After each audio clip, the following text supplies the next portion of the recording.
I'd worked as a ranger for a number of years, and I didn't have anything too creepy that happened to me while I was working. Some of the strangest things that happened was up on a ranch that my family owned. It's somewhere that I'd only go to periodically usually, but the place was beautiful. I remembered the days when I'd wake up with snow blanketed everywhere, especially around Christmas. It was really a nice thing.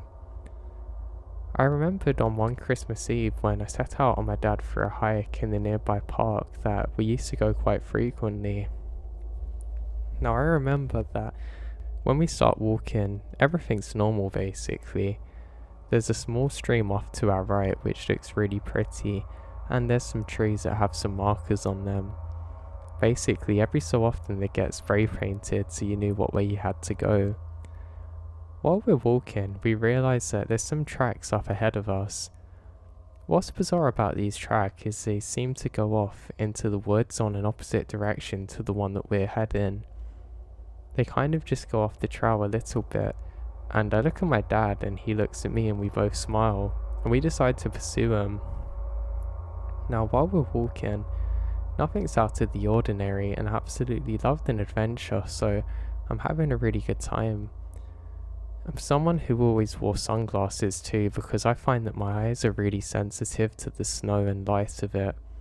I mean, if I stare at the ground for too long, when I get back home I'll have a headache and everything looks a little bit red. So I have my sunglasses on, but I can see that these snow prints are very pronounced.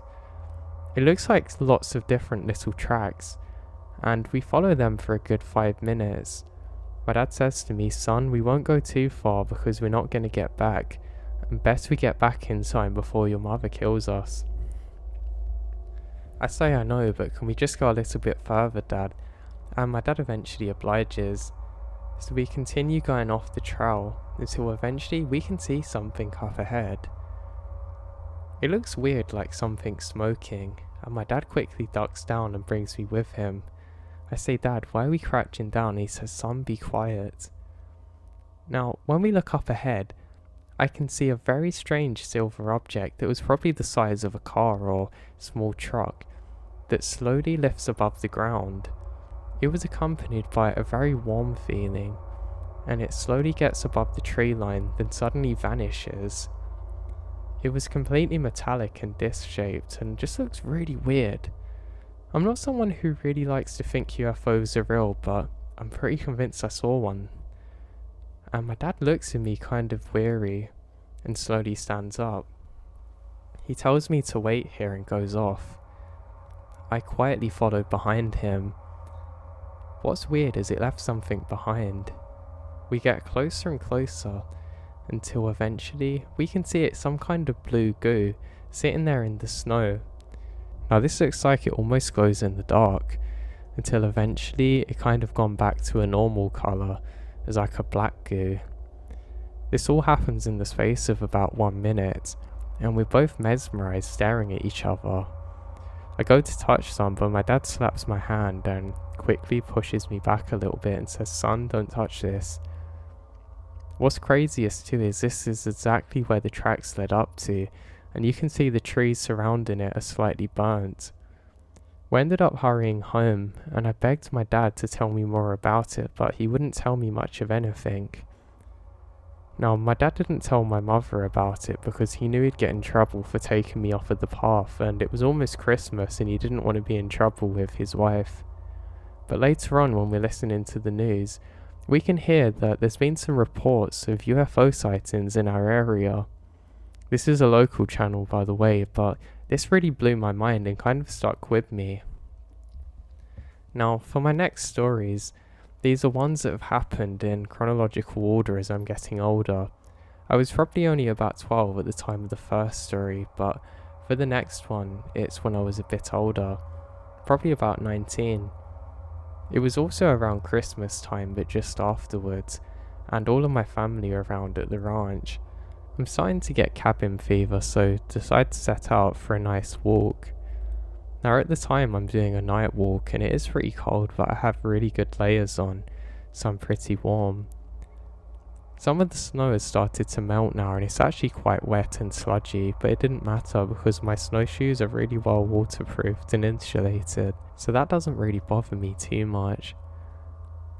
I then start heading into a part of the woods that I know, and my visibility is very good because there's enough snow around that it's reflecting the light everywhere, and my eyes have adjusted to the darkness and I have a head torch on, so I can see where I'm going. Now, I'm really not saying this was a good idea, and I truly don't suggest it, especially because nobody knew exactly where I was going. I just said, oh, I'm heading out. And if anything happened to me, then it would have been a nightmare to locate me out there. But luckily, I'm still here to tell you this story.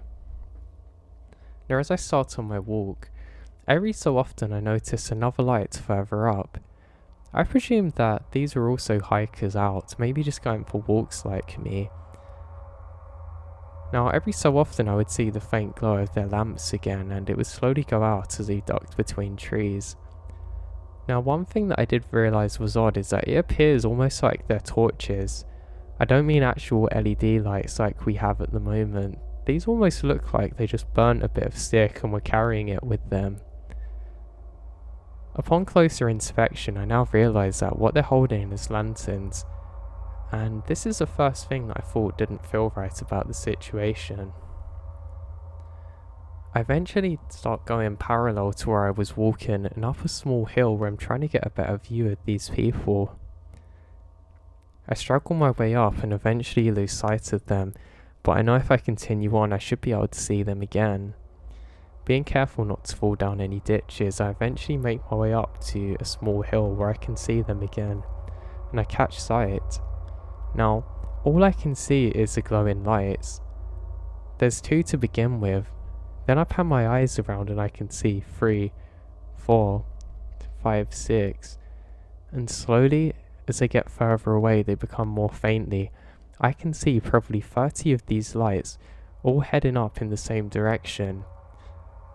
You can tell that somebody's holding it by the way that they're kind of bopping up and down, but I can't see anyone. I strain and strain my eyes as hard as I can, having turned off my own headlamp to give me better visibility, but I literally can't see anyone. I sit here trying to figure out what's going on when I hear singing.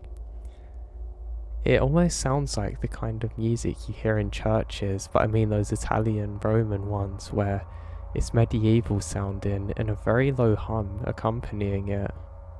Entirely bewildered by what I'm seeing in front of my eyes, I duck down and stay as still as possible. That's when I hear the low thud of some kind of drum. Thinking that they can't see me, I start to slowly stand up, and that's when it stops. Suddenly, the chanting and the drumming stops and all of the lights do simultaneously. There seems to be another one, and as I'm focusing on the distant lights, I realise that it's getting easier and easier to see. I look over to my right, and to my horror, I realise that they're getting closer to me now, and they're heading in my direction. Now, I can't be certain if I saw them, and they saw me at the same time, or if they didn't notice, but I quickly start up the hill and make my way back to the path. Something else that I realised is bizarre is that there's a lot more tracks now than my own. What scared me the most is realising that some of the tracks come from the side that I went into, and I'm sure they weren't mine. I managed to make it out of the woods again, luckily in one piece, and I quickly jogged the rest of the way back. Now I'm following a road for a good 20 minutes of walking, but I'm too scared to look behind myself again. I eventually made it back, and I don't tell a soul what had happened. I don't know what I saw that day, maybe it was some kind of cult out there or God knows what, but I'm pretty convinced that they were coming towards me. What really spooks me out is the way that all of them stopped at the same time, and all of them started moving again simultaneously. That's the part that's never really sat well with me. And yeah, you'd think that I'd learnt my lesson by now about those woods, but I hadn't.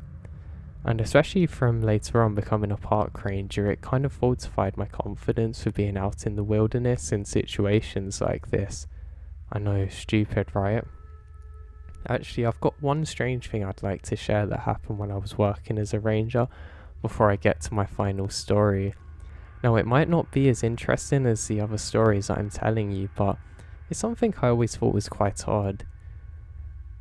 So, I was in my particular station and I was basically coming up to the end of my shift, and I hear over the radio that there's something the guys want me to check out that somebody else has seen, but they can't really figure out what it is. Apparently, not far from where I'm based, there seems to be a head just floating. It's not moving and they can't really see it too well in the dark, but they asked me to head over. Now, I didn't tell them at the time, but immediately adrenaline starts running through my veins as I think of the story I just told you guys about seeing the torches and thinking they're coming back. I have no issue jumping down that tower and going to look at it, because I don't want to be stuck up in that tower with the lights approaching.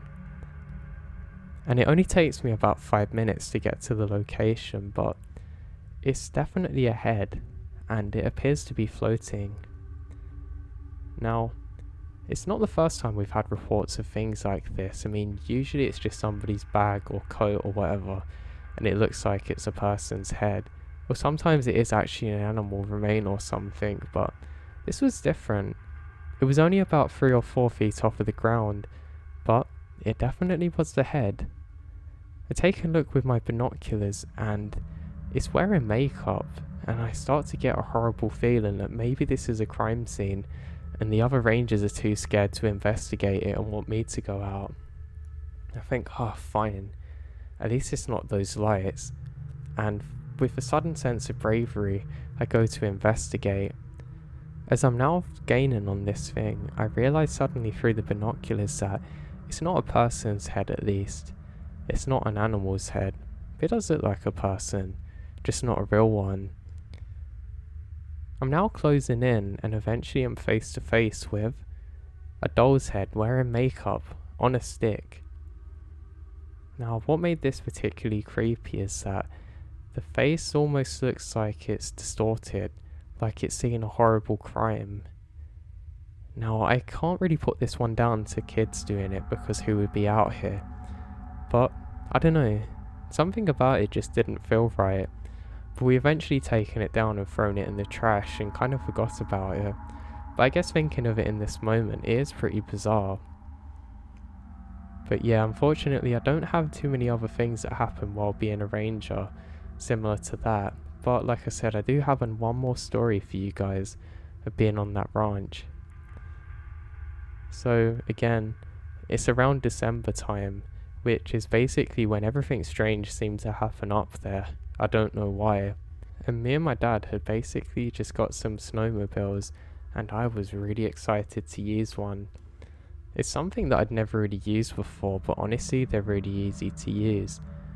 And being on one of those things where they're so quick and just so capable, it kind of makes you feel a bit fearless in a good way.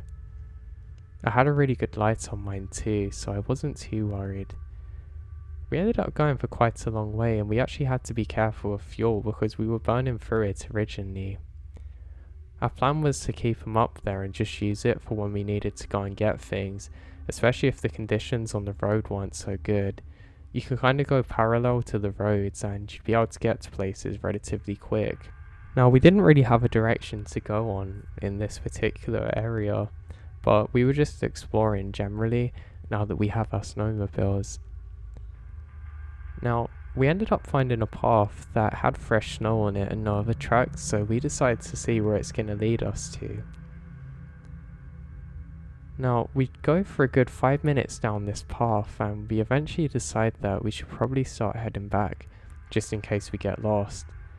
The thing that we're most worried about at the time is that if we had broken down or ran out of fuel, we were going to have an absolute nightmare finding these things again. And if you don't know, they're really not cheap, so I was quite paranoid about losing it out there. Can you imagine the same day we get these things if we had lost them? Now, while we're heading back, we stop for a couple of minutes just to try and figure out some of the features of these. I also am worried that I've went over a rock that's damaged the front of it, but my one was fine, it turned out. Now, as we're doing that, we realise two other people that seem to stand just next to us. They don't say anything, just off in the tree line, but they're very visible. We say, "Hey, Merry Christmas," and they don't say a word. They just walk off. Now, we can't really see too much of them other than their legs, but it's quite creepy. Me and my dad look at each other and we just nod and make our way. It's then that we realise that there's another very tall person kind of just standing there amongst the trees. Again, because of the snow cover and everything, you can't really see much of them, just their legs, but they seemed impossibly tall. This was the first feeling that either of us had, I guess, that something was kind of wrong now. We continue going and stop again as we get about halfway back, and my dad says to me, "Did you see that, son?" I say, "Yeah, the guy standing in the trees." "Yeah, how many did you see?" "How many? I only saw one." "How many did you see, Dad?" And my dad's expression suddenly becomes much less confident. He says, "I saw a row of about 4 of them walking, but these guys were tiny. They were literally about 3 feet tall, and they looked almost stick-like." I immediately start questioning this, saying, "Are you sure? Not the tall one?" It doesn't make sense because what I saw was in stark contrast to what my dad did. I saw something that was very tall, but my dad has seen people that are very small. We realise that maybe something's wrong now, and we decide that we're going to head out. Just as we start doing that, my dad's snowmobile faults out and we can't get it running.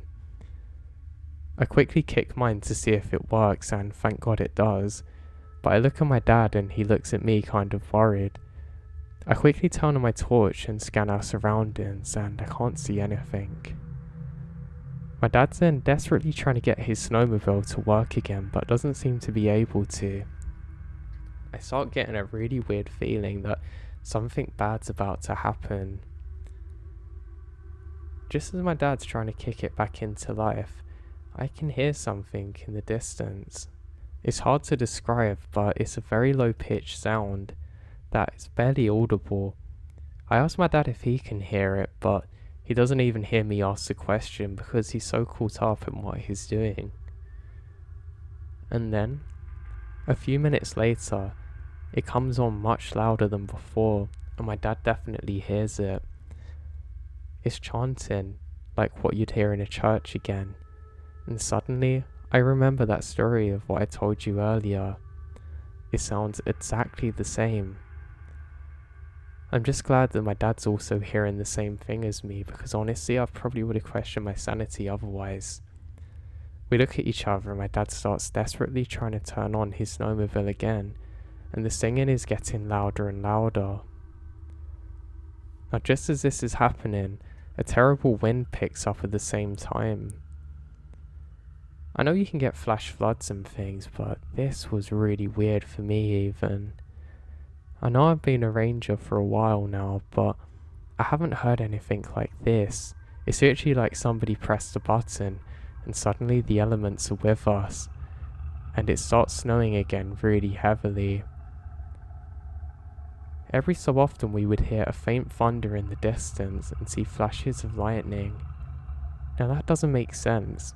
How could the weather have possibly turned so quick on us? And again, my dad just cannot get the snowmobile back into life, and the chanting is slowly getting closer and closer. Now, eventually my dad manages to kick it back to life, and we both start speeding off. Now it's almost become impossibly dark because of the storm that's enveloped, and we make it about 2/3 of the way back. Now we're going at quite an unreasonable pace now, and honestly the unthinkable happened. As I'm driving ahead, something steps out wearing a gown, looking like an old person with a stick in their hand, and I have no time whatsoever to miss them. I try and move slightly out of the way, but it's no use. I close my eyes and hope for the best, and I open them within less than a second later, and we're still going completely fine. I look at my dad and he looks at me, and we both stop now. Suddenly forgetting about the danger of the situation, I sprint back and try and see if there's anybody laying on the ground that I've just hit. There's no one. I quickly scan around everywhere looking for bloods or sign of life, but I can't find anything. My dad looks at me and just says, "Son, let's get out of here." And that's just what we did. I hop back on the snowmobile and we head the rest of the way out of the woods and onto the flat area now where we can follow the road back home. Now, I still don't have any clue what happened that day. I don't know whether it was linked to the first thing that had happened to me with the lights, but I could be wrong, but the singing was exactly the same. And not only did I see myself go straight into somebody, but my dad did too. So how comes I didn't feel the thud of a body? How comes there was no body? Where did this person come from, and why were they there? Now this actually shaken up my dad so much that he sold the ranch and made up some random reason to my mother, who luckily didn't question it too much. I've tried to discuss this with my father since, but every time we start to get the conversation,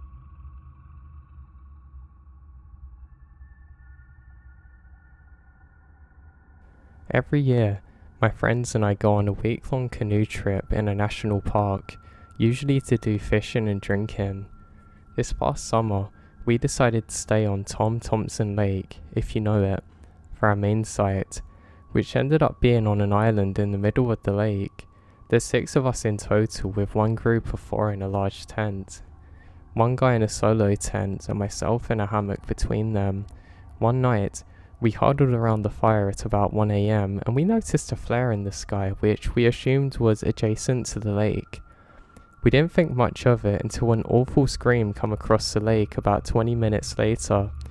I was the only left sober person at the time and there wasn't much we could do, so we assumed it was a problem with bears, and we've been warned of them before.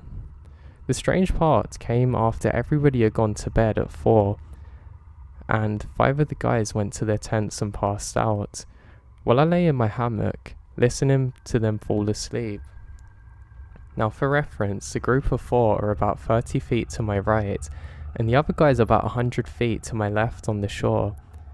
As I watched the stars and tried to will myself asleep, I noticed it has suddenly gone incredibly silent. Suddenly feeling creeped out, I slow my breathing and stay as still as I can, thinking about the possible bear and how I was a neatly wrapped meat stack hanging there.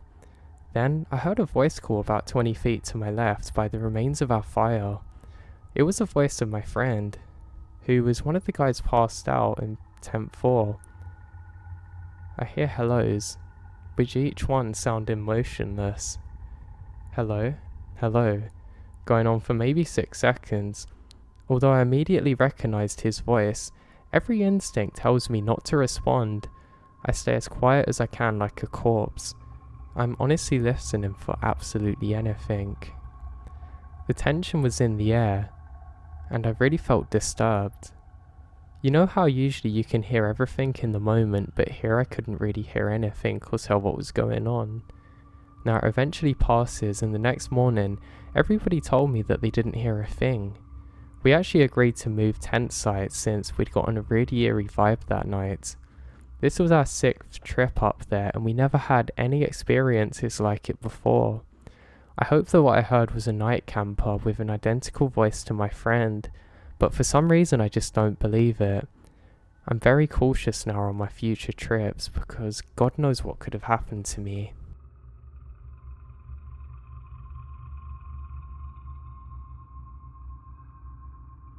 Now, I was prospecting out in the Queensland outback. I'm about 100 kilometers from anywhere and the sun is going down. I'm setting up camp by a billabong when something catches my eye up in the ghost gum of my tent. About 30 feet up, in the crook of 2 branches, is a tray. On the tray is what looks like a full bottle of red wine in a glass, perfectly balanced, looking as though somebody's just placed it there for me. The base of the tree was about 3 meters wide without a branch, knot, or handhold for somebody to get up there. So I never got a close look, to work out why or how it got up there, but it's really a bizarre thing.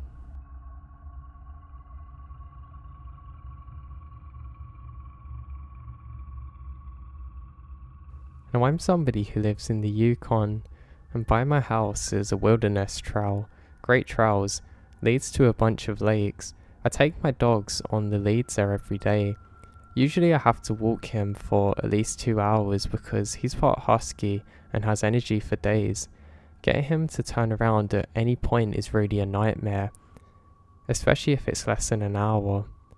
So one day we're heading to the trails and there doesn't seem to be anybody around.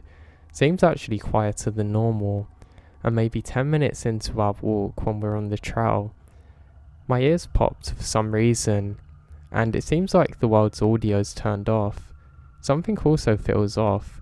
I look down and my dog, who normally barks at everything, is cowered down, hackles up and goes completely silent, and just looks very distinctly up at me with fear. We turn around and he is pulling me back towards the house. He runs into the room and hides under the bed and never comes out. He's there for a few hours. When he did come up, he just started to stare out the window. He refused to go out at all that night. He eventually got over it, but even years later I still refused to go down that path again.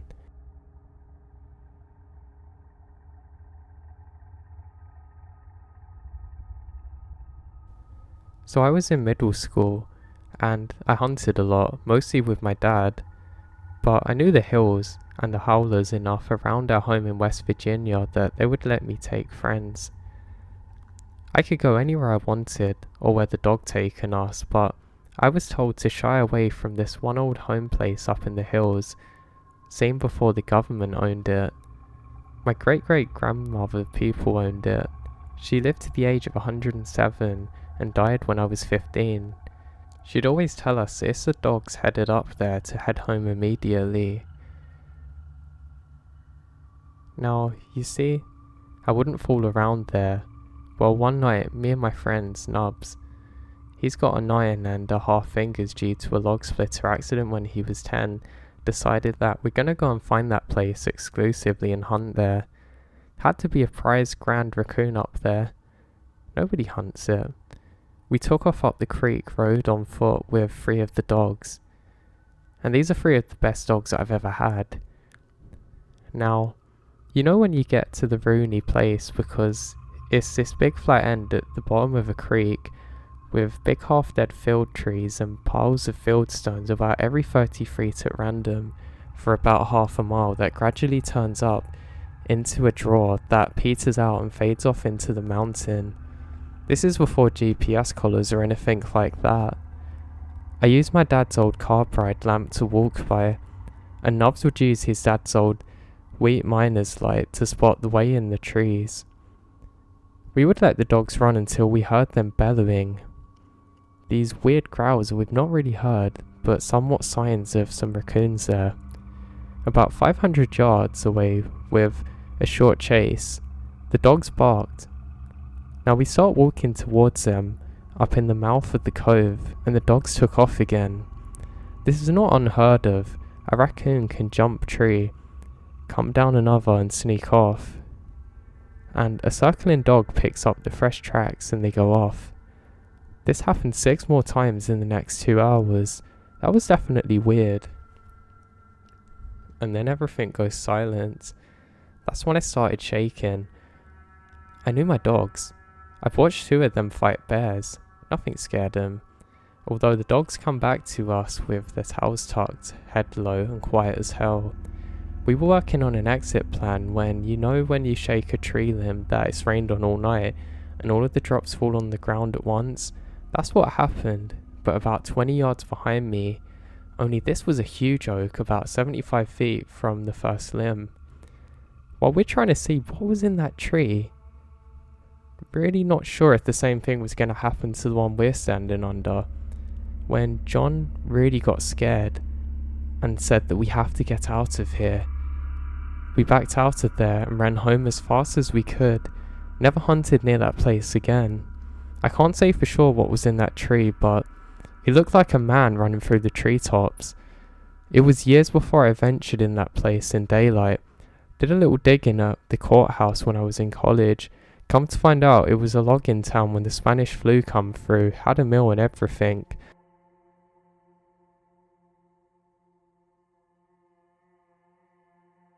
The flu killed so many people in that town that there wasn't enough living to bury them. My hometown's people went up and buried the dead. If you take a black crown and a piece of paper and scroll it on the biggest rock pile, it's the names of the dead buried there.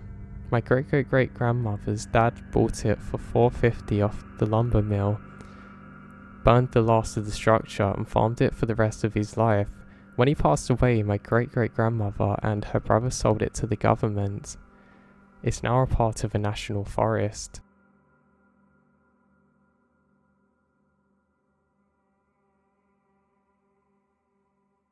When I was in the Scouts, or rather the local equivalent, legally adult Scouts had to do 3 feather challenge, 1 day without food, 1 day without speaking, 1 day and 1 night alone in the woods with only a knife and tarp, unseen by any other human, after which you have to sneak back to the scout camp unnoticed by the campmaster.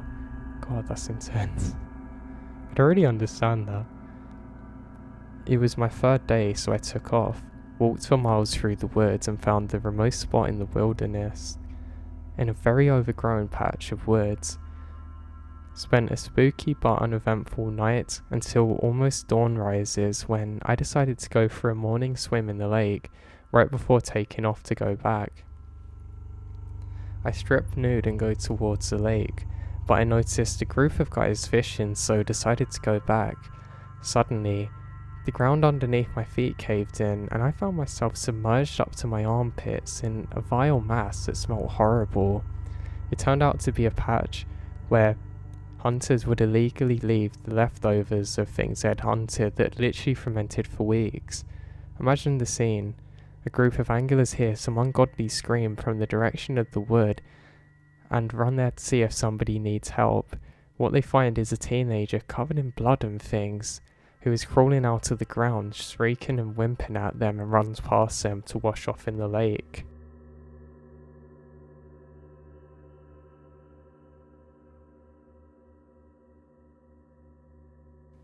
Now in these hollows, I'm not often surprised. You fall into a rhythm here. The longer you spend, the less things you see or hear that are truly surprising. One animal that always surprises me is a cat. I was 9 when I realised that my mum's barn cat always ate the heads off first on mice. When I was 11, I realised all cats do that, big and small. I was walking up to the headwaters of a tributary of an Elk River. Elk River is a wild stream. It boils, rolls and digs deep in holes that incur the full raft of the river. The streams that feed the elk are steep, fast and cold most of the year. But in August, everything heats up. Big trout escape the warming water by sneaking up any small streams not dried up and eat any fish or creature that they can fit into their gully. Surprisingly, I caught a brown just over 20 inches, half a mile up from the gully. It's in a stream that you can stand on both sides.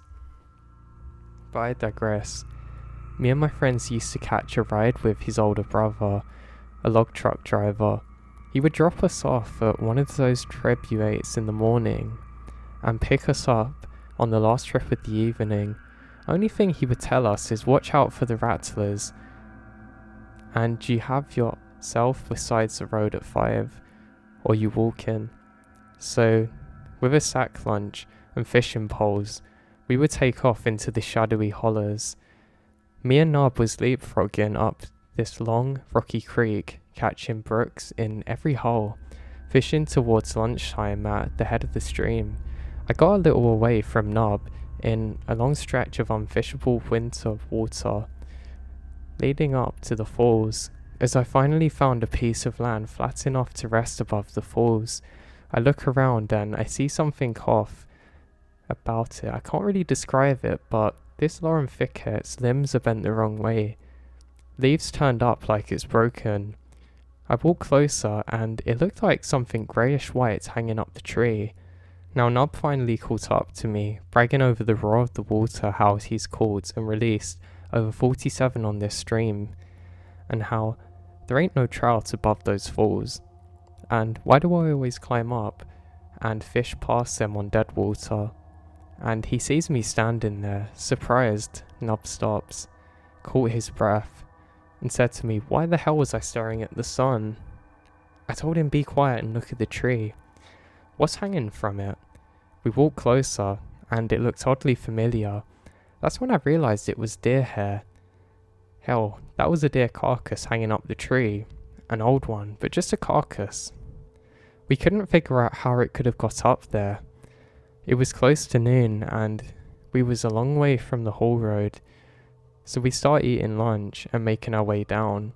I popped a can of beanie weenies and dug out a bologna sandwich, and Nub pulled out 2 cans of pop and handed one to me. Now we're sitting about 30 yards away from our conversation piece and ate lunch. After we've satisfied our growling bellies, we sat and rested for a few minutes. Nub stood up to go for a wander and urinate. "How do you reckon the deer got up there?" he said. "Well, I don't know, Nub. Maybe it climbed up there and died or something, dragged it up there." "Nub, you ever knew a bear drag anything up there?" "Why wouldn't it? Nothing is running off from a bear holding a deer." When he turned around, I could see the fear all over him. We silently packed up lunch, broke down our poles, and commenced to get out of there as soon as we could. We made it back to the Hall Long Road an hour before his brother was coming, and left an arrow pointing made out of sticks, so we knew where we started walking, and so that way he could catch us on the way. It starts raining now. We're halfway back to the old mill when I heard that old triax rumbling up the Hall Road. We took shelter under a grown-over iron tree beside the road. It's not really like it mattered, and we're waiting for him to catch up. We climbed up into the truck and stashed our gear, and told him what we saw. As he drove us out, we stopped at the mill to unload, and Nub's brother told us to come on, and we have to talk to someone. We told our story to an older gentleman who worked up at the mill, and he drove us back down the Hall Road, and marked with the hollow with a pink ribbon. Years later, I found out that old man was a farmer and had been losing sheep there for years and finding them hanging up trees, even young calves too. We stumbled into the hollow that cats called home. At least I think it was cats, but this was my first experience with them and it really scared me.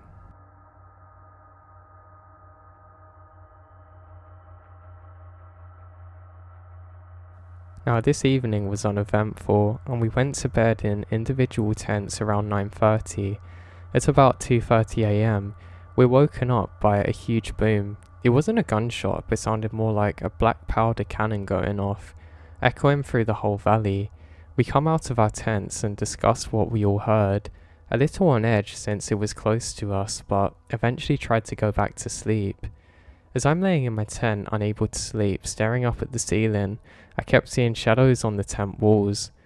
I would swear I'd see the silhouette of a person walking towards the tent, but as I'd look at it, it would disappear as quickly as I realised it's there. I decide I'm just seeing things and close my eyes, eventually falling to sleep. Next thing I knew, I'm being awoken by a young sounding female voice saying, "Dad, Dad." I jolt awake, unsure of what I actually heard, so I'm laying there, check my watch which says 5:13 AM. Wide awake this time. About 30 seconds later, right next to my tent, I hear very urgently, "Dad, Dad." There was something off about the voice too. It was just creepy. I got major chills, like nothing I've ever experienced. Now, A, my daughter didn't come with us, and B, there were no females in our small group. It's pitch black, and I see no flashlights. No more light from the fire. I'm trying to rationalize what I'm hearing and sit up in my tent, thinking maybe a camper from another site wandered into our site thinking she was at her dad's tent. I unzip my tent, shine my flashlight out, and catch a glimpse of a black bear walking off into the woods. I uncontrollably at this point let out a slow swear, waking up the rest of my group.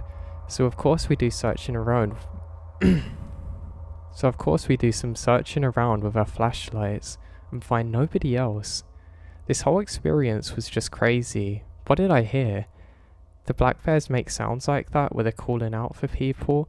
Or was it a ghost that was warning me about the bear? A guardian angel? Or I don't know. It just truly scared me.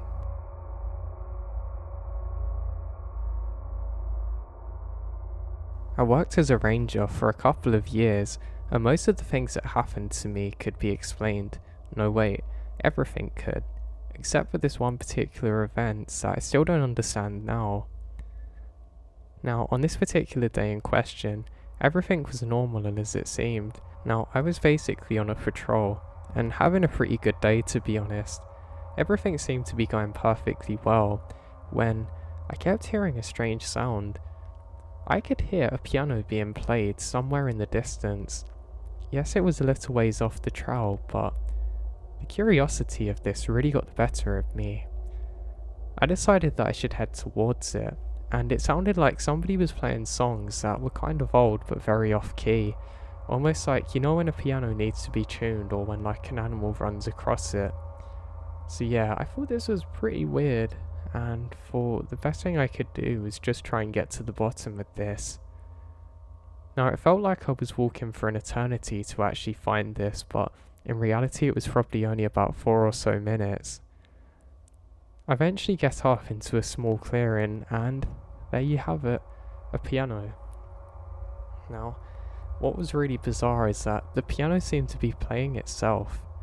There was no one around, and this thing looked pretty old.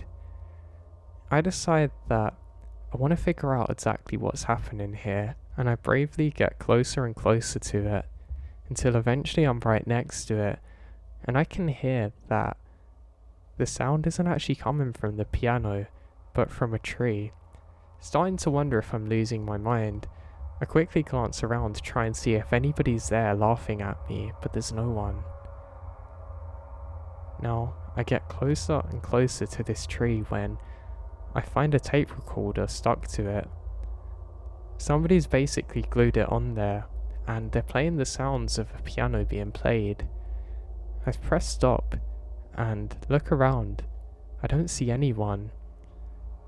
Being very creeped out suddenly, I radio in what's happening, and I wait for help to arrive, and eventually another one of my friend rangers shows up. He looks just as confused as I am, and not really sure what to make of it. We take the recording back to the station.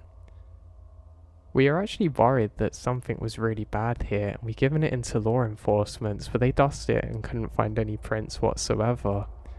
As for the piano, the next day we went to go and retrieve it, because it might be a hazard to people or animals, but it vanished. We literally gone back to the exact same spot where we'd seen it, and it was nowhere to be found. Still have no explanation to what happened to this day. I don't know how it could have appeared or how it could have vanished so quickly, but it did.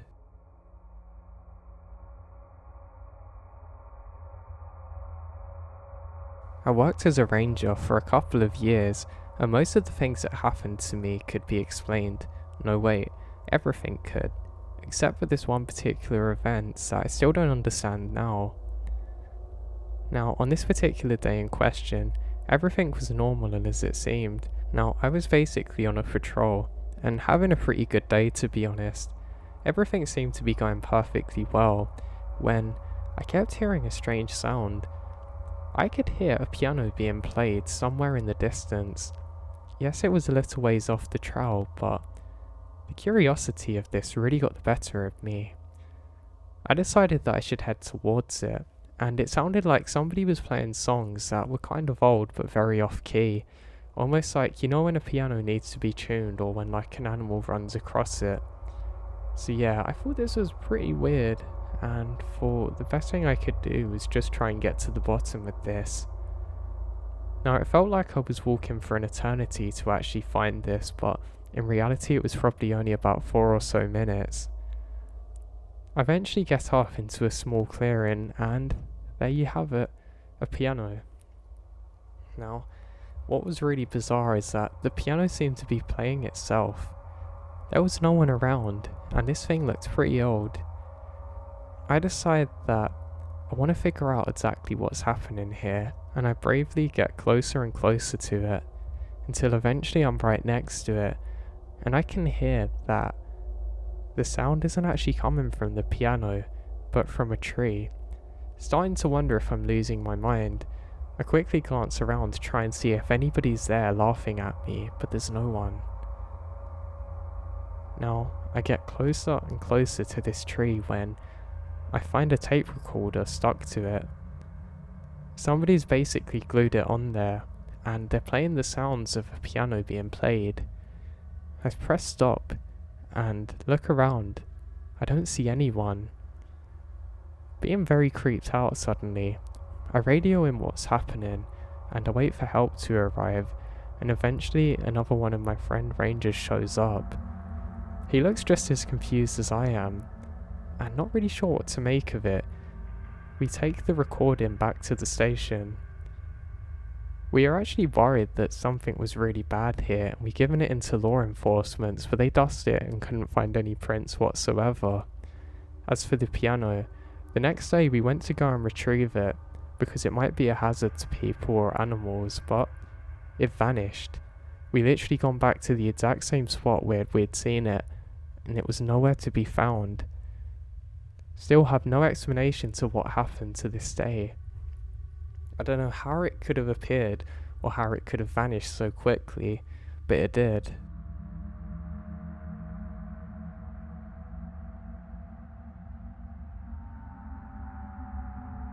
So my wife and I were on our honeymoon in the Shenandoah Valley National Park in Virginia 2019.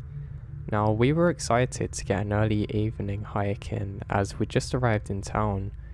We were driving to do a hike on Skyline Drive at around 6 PM, in a thick mist with overcast skies. We passed a strange looking solitary man on the road a few hundred yards back before the trailhead. I made a comment to my wife about how odd he looked. We hiked about 1.5 miles up the mountain to the end of the trail where it terminated at the AT. My wife stopped to pee and we collected ourselves before we head back down towards our vehicle. Out of the mist, not making this up, the guy come from the road we'd passed earlier. He was low-key brandishing one of those combination hatchet hammer multi-tools on his side. He wasn't just carrying it, it was raised. It got a bit creepier. He made a comment as we passed him about how he found a set of teeth. That was the last time he was up there. We made an awkward acknowledgement of what he had said, nervously laughing, and then quickly started down towards our vehicle. Looking back up to see where he was, we can't find him at first. Once we're 100 feet away or so, we began running for the mountains. We'd stop every minute or so to listen and observe, but we couldn't hear much else. We made it back to our car, but we're in shock. We would read a few weeks later about somebody who'd been arrested in connection with a killing near the area.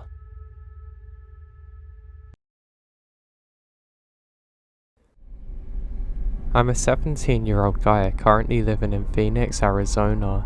This incident took place around 6 months ago on an overnight trip into Superstition Mountains, which are about an hour drive east of Phoenix. I'm not going to specify the exact trail because I've been doing this stuff long enough to realize what happens when you post things like that. Whether it's a good trail, abandoned mine, ghost, or whatever. But hey, to my story. On this particular trail, I was taking an 8-mile loop through a canyon. Pretty simple in and out overnight trip. I had planned to go out with my friend, but a last minute cancel on his part left me on my own. So I packed the bags and car and decided to head over there. Not leaving the house on time, and so having trouble navigating the forest roads. I didn't arrive to the trailhead until around 5:45, which for those of you who don't backpack, this is a big no-no. I had about a 4-mile hike until I arrived at my planned camping spot, and It's getting dark quick, so I figured if I moved quick enough, I could get at least 2 or 3 miles out of the trip and find a spot. This strategy let me hiking a very dark trail on my own, about 15 miles upon dirt road, and there's nothing between me and anybody else here. Hiking in the dark alone is scary, especially for the fact that I'm alone. Eventually it gets dark and I can only see where my headlamp was pointing, and that's when I figured I needed to stop and get a camp set up. With only my headlight as my main source of light, it's a struggle. I ended up in a less than ideal spot, but there were some burnt pieces of wood at the side and the remains of a fire circle, like a lot of people have been there before, but definitely not recently. My first priority was to get a fire going. I scanned the area around me trying to find some dry wood and get a fire going. I got my tarp set up and cracked open a can of chili mac that I brought with me, and I was really looking forward to eating it. I'm feeling good. My camp was set up and the fire was going. The feeling of uneasiness from the hike had almost gone, but it was still a little bit there. To understand fully what happened, I have to explain to you how my camp is set up. The site I had picked was a small clearing surrounded by large pine trees with the trail about 30 feet to my left. When you're in the woods and have a fire going, the fire casts a circle of light around it and everything on the edge of the circle is pitch black. I was sitting on the ground near my fire eating dinner when a small rock about the size of a marble is thrown into my camp. Now, I'm pretty scared at this point because I'm positive that I'm the only person on this trail overnight. I immediately turn my light on, and towards the area where I'd seen the rock thrown, I see something moving, just about 10 feet away. I spent the next 15 minutes in disbelief, as I'm sure something's there in the tree line. I'm not daring to go far from the fire. I was able to convince myself that I had somehow kicked the rock over or it had fallen from a tree. I decided to go to sleep that night, not expecting pure terror, and that's what happened.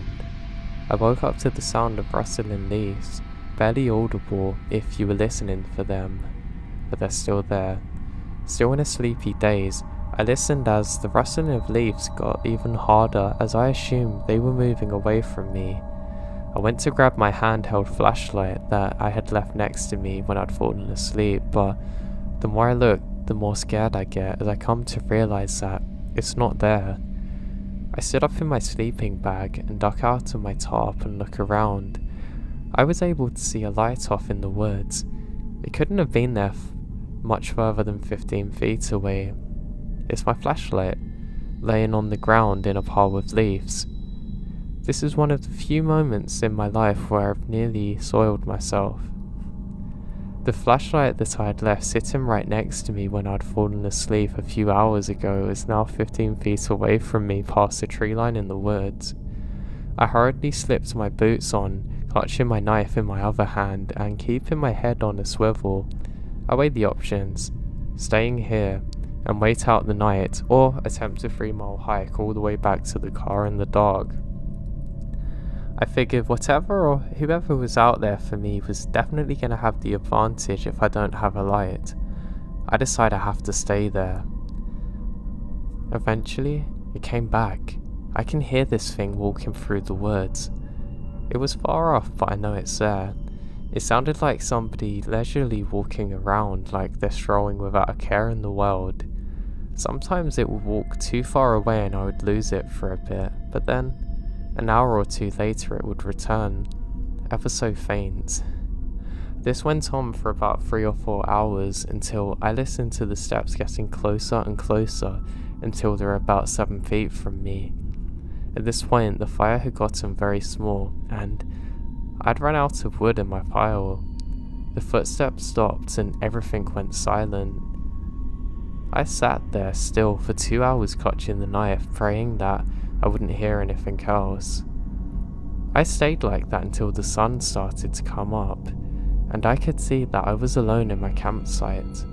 I packed my things and speed walked down the tree line, 3 miles back down the trails I'd taken. I arrive at the empty dirt road where my car is and nearly sprinted to it as I unlocked it. I jumped in and drove and didn't stop until I put at least 20 miles between me and that place.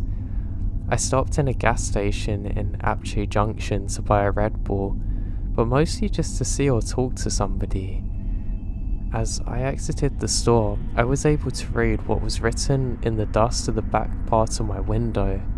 Sleep well? ? Now, a lot of weird things have happened to me on my various adventures through Arizona, but this is by far the weirdest and scariest I've ever experienced in my life.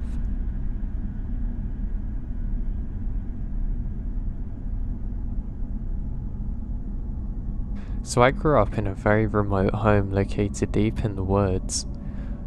I was homeschooled because there was no people for literally miles, not much less a school, but it was great. My dad always took me out hunting and exploring in the woods. My mother had a garden that she grew lots of foods in. Well, the foods would always attract animals, especially rabbits. The thing was, every time a rabbit even appeared in our yard, the next day it would be dead. They always had their necks snapped up and legs broken or something nasty, and placed along the garden wall. I grew up with this, but one day when I was 11 or 12 I asked my parents about it. They told me that the week they moved into the house they'd gotten one of those rabbits on the porch and it just kept going. My mum thought it was some animal, but what animal would break another one's legs and leave it out? It's like what they do in the Amazon tribes when they get a frog. My dad figured that they had a neighbour that we didn't know about, but there's no houses nearby. So, were they living in the woods somewhere? He left a note on the porch asking for them to not leave the rabbits on the porch, so next time they appeared in the garden, well, I guess we just got used to it, and would sometimes leave snacks on the porch which they would take. But one day my dad decided to buy a camera to see who was killing the rabbits. He left some snacks on the porch and pointed the camera towards it and gone to sleep. When he woke up, the snacks were gone and quickly checked the camera, and what he sees terrifies him to this day. You could see a figure dressed in black run across the yard, crouch on the porch, shove the snacks into their mouth, then run off, all in under 3 minutes. The next day my dad found the camera broke on the porch with a dead rabbit. Apparently they don't want to be filmed. That was 11 years ago, and to this day my parents still get rabbits and snacks that are taken by this weird figure.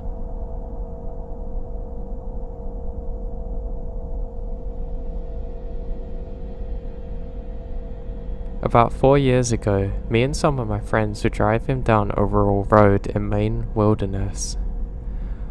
I was driving pretty slow, and we're talking about college. All of a sudden, out of the woods on the left side, a woman walked out in front of the car. She's our age, so early 20s, maybe 5'3" with blonde hair. She was wearing a flannel shirt over a white shirt and jeans. There was some blood on her jeans and hands. Not a lot, but enough to notice. She stopped on the right side of the road and just stares at us. My friend rolled down his window and says, "Do you need help?" She said she could use a ride to a nearby gas station, and we agreed to drive her there. She got into the back with my friend and I and go on our way. She was quiet until my friend asked if she was hurt because of the blood. She said no, she'd been hunting something big, and we'd assumed she meant deer, but that's because my friend had hunted deers too. She said that it's cool, but not that she'd been hunting anything really like you'd expect. We arrived at the next gas station and she got out and went in. We waited for her to come out, but she didn't, so we left. Now we wonder what exactly she was hunting out there. And I should add too, this is at about 10 o'clock at night.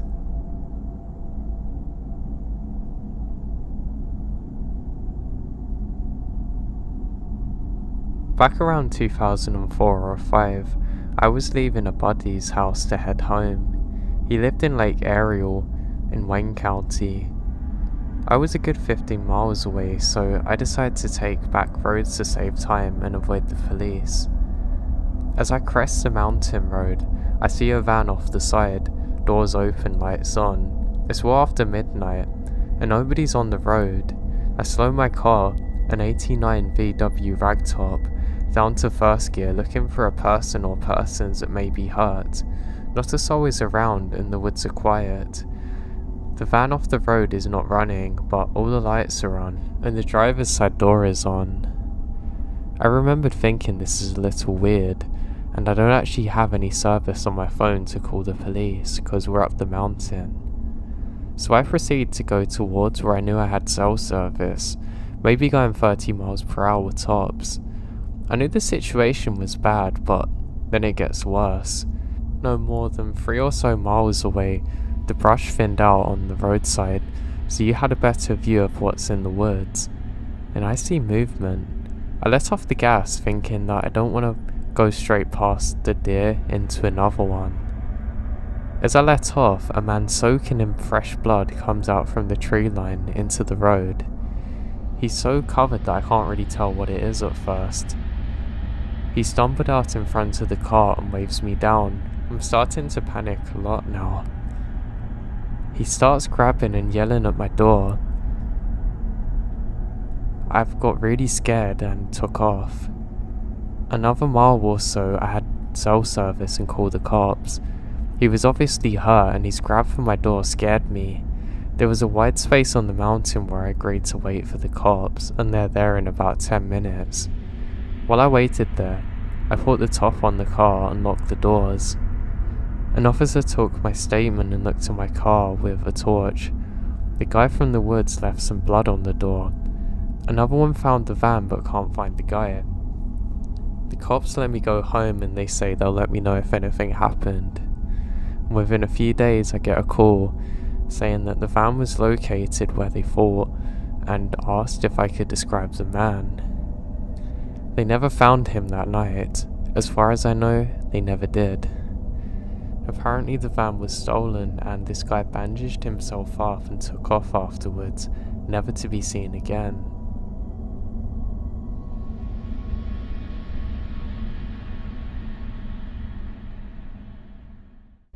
My family owns a lot of land, and on this land we often have problems with squatters. My dad and one of my friends and I would all go out to check out places where apparently people were staying that shouldn't be. I mean, we had more than enough private property signs, and they're just annoying, especially if they're potentially doing lawless activities on our property. So one night, we have such an event. Someone's been sleeping in one of our cabins. Yes, it's derelict, but it's ours, and apparently they look like they're crackheads. Ah, great. Not only have we got to clear it up, but we're also going to have to take out some drugs so nobody or any of our animals can get hurt on them. Unfortunately for us, we have to check it out quick because my mum's getting really worried and nightfall's about to set, which only makes it worse for us. We walk up there and we're just having a laugh saying, I hope they're not armed, because I know that we are. All of us have rifles on us and my dad has a shotgun. If it comes to it, heck, we're gonna light them up. I'm not gonna take any risks, and the law's not gonna be on their side if they're already breaking the law but also trespassing on our property. We get in there and it's quiet. Just too quiet. My dad said he's gonna go outside for a cigarette. I decide to join him. We're really confused because we had seen them a couple of nights ago. They must still be around here. Eventually all of us are outside. I turn my back on the cabin for 1 second and I hear a loud pitched scream. It makes me drop my cigarette. I look around and can't find the source of the sound. We all have our hands on our weapons. We now see a faint glow behind us. I suddenly have this warm feeling. I'm not one to believe in the paranormal, but it's strange. I turn round and to my horror, the entire cabin's been set on fire. I mean, not like a normal natural fire you could start with even a match, like the whole thing had been doused in gasoline. Like somebody was waiting for us to stay in there, heard the door close, and then tried to burn us alive. We never actually found out who did this, but my god would we have let them have it if we found them. We called the police, but unfortunately, as the cabin had burnt down, there was no evidence in there, and the case remains unsolved to this day.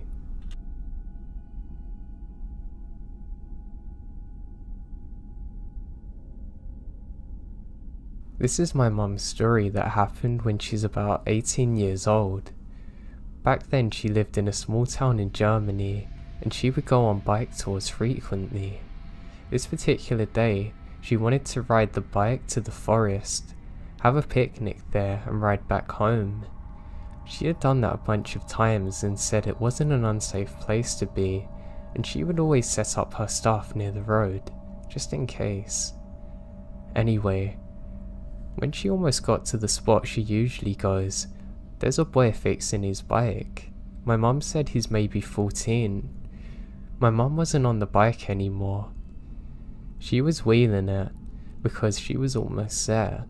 When passing the guy, he jumps her, and the next thing she knows, she's face down on the ground. She instantly starts yelling at him to get off and what are you doing?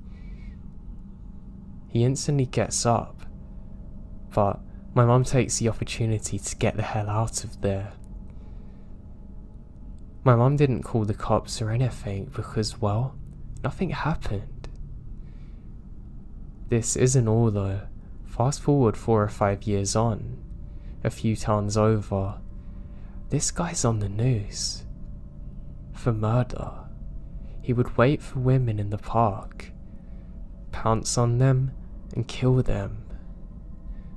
My mum was just glad that this happened when she was younger, because if he was older he might have been stronger and managed to get her dead in the forest.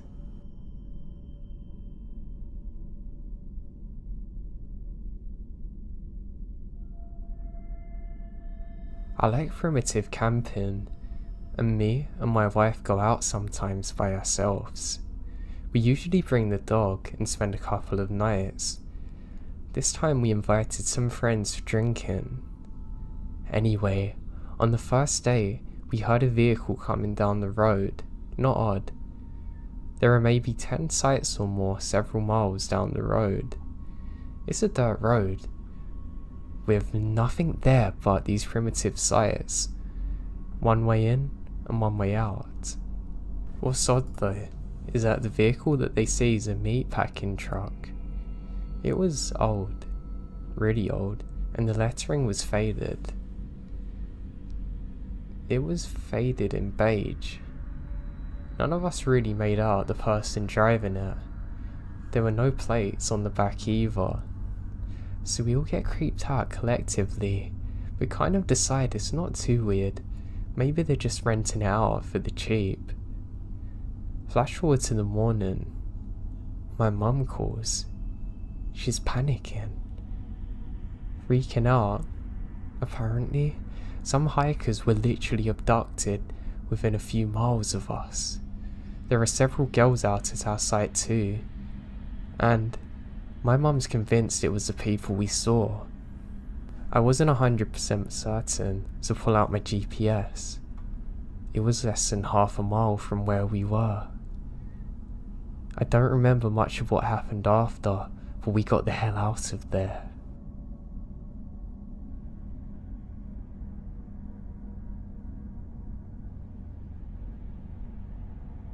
When I was a kid, I grew up at a campground. I'd literally spend the whole summer there, as a relative managed it and worked night security, so I'd been camping throughout my life. On my 21st birthday, some buddies and I decided to go on a trip and do some real camping away in the bush. We Google Mapsed a nice spot near a river along the coast of Lake Superior, out of our way.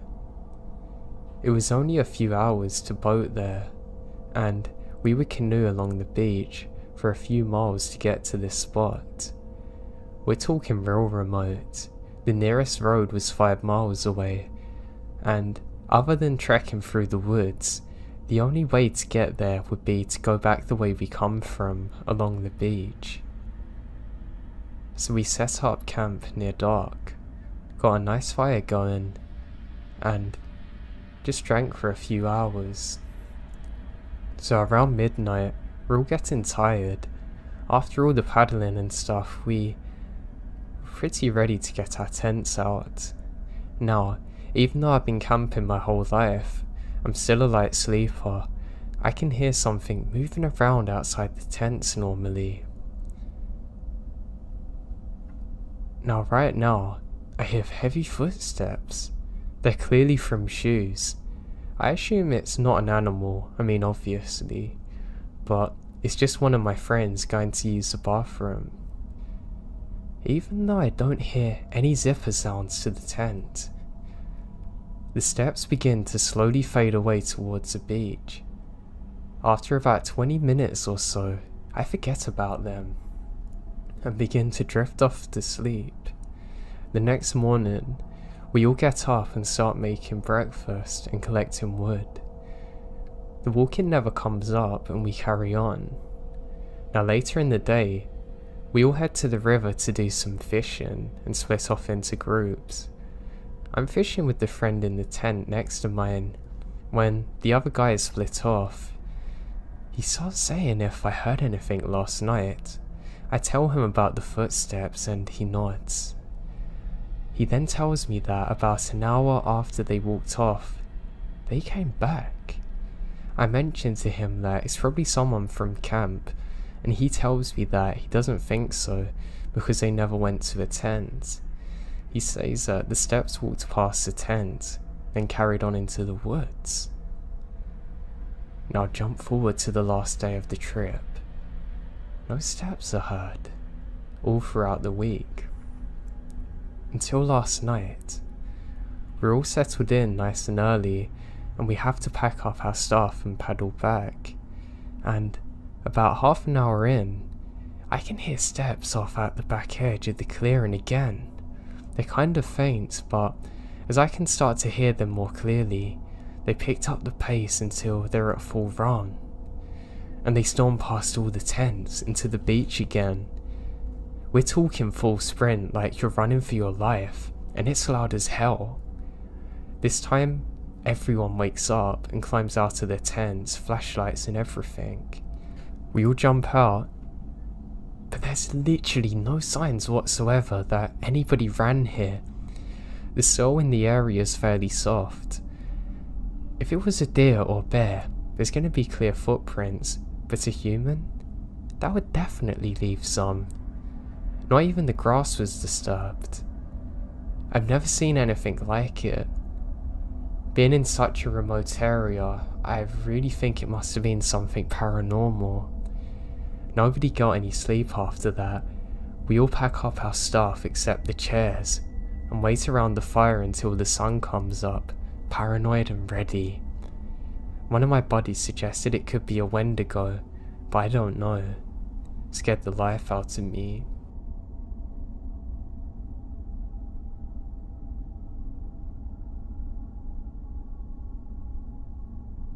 My family owned lots of swampland, and we had small cabins set up on some of these, because it could be really nice as a getaway sometimes. There's something about being out in nature which is just so relaxing and nice. All of that changed one day, however. When I was about 14, me and my best friend stayed in the cabin. We mostly played video games, and just had a good laugh. One night there was a really big thunderstorm, and we had to retreat from the cabin to get back inside.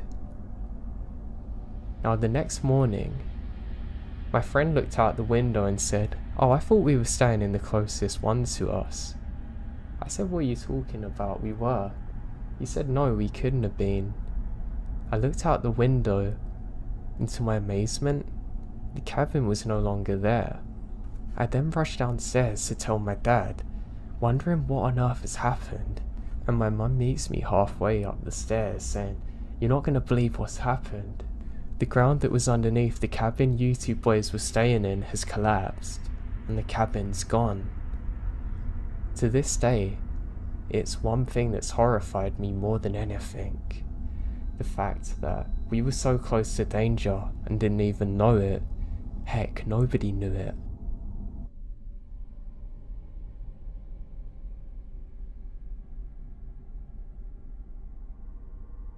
These events took place in the spring of 2014. My friend Samantha and Tanny had finally agreed to come camping with me. The problem is that none of us were experienced in surviving the wilderness, but that didn't stop us. We packed up our gear, loaded up on food, alcohol, and made our way to our location. When we arrived at the spot Sarah had googled, we realized that we would have to hike for a while in order to find a spot suitable for camping. We hiked for some time before reaching a clearing. We set up camp and started a fire, opening a bottle of tequila. After some drinking and smoking a bit, I decided to start preparing dinner, so I left Samantha and Tanny by the fire as I was separating our dinner. As I was busy separating, I realized a man's approaching our camp. "Hey you there," he said with a thick Irish accent. I was caught off guard as I wasn't expecting to see anyone, but nonetheless, he seems friendly, so I reply, "Oh hey, I didn't even notice you. Been hiking for a while." "Yeah, for a bit." "What you cooking there?" He gestures to me. I invited him to join us because I'm not rude, and he seems nice. So we walk over to the fire where I introduce him to the others, who seem extremely unimpressed about our new guest. After eating dinner, we kept drinking, but during this time, it was becoming very clear that our guest had really taken a liking to me. He kept trying to move closer to me and was paying little to no attention to my friends. He was only speaking and focusing on me while drinking his bottle of whiskey. That's when things took a turn and his conversations become weird, making everyone uncomfortable. But it wasn't until he leant over, grabbed the back of my neck and said, "Come on babe, get rid of these two idiots and come into the woods with me," before I could even react. And then Tanny was already right behind him, trying her best to get him away from me while screaming like a banshee. I can't remember what she was saying, but she was inventing her own words. It worked. He let go of my neck, took a step back, looked at Tanny and let out the most sinister smile that I've ever seen. It was something that I can't describe. For that, he had beautiful teeth and a smile, but something about the combination of his eyes just filled me with goosebumps. Even typing this, I'm having the same reaction. He slowly starts walking away from our camp while laughing. I'm absolutely petrified, but decided to quickly tidy up before heading to my tent and hide. I was originally meant to sleep in my own tent while the other two shared, but we all went to the same one. Everything had been quiet for a while, with the exception of Tanny snoring. I was about to fall asleep when I hear twigs crunching and the sounds of footsteps fast approaching us. I lay still, holding my breath, completely immobilized by fear, until I heard my tent being opened, and Samantha let out a scream so loud that it even jolted the Irish psycho, and he jumps back a few steps. Tanny has been woken by this stage, and we're all standing outside the tent. Samantha and Tanny yelling, and I'm fumbling with my phone trying desperately to call the police. He then hits Tanny in the face. I drop everything. I yell, "Run, just run." I held Tanny's arm and don't look back. Importantly, we only have socks on, and we're running through the woods at night, with a psycho chasing us. I ran until I trip over a log, smash my chin down on the ground pretty hard. That's where all three of us stay hidden, low to the ground for a few hours, but it's pitch black. When we felt safe enough, we walked back to the campground and find everything destroyed. Both Samantha and Tanny had everything stolen of value. Weirdly though, my phone is smashed, not even stolen, making me realise how bad his intentions were. I thank my lucky stars I had no documents that could identify me. The last thing I wanted was him knowing where I lived. We don't waste any more time and ran back to our car as fast as possible, occasionally injuring ourselves on the way as we can barely see anything. We get to the car and I'm trying to start the engine, which is doing that sound it makes when it's about to die. When he sees us, he suddenly starts running out of the bushes towards us, laughing. We all scream hysterically and I floor it. God, I'm so scared. I drove like an absolute maniac until we reached the next town over, only to discover that my car's been tampered with and is leaking oil. God, it was done by that psycho. We eventually get picked up by Tanny's dad, taking us to the police station immediately. And unfortunately she broke her jaw in 2 places, and they never found him. I hate the fact that he's not been caught. For all I know, he could still be out there lurking on people, just like he did with us. I know that situation could have ended so much worse. Like I said before, the part I hate in all of this is that he smashed my phone, making sure there was no trace of him or his location. He wasn't even willing to steal the phone because he knew the police could probably track it. God, it makes me sick thinking about this.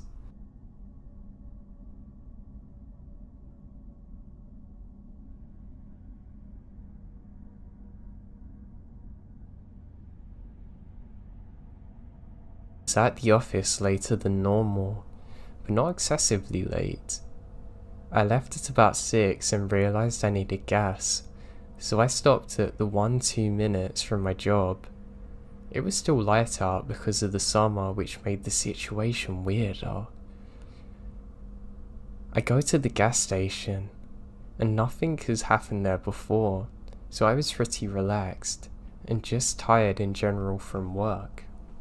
Now while I'm pumping gas, I see a truck pull in, which is kind of rusty with 2 guys in the front, but perpendicular in the way it's parked, which is weird, but I just keep filling my car so I can head home. The 2 guys just look like 2 guys from the country, a bit older, like 40s or 50s, but I felt uncomfortable. The guy driving was talking softly, but I ignored him at first.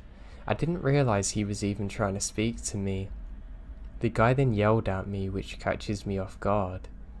I think I said something along the lines of, "Can I help you?" The driver was notioning for me to come closer to talk, which I didn't because it feels off. The guy finally spoke at a normal level and said they're looking for the shortest covered bridge. The country I'm in is known for this. This wasn't too weird of a question, but it's a little hard to point out without a map. I briefly told the guys the directions from the gas station and was grabbing the receipt. This is when all of the red flags go off in my head. He, the driver, asked me to lead them there now. It was out of the way and I say hell no and get in my car. He then starts screaming at me to get in their truck. Now this really scares me. He then starts to get out of his truck.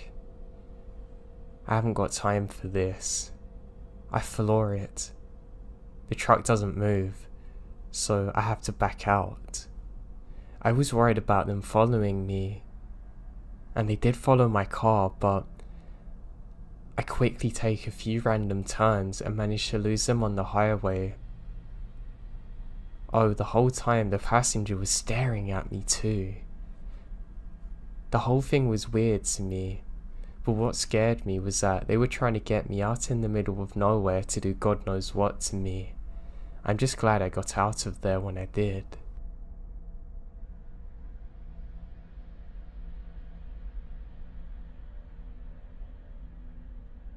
I was a little young when this happened, so I don't really remember it. So this is a story my mum has told me. When I was around 5 or 6, my family and a family of friends all went camping together in New Hampshire. Each family had a camper, and we all set up on one campsite. The campground had a playground, a lake nearby, and there was always something going on. One day, me and my friend Keisha, who was around the same age as me, were playing on our campsite as our mums talked outside the camper, keeping their eyes on us. At some point, an old man came walking by our campsite.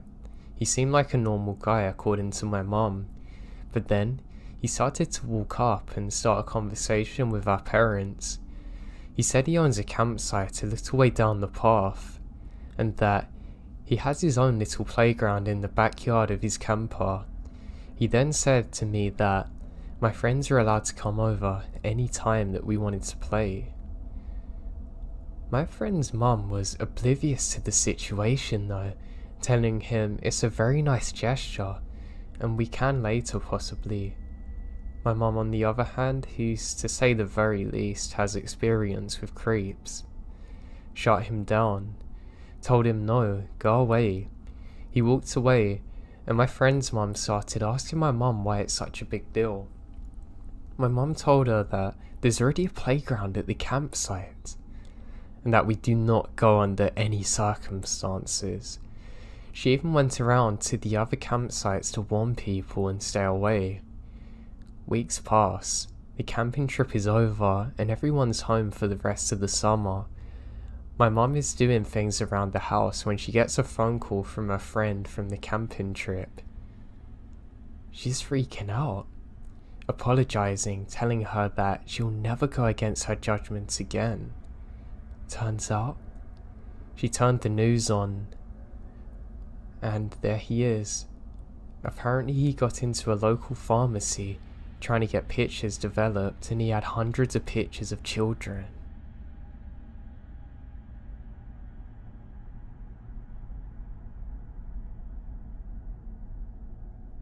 So this actually happened today. I live in a pretty nice neighborhood, and compared to the rest of my city, my area is considered safe. Well, I thought that was true until now. Me and my 2 foster sisters were walking home from school on the route we take every day, and we reached the intersection that we cross to get to our street. It's a very long wait until we're able to cross, and we usually just jaywalk. So me and one of my friends made it across, but my one friend got stuck in the middle with this girl who looks about the same age as us. And she just got off school, not saying anything. She's not saying anything, just kept walking. Now 2 or 3 minutes later, she's coming running behind me, and by then we're at our house, and she tells us to get inside fast, but it takes forever for someone to open the door, and I'm asking her over and over again what's happening. And she just says, I think I was almost human trafficked, and at some point, the girl who was calmly walking down the street started behind us like nothing happened. When we finally got inside, she told me the girl started talking to her, and at first, my friend just thought she was being friendly when she asked what school she went to, but then the red flags began. She asked her who my other friend and I were, and where she was going, and where she lived at, and what her name was, and then she heard a car rev up their engine. She turned around to see A white van parked in a small parking lot across the street with 3 men in it, and the girl also looked, and started speaking faster, asking her if she wanted to walk home with her, and it's only down one street. Finally, the light said walk and she took off. But that girl now knows where we live. But thankfully, my friend saw the red flags and didn't give away any information, or didn't agree to walk with her. And I know it may sound like maybe this girl was also scared, but when she walked past our house, she looked completely fine, like nothing happened. Like she was just a girl walking home from school. She didn't look at all unusual. We have yet to tell our parents what happened. I just pray I don't see that freaking van.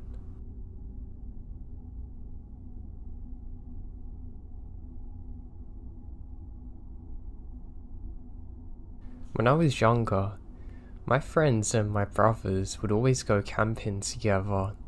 We weren't too old, and we didn't live too far from a big field and lake. It made great camping though, because it was away from things but not too far away from home.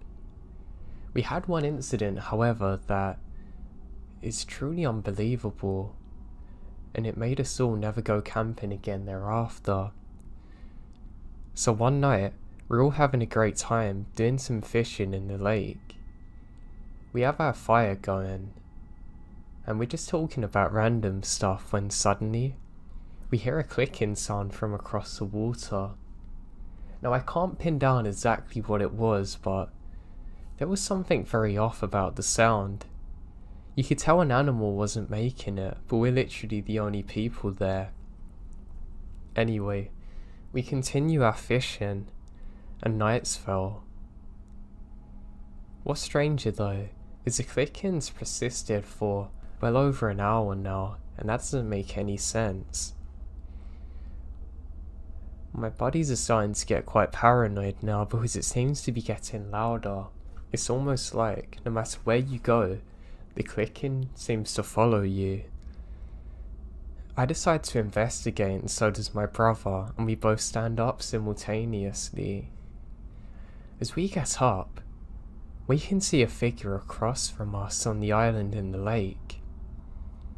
He looks freaking massive though, like at least 7 feet tall. It's so ridiculous I don't even think it's a real person.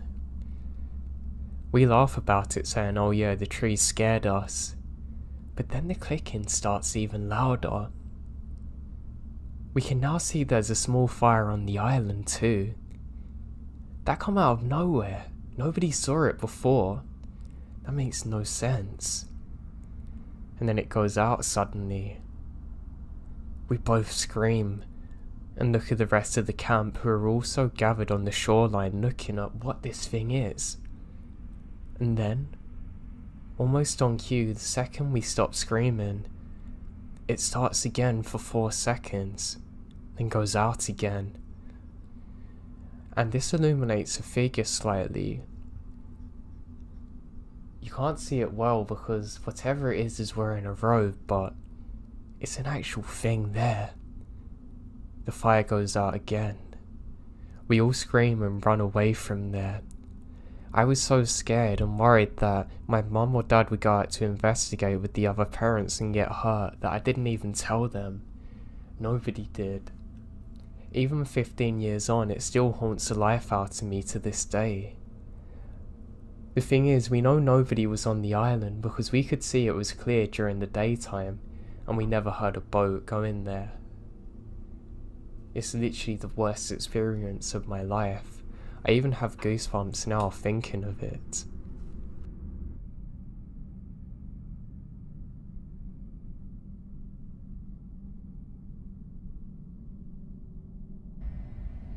When I first returned from the war, I was a power line rigger. This was on EHV lines, which are extra high voltage, the kind on top of the steel towers. Those are transitional lines, not sub-transitional like most inner city lines. So anyway, I had a job during a heavy windstorm in 2008 to go out and repair some lines near Colorado and the New Mexico border. It was great pay, since it was an emergency call out, so I agree. I met up with my crewman and head down from the Colorado Springs area. We get there at around 9 PM and start getting to work. Windstorms are notorious for feeling lines, but not EHV or UHV lines, since they are rigged differently. When I crane up to see the broken link on the tower and inspect the damage, I remembered seeing over the tops of most trees. I observed the view for a moment and saw some nearby lights from a campfire. As soon as I saw the lights, I hear yelling coming from that area. Now it must have been about 300 yards away, as I hear a woman yelling. She kept saying, "Someone please help," over and over again. I crane down and start yelling for the guys. They heard it too, and were asking questions. This is really odd. We never see anyone out there. I told them about the campfire lights coming from the direction our trucks were facing. We jump in one of the smaller trucks, since it's a 4x4, and head down the road. We look everywhere for the light, but don't see a thing. We drove back and forth, and then back again and slowed down. We rolled down the windows and stopped the truck in the area where the light should be. We all heard moaning sounds coming from the right of our trucks, so to the north. It sounded like two people are having heart attacks, and I mean really loud. So now we're on edge. The site supervisor was calling the police now. Given the general area we're at, they told us to check to see if we feel safe. Because I have the war veteran attitude, I decided to look. Two guys came down with me, and our supervisor stayed with the truck to wait for police. Apparently, they had a station not too far, like 15 minutes or so away. I armed myself with a pickaxe, and the other guys had conduit pipes like 1 inches. We all start walking through the trees with our headlamps on, because it got really dark now. The moaning's still coming from ahead of us. We got through the trees into a small clearing. It looks empty. The moaning stopped. We check around and hear nothing. We went back to the truck, and as soon as we got there, we heard the woman yelling again, yelling the same thing. "Someone please help." It was just to the north of where we were. One of the guys yelled back saying, "Where are you?" and gets no reply. Then we hear her scream in pain, and nothing else. We're already running back north and called the police, but they've showed up.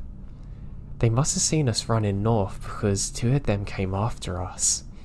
We stopped in the field area, and they stopped with us and asked what was going on. We told them. They helped us look around and saw nothing. We walked back to the truck and didn't hear anything else. They said they would hang out for us and check if anything else happened, so we get working again. The police are now parked next to each other, talking while we worked. When I craned up, I can't see any campfire lights or anything. We did the job. Took about an hour and a half until we're done. When we were packing our tools to head out, one of the cops left, and the other comes with us. He told us that just to the west, there was a small plane that crashed, and people burned to death. He said the police and paramedics got to the scene, and the fire's still going. He told us about how 2 bodies were found away from the plane, crawling away from it, and one of the bodies is still there somewhere buried from the 70s or 80s. Yeah, we packed up fast and got the hell out of there. Now I never saw a fire, just light on the trees. Now I can't tell you how creepy that stuff is to find out afterwards, and the voices and moans were so clear. I always kind of believed in the afterlife after this, but God, did it mess my head up. I'm so glad other people were there to experience it though. The cop believed us too. But I didn't hear anything about reports of a fire or anything else in the area afterwards.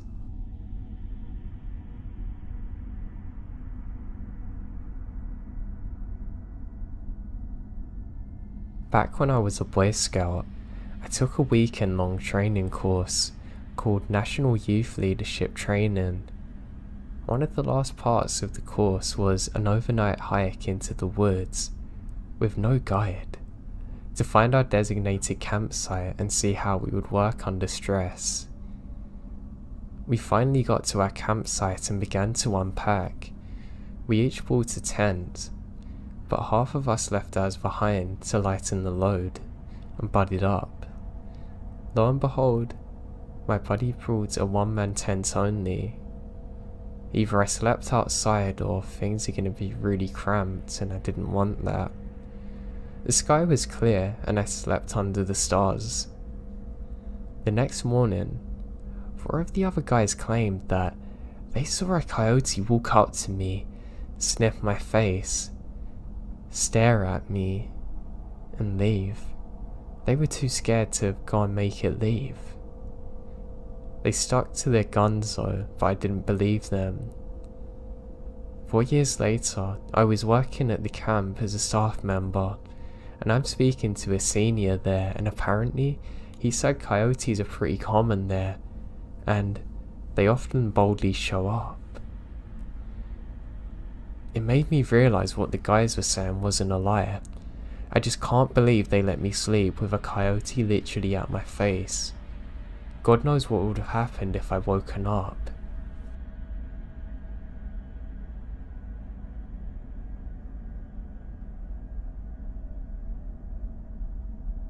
I went camping with some friends near Lochmond in Scotland. We set up camp about 3 miles into the woods near a small river and got the fire going to cook some food we brought with us.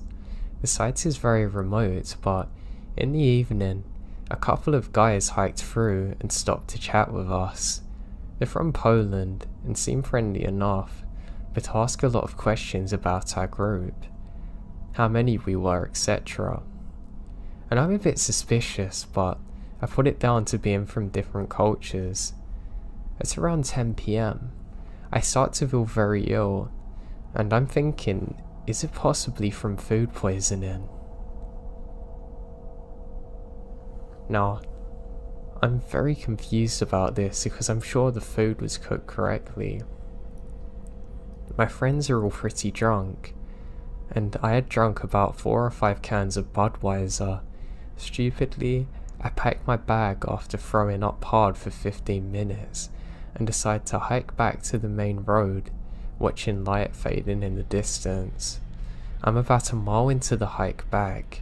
At this point, I've been sick twice and am completely sobered up by throwing up so much. I've got sports bottles full of water. I now stop to rinse my mouth out. At this point, it's near pitch black, so I got into my bag to get out my torch, small knife and my .22 air gun. As I start zipping my bag back up, I hear twig snap nearby and assume it's a rabbit or fox. I shine my torch, but there's nothing.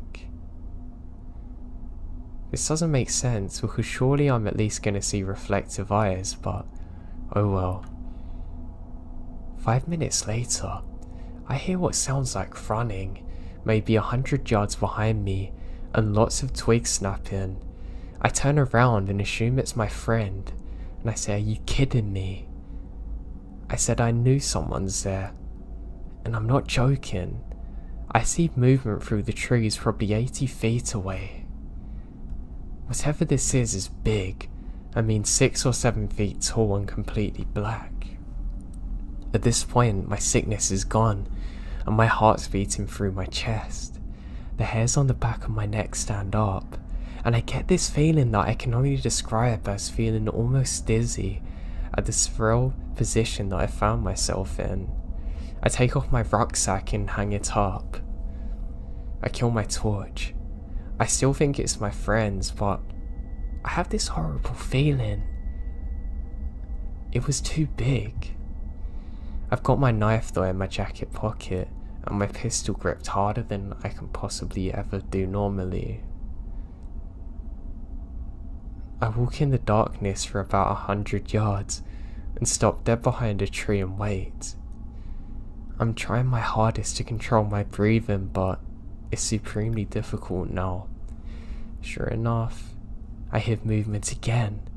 Very difficult to pinpoint, but it's getting closer. Now I'm caught in two minds, to continue to hide or confront. I decide the latter, and now I burst out from the brush. I'm in two minds, but I have to run now. I point my torch in the general direction of the sound, and there's branches moving.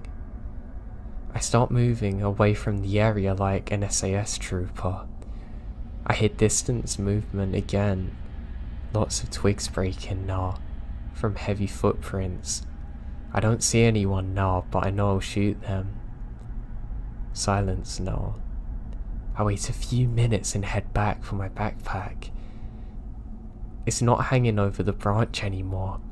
It's on the ground. That's the scariest part for me. Whatever I've been chasing could have never beaten me back to my bag. So something or someone else moved it. The branch is intact, which doesn't make sense either. At this point, I tabble out onto the main road pretty sharp with no incident. I call my fiancée, who quickly picks me up, and I'm violently sick. I believe it's from fear. I tell her about what happened and she's freaking out. To this day, I still don't know exactly what happened. I do know I was terrified, and I've never experienced anything like it before or since.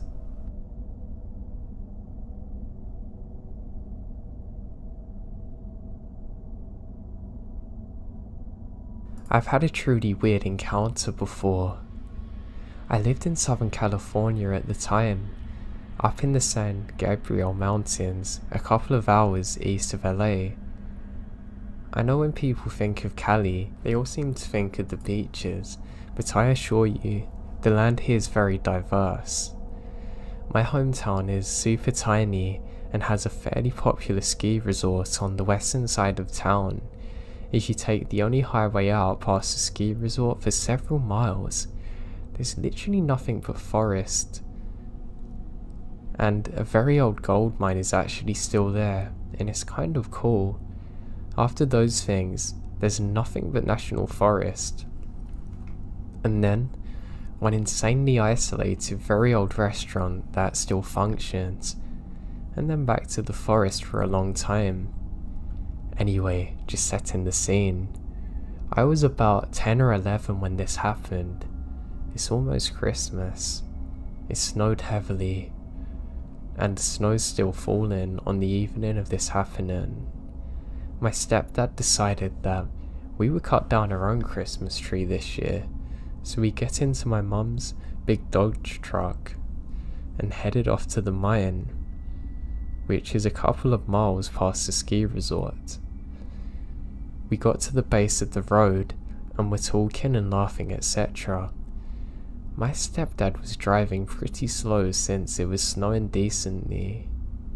They had ploughed part of this road recently too, and there were big snow berms on either side of us, down near up to the top of the truck, probably 8 feet off the ground.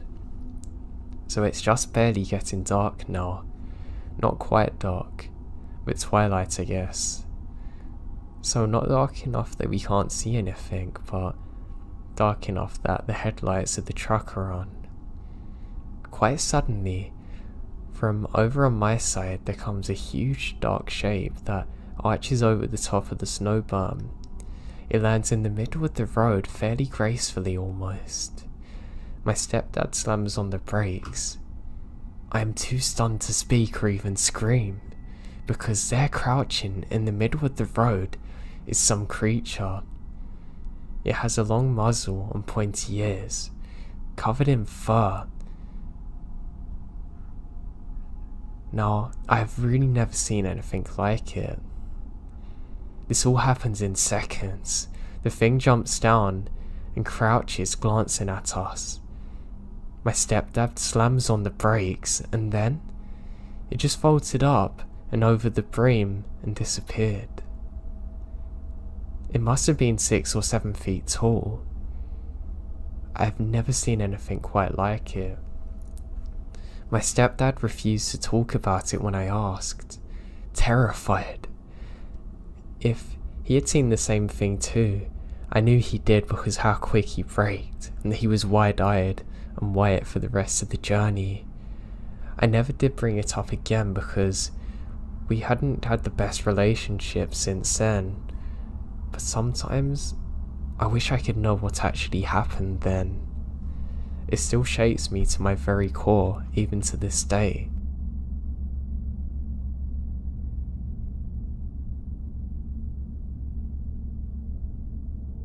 I live in the foothills of the Compilation Mountains in northeast Georgia. It's a beautiful area with hundreds of miles of national forest, some great state parks, and tons of fantastic camping places. Unfortunately, my hometown is also relatively poor. While there are some out-of-town residents from Atlanta and other places, a lot of the people from where I am are really poor. I do freelance work as a technical writer, so I do a lot of work online. If I didn't have that going for me, I'd have to move somewhere else. It's just one of them small towns that will rob you of your ability to accomplish anything in life if you stay there for too long. No opportunities or chances for the people that fairly deserve it. And nothing for miles around, like honestly, you're trapped there. I hated it. To the east of my town, there's a massive national forest. It's loaded with great camping sites and lots of relatively unused hiking trails. I really enjoy hiking on them with my dog, but it can be a bit of an unnerving experience sometimes. It's about a 10-mile drive from town, and there's no cell phone service for miles or houses. In the past, there's been a lot of vehicle break-ins on the trailheads. I mean literally, the gravel there is littered with bits of broken glass from what I can only assume is break-ins. Sometimes there's really shifty people hanging around those trailheads or just driving around out on the forest roads. There are really rough roads, and you'll see these beat up $500 cars barreling along them that are meant for a 4x4. Some of the people you see in the cars look like the guy that got crushed by an ATM in Breaking Bad. All that said, it's still a great place to camp. However, you have to be careful. A few years ago, 2 friends of mine and I decided to play paintball in the national forest. We decided to turn the paintball expedition into a camping trip, so we can play the next morning also. After a pretty uneventful day of shooting paintballs at each other, we drive a couple of miles to one of the most popular camping spots. Sadly, a church group or something had taken up all the spots. This really got us annoyed. This was really the only camping spot that we're familiar with, and it's getting late. We decide to keep on looking, so we drive for about an hour further into the woods. By now, it's getting dark, and we're getting worried about finding a spot. We all had GPS on our smartphones, but no service of course. We turn off onto an unfamiliar road that isn't in very good shape. In fact, it looks like the Forest Service rangers used a backhoe to block off the road with a mound of dirt. A broken metal barrier lay in the woods nearby. That being said, it looked like a 4x4 had been going over the mound, so it's worn now.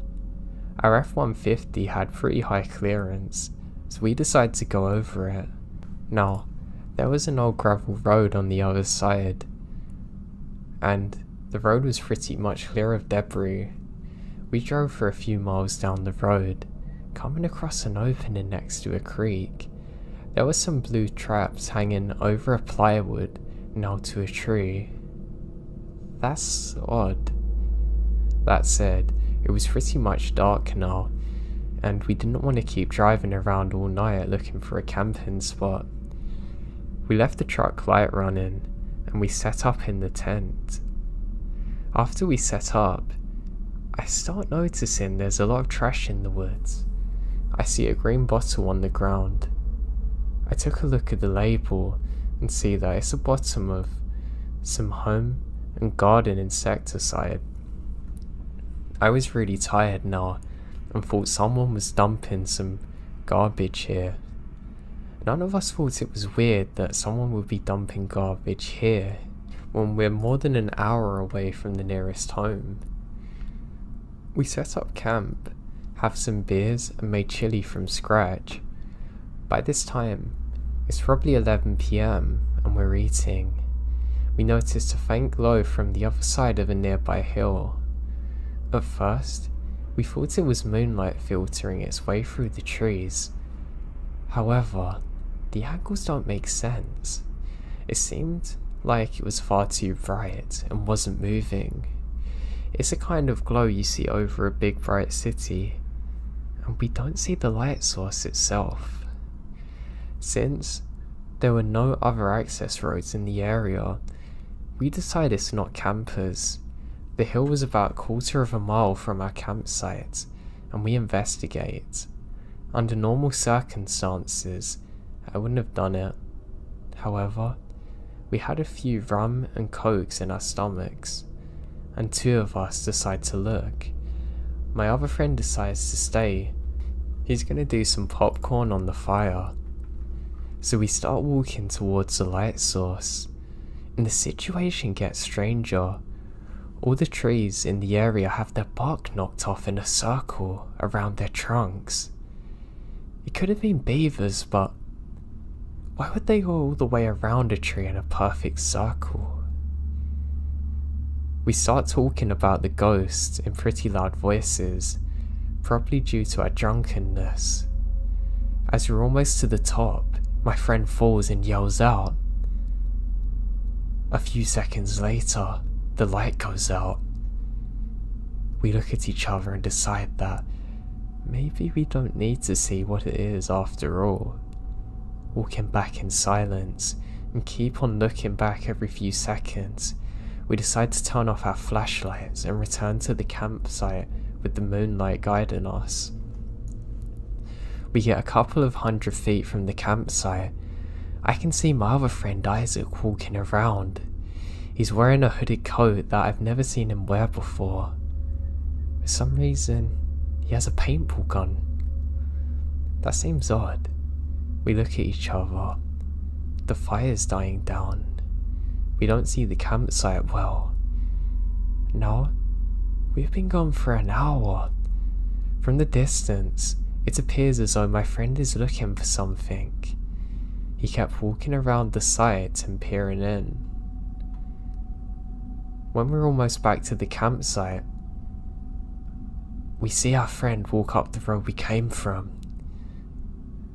We figure he's went to the bathroom and didn't want to wander through the woods like us. When we got back, we sat next to our fire waiting for him to return.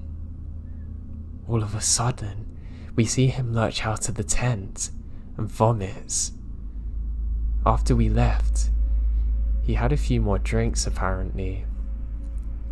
We ask him why he's wandering around with the paintball gun, and he gets a strange face and says, "They're locked in the cab of the truck."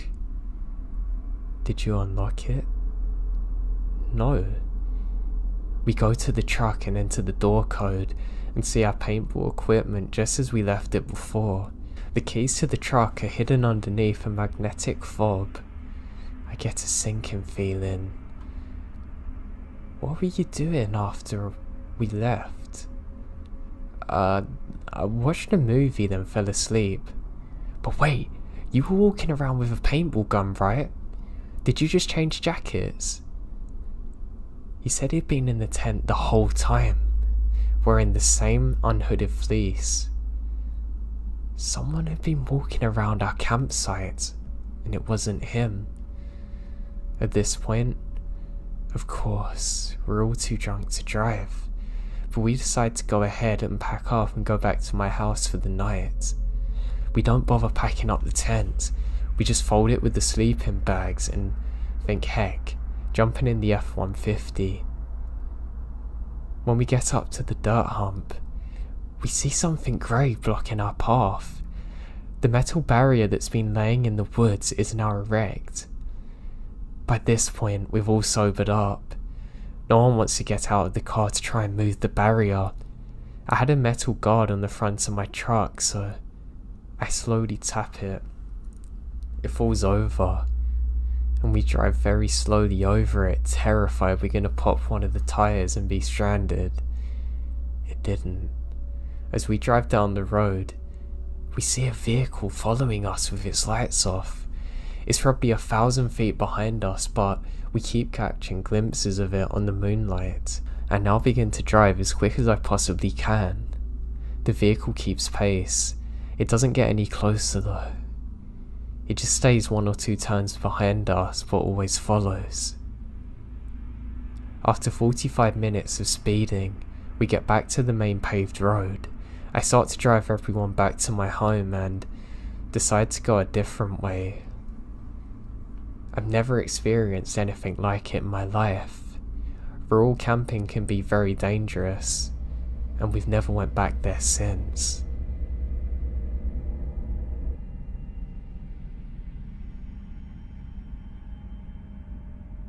Tonight was one of the scariest things that I've ever witnessed, and I don't know how to explain it.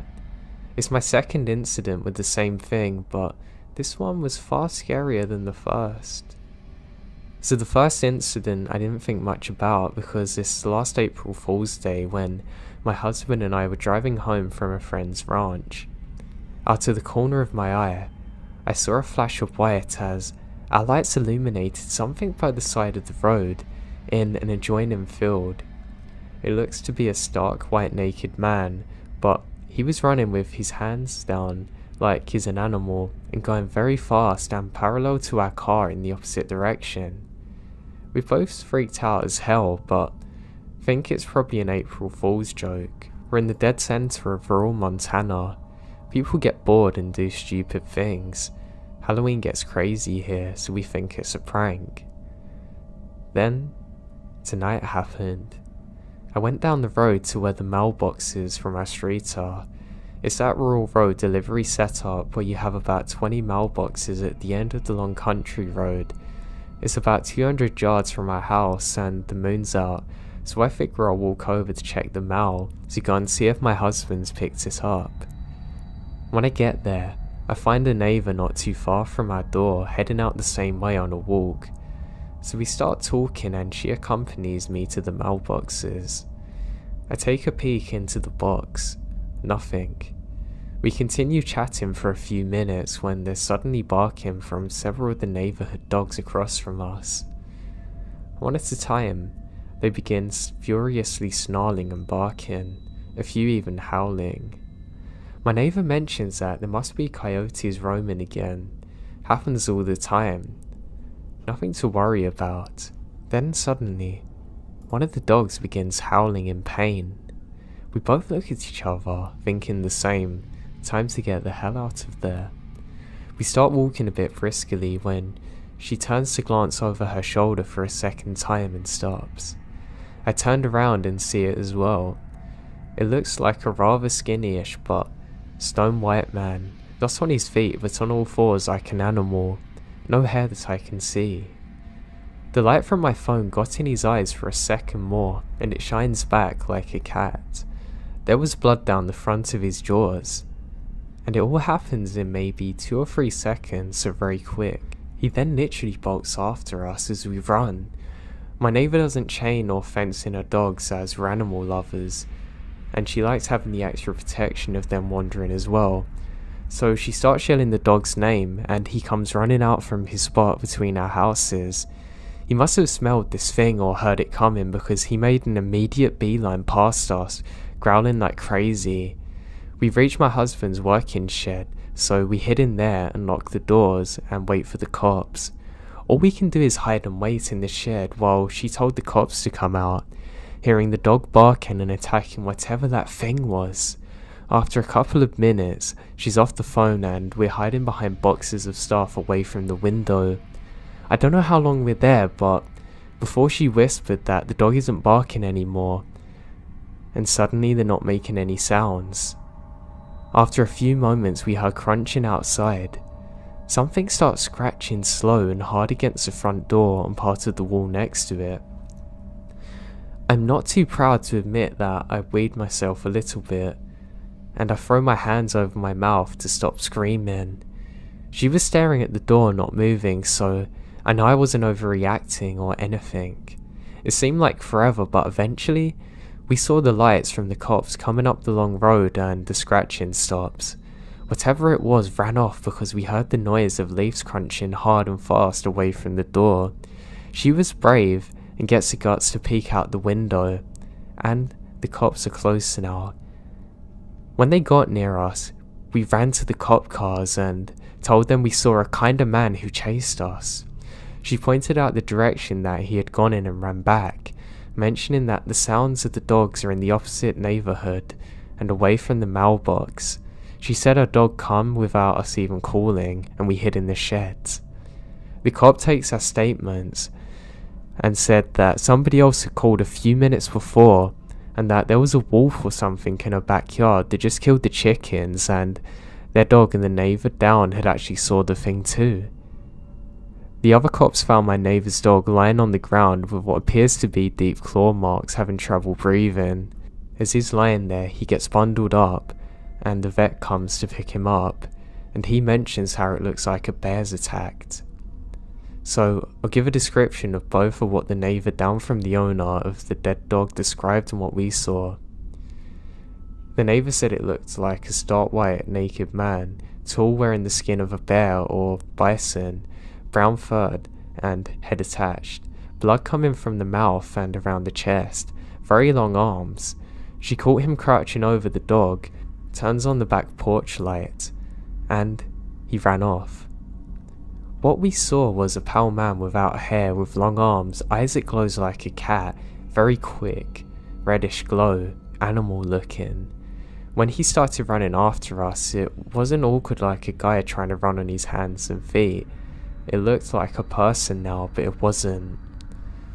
This isn't the first time this kind of thing happened. It's not the first time I've heard of odd things. Montana's one of them places where so many weird and unexplainable things happen. But it's not the first time something odd's come after me in the dark. It's been a couple of hours and I'm still shaking. If that was me, I'd make the skinwalker bleed if it touched my dog. I would literally fight to the death over my dog. Skinwalker would be running from me.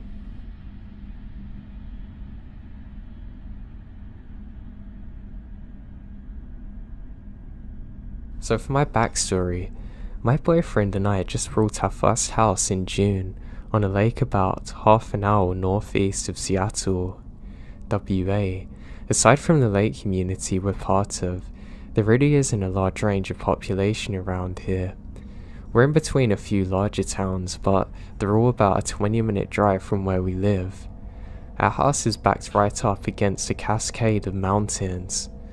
We're pretty much the last bit of population before the mountains begin. About 30 yards from our driveway is a dead-end road that turns off the main lake road and goes back into the woods for a few miles. There's a few gated Forest Service / logging roads that branch off from this. Boyfriend and I ride our dirt bikes up these roads, and they themselves go on for miles, but there really aren't any other houses in the area except for a few that are all on the main road. Before taking the dirt bikes up to it, I love dirt bikes, I had been walking up this road a few times exploring the area, and it always felt a little odd to me. My boyfriend said things like, "This is creepy even in daylight." It totally could have been that it was just very wooded in most spots and therefore shaded. The lack of houses made it odd, but I stopped walking up this road for this reason. When we moved in, I was dog sitting my friend's pit bull Bella. She's about 70 pounds and was a totally fearless brat. Now she's kind of aggressive with other dogs, and even with some people. I would walk her up to the end of the road, and I'd always feel okay because there were no cars or houses around. So one day we were about 2 miles up the main road and had come down a small hill onto a flat, treeless area where there was no old abandoned barn and a large field that cut through the road. There was tall grass on either sides of the road. When we got to the area, Bella's tail went down and she kept her head really low. She also started to look around and back behind us, acting nervous, which is really odd for her. As we're coming around a turn, about 100 yards in front of us is a logging road that went off the road straight up a hill. It had a large gate just at the bottom of it to keep vehicles out. My boyfriend and I have to put our dirt bikes under this gate before riding up the trails, so it's pretty tall. The top of the bar of the gate comes to my chest and I'm 5'5".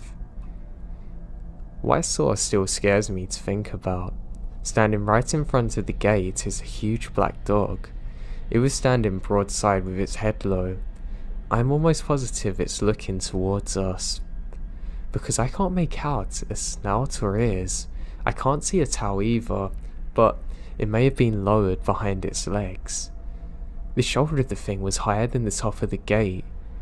It was blocking part of the view. I stopped instantly and held Bella's harness so she couldn't advance forward and catch sight of it, and this dog's aggressive. I look at this thing for probably 2 seconds before running back and getting back to the main road because I heard this thing growl. I'm not kidding you. 100 yards away from it, I hear this thing, almost hissing. I'm totally terrified. So's Bella now, which is worrying. She's not even seen it. It was a long 2 miles back and I couldn't stop looking over my shoulder, and Bella's also freaking out the whole time. The growling, massive black dog wasn't the only thing I'm terrified of. I have this also feeling of dread that I can't get away from. Now I saw it, and it was overwhelming, and I've never felt fear like it before. Even while typing this, I'm shaking. I don't even feel safe when I'm home alone anymore. My boyfriend's 100% sure I saw a 6-foot black bear, but I'm certain it wasn't, as I grew up in rural Pennsylvania and have never seen black bears. Now this thing had long skinny legs and a deep curved rib cage. It's similar to a Doberman. Now, wolves don't live in this area. Even if they did, this would have been an abnormally large skinny wolf. I'm pretty sure what I come across is actually a skinwalker.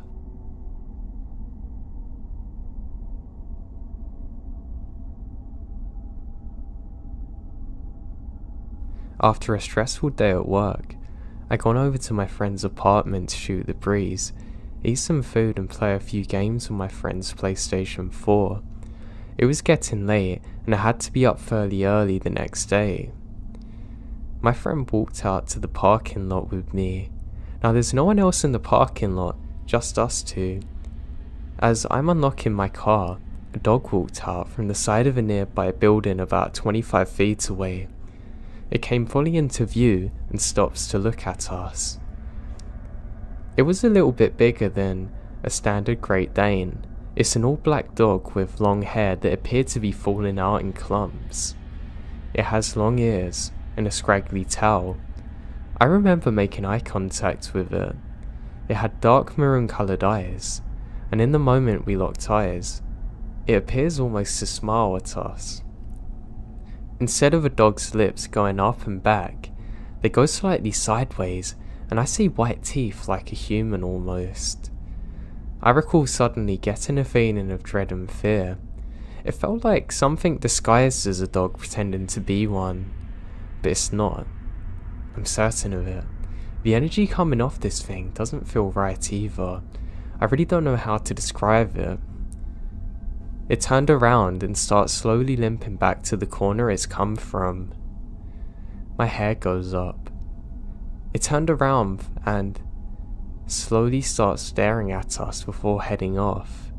It seemed to have most of its weight on its front feet, walking like a hunchback. The way it was limping, I noticed its rear left foot is wrapped up in a blue gauze, and the foot appears very odd. The heel was parallel to the ground actually. I'm unsure if my friend saw exactly what I saw, but she suddenly said, "It's leaving, let's follow it," and she ran after the damn thing. And it disappeared right around the corner. I remembered being scared for my friend, so I sprint after her. Around the corner with my friend, looking around confused. The dog? It's gone. At the rate it was walking and limping, it couldn't have got anywhere. The air was suddenly cold, even for South Texas in January. My teeth were chattering. My friend told me to go quickly back to her apartment, lock the door and stay inside. I warned her that this isn't a dog. I texted her when I'd gone home. Once at the safety of home, I text my friend and say that I hope this is the end of it, but even as I'm sitting there in bed, my heart is racing. It doesn't help that around 12 AM, there was low whistling right outside my window. My neighbour's house isn't too far from mine, but they're good people and there's no logical reason for them to be that close to my window at night whistling. I didn't make any indication that I was aware of the whistling. It's not even musical, just like somebody trying to get their attention. Eventually, the whistling stops and I hear nothing else. I have a lot of trouble sleeping. I've never seen or experienced anything like this. To the best of my knowledge, it could be a skinwalker.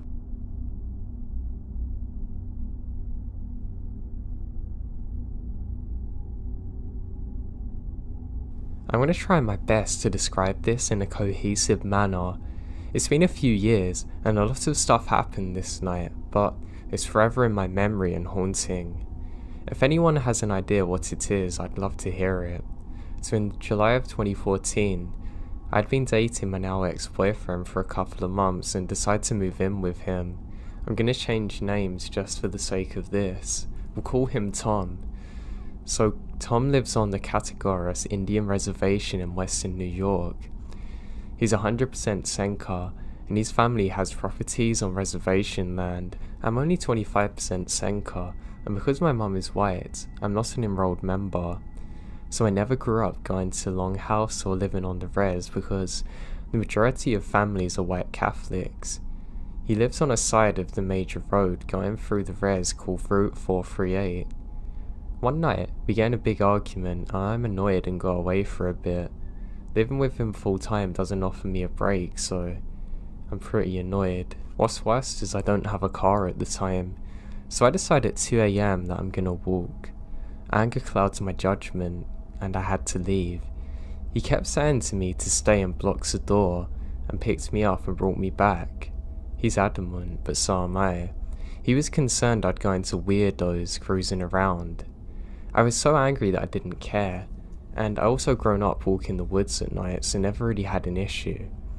So I walk out the door and up the driveway and start heading down this road. It's pitch black with brush on both sides, but there's a few trailers his aunts and uncles owned. As I get closer to the stop sign where his road ends and connects to Route 438, I see a light heading towards me. I get freaked out and realise it's a person heading towards me. Now it's not really uncommon for people to be walking by the res at night, but as we got closer, I debate turning back. But I was mad and kept going.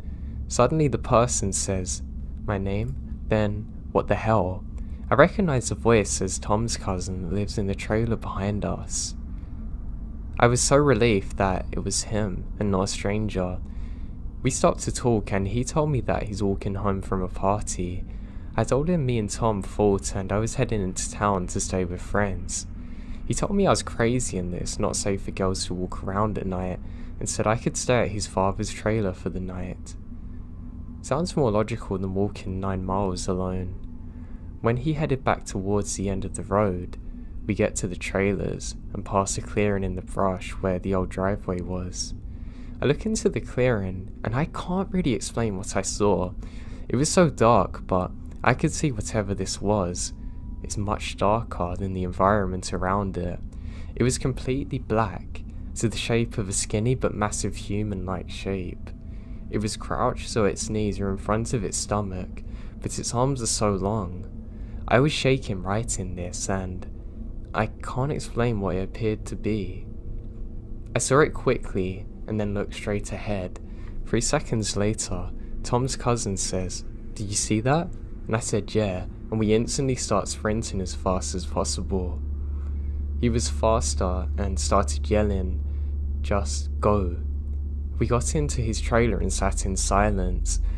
I think maybe we both saw it and didn't know for sure until we saw each other. The walk felt like it took an eternity. I felt this horrible feeling of being watched. Its arms were massive.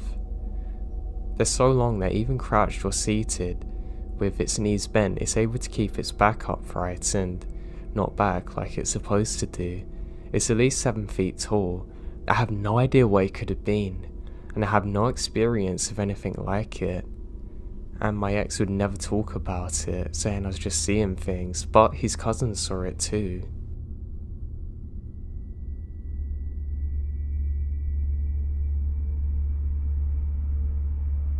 A few months ago, my roommates and I are out taking a drive trying to find a fun place to visit. I'll call them S and J for privacy's sake. S was driving and told us about a playground in Skelly that she used to go with a friend, so we decided to check it out. The playground wasn't very special, but it was interesting because it was half old playground equipment that you could tell someone hadn't used in years, and half new equipment. While we're enjoying time over there, I start hearing whispering from the near side of the playground, which didn't freak me out because I've heard them since I was a child.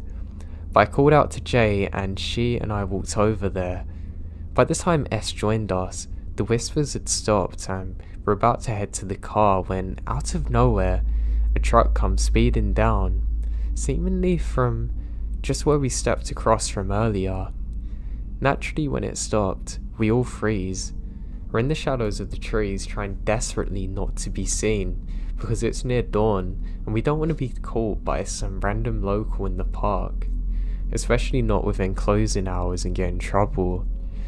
But before we knew what was happening, the driver gets out of his truck and stood facing the crossroad that led out, and we suddenly hear a howl sound. It was deep and almost inhuman. It starts out low in pitch, then gets higher. It's a really creepy sound. It goes silent for a few seconds, then starts again for another 5 or 6. What really caught our attention is that we're out in a small country town at night, so there's a lot of birds and insects, but when the driver started howling, everything went dead silent. I mean, everything. After it started its third howl, we ran to the car and sped off.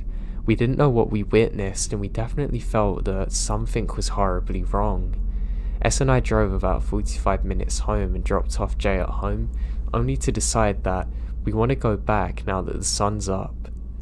But when we arrived back in Skelly, we're in for a surprise. First off, there is not a crossroad anywhere close to the playground. There was only a curve in the road, but we distinctly remembered seeing a 4-way crossroad under the streetlights. Also, there wasn't a football field that we saw earlier. I know things look different in the dark, but they shouldn't be that different, and all of us remember the same thing. We have no idea what we witnessed that day. It's really crazy, and it seemed almost evil and malevolent.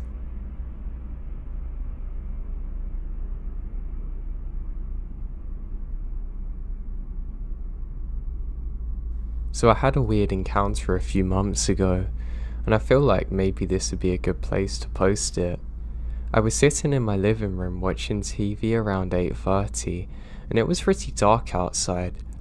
All of a sudden, I heard knocks on my door, so I get up to see who's there. No one I know ever knocks on the door, they just walk in. So anyway, and standing on my porch are 3 guys. Just one look at them and I'm scared. They seem almost like caricatures of humans, but ones that walk straight out of hell and onto my doorstep. They were dressed up like Mormon boys in suits, but their name tags only said Jesus Christ.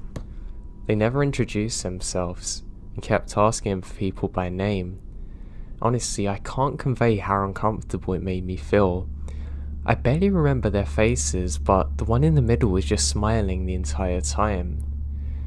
I don't know how, but my instincts told me that these aren't normal people and I should never have opened the door. Now, I get out of the conversation by saying I'm cold and don't really have a good time talking. Now I slammed the door and I never saw or heard from them again. It's been a few months now and I still have no idea who they were to this day.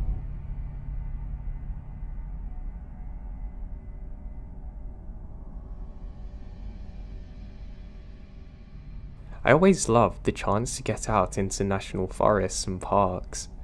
I really like jogging. I find a true tranquility when I'm going through them with nothing but the cool summer's air with me. I would do it in winters too, but it was a lot worse because obviously the leaves were very slippery and you wouldn't always see people about outside of the occasional park ranger. But this story took place on one summer's evening. I was feeling really good. I made a playlist and was listening to some podcasts while I was jogging. I set out at about 9 PM, so it was still kind of light outside. As I was jogging, I couldn't help become more and more aware of how dark it seemed to be getting, quick, and I mean almost too quick. I'd go on my phone for literally less than 5 minutes, and when I looked up, it got noticeably darker. Not just in the sense of my eyes adjusting, I mean it was a weird feeling, and I feel like somebody's watching me. I decide just to try and walk back because I'm getting really tired now, which is another strange thing. I've come to realise it might have been my body's response to fear, but I felt drained and really tired in a way that I've never felt it before. I decide to press on regardless, cycle through my songs and feel good again. Now as I'm walking, I realise that there's a mist that's setting over the park. Now this is something that I've never experienced before. Well, I have, just not in the summertime, so it's something that I found very strange. I start to hear interference with my headphones too, and think it might be because of the moisture from the fog and take them off. That's when I realise that I can hear a hissing sound. It's not a normal sound that you would hear from electric interference, it's almost like an animal making it, but I've never heard it before, and my heart drops. The feeling of being watched overpowers me now. I feel darkness like I've never felt before, like true evil's around. I think maybe there's a park ranger there with his radio messing up. I call out but I don't hear anyone. I suddenly think it is a bad idea to call out and I begin jogging. As I start jogging, I hear a crash behind me. I turn to look, and there's a very tall dark figure just off beside a tree. Now what terrifies me is that there's a tree that's been knocked over that was standing before. I know for a fact that it's either a 1 in a billion chance it fell then and none of the other trees did, or something menacing's following me. Now this thing has to be at least 6'2" and has long arms. It sounds like it's describing exactly me so far. I can't see any eyes, but I can tell that this thing's facing directly towards me. I wipe my eyes, and it doesn't move. I say, hey, if this is a ranger, you need to stop because I'm scared now. And I'm met with silence. It slowly moves behind the tree. I've seen enough now. I can't deal with this. I go into a fight or flight state and I'm literally frozen for a second. I tell myself, no, I'm not going out like this, and I start sprinting as quick as I can. The whole time I'm running, I can hear this thing chasing just behind me.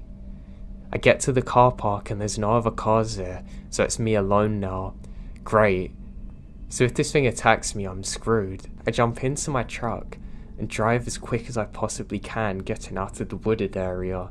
Now the craziest thing is, this thing's still following me. I can hear things breaking behind me, like a very tall and very heavy thing's chasing me through the woods. I'm literally screaming and praying for God to help me out in this moment. I can just about see him in my mirrors, but it's very foggy at the time. I have to slam on the brakes at one point too, because I nearly hit a tree because how dense the fog had become. I continue driving and eventually make it back onto the main road. I'm literally crying the entire time. I end up going to a ranger station and explaining what I saw, and they say I'm not the only one that's reported something similar. People have been reporting it as a bear, but it's not possible because there's no bears in this specific area. I have no idea what it was, and nor do the park rangers, but they say I wasn't the only one who had that reaction.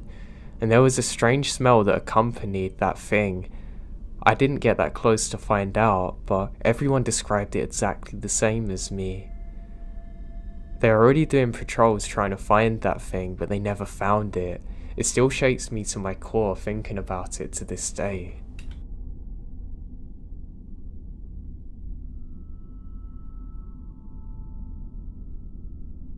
So this didn't happen to me, but I live in the area where it took place. My friend and I were discussing the scariest things that we've seen in the woods, and he told me a story that happened to his friend. So this guy was with 5 of his friends and was spending a few days in a cabin hunting and trapping. They were not drunk but had a few beers to unwind one night, so one of them goes out to the outhouse to use the bathroom. He can hear some faint beating sounds in the distance like a low drum. So he finishes in the outhouse and goes into the cabin to tell his friends to come and check out the sound. So they all grab their rifles and walk out the ridge of their cabin, down the holloway behind it and up the other side. It's a pretty rocky area, so the sound travels far. They could tell that it's just over the hill, so 5 of them spread out about 50 feet and walk up to the top. They can't see completely over there because there's large bushes around them. Now they just sneak down and try and see what it is. One of them goes over there and he stands there and watches for about 30 seconds to a minute before telling his friends that they have to run as quick as they can and saying what he saw was evil and they need to get out of there now. He said all he could see was a bunch of naked people dancing around a fire pit with some kind of pentagram on the floor. He never told them about everything he saw. He just said he was too scared ever to go back in the woods again or near that area.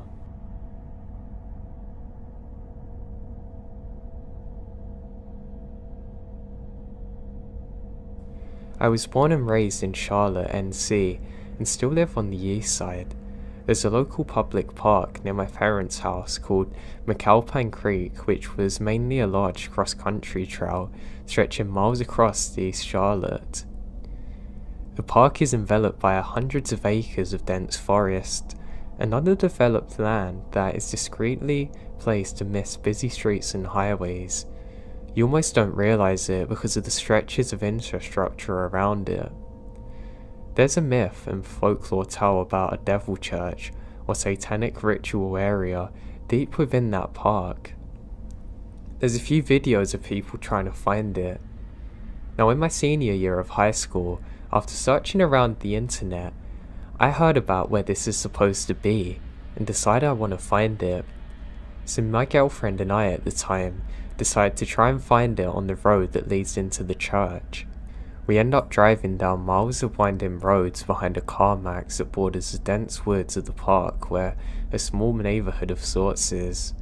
I think I gotten the 2 street names wrong, but they're very close to the spot. Now cautiously driving down these quiet and dark roads, we found a seemingly abandoned dirt track offshooting from the paved road. Keep in mind that there's almost no streetlights anywhere. We're driving about another 2 or 3 minutes and there had been a pickup truck behind us for maybe 50 feet or so. Upon seeing the dirt track and everything else around, our interest had peaked. We stopped the car to discuss what we want to do. We began to slowly pull onto the dirt track simultaneously. The pickup truck ahead abruptly stops and stays in place. We notice this, having pulled finally into the dirt road at this point. We're immediately frozen in panic. The driver of the truck quickly puts their car into reverse and began to immediately back up towards us at max speed. I throw my car into reverse and panic in an attempt to back away from where we come from. I was able to get turned around and drive back into the woods fairly quickly. The driver's accelerating at us at full speed now, and I have to floor it to try and get out of there. We literally never look back. We never ended up finding the church and have no idea who was following us in the woods that day.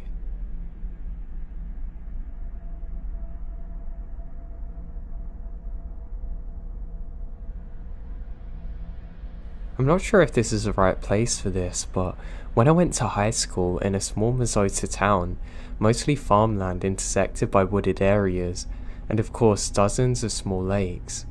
One side of my neighborhood was bordered by a relatively large marshland that you could access by a slope that wound down a trail. This trail curves through the marsh into a big patch of woods, about 3/4 of a mile away. In the fall or spring, after heavy rain, a fog would often settle over the marshes, as it was much lower than the surrounding area. It really looks like something out of a Stephen King novel. After one of these rains, my brother and I, he's probably about 13 and I was 16 at the time, decided it's a great idea to explore the woods in the fog. Although the sun was setting fast, we knew that we could make it into the woods in about 10 minutes if we left immediately. We grabbed a couple of flashlights, knowing that it would get dark by the time we got home, and we head for the trail. Once we're in the trail and moving, it hit us just how thick the fog is. We'd only been walking for about a minute or two, but we have absolutely no visibility behind us, and 5 to 10 feet max in front of us. So we continue walking for a few more minutes, now we come up to a curve in the trail. This curve signaled that we're only about 100 yards from the entrance of the woods. At this point, there's a small lake on the left side of the trail and some marshland further to the right. Now we began walking past the lake when we hear a splash. Definitely much bigger than a fish jumping, almost like a person done it. It's a really strange sound. Now we couldn't have been up there for more than 15 seconds when we heard cracking and shuffling in the brush up ahead to our left. We stopped dead in our tracks and waited.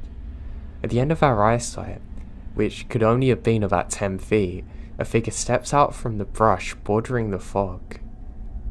Now, it's so thick that we can't make out details, but he must have been about 6'4" and very broad-shouldered. As this figure made its way into the middle of the trail, my brother gasped and stopped.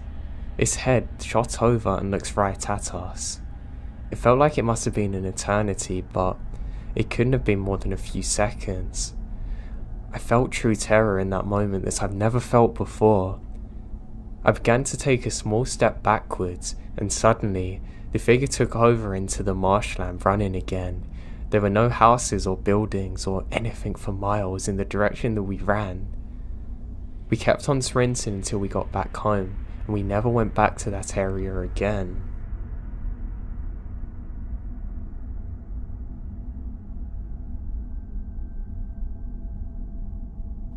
I grew up in the Midwest US. When I was a senior in high school, I was out for a hike at a local trail in the National Forest. This is a good 20 miles from town, way out in the sticks. It's a box canyon, so you start at the rim and hike down into the canyon. It was autumn and late afternoon when I pulled into the empty parking area, but there's plenty of light around. But by the time I got to the bottom, the sun's pretty low. I was down in the canyon and get the feeling that something isn't quite right. I start looking behind me as I walk every few steps. I can't shake this feeling. Finally, on one of these backward glances, I spotted a man peeking out from behind a tree. Not far at all, maybe 100 feet away. It was the weirdest thing to catch somebody watching me. He knew I'd seen him and stepped out saying, "I'm not looking to scare you." He's a big adult male, very old looking, and I'm a scrawny 16-year-old kid, and we're on a trail in the public park. There's no reason to hide like that. He seems alarmed that I've even seen him.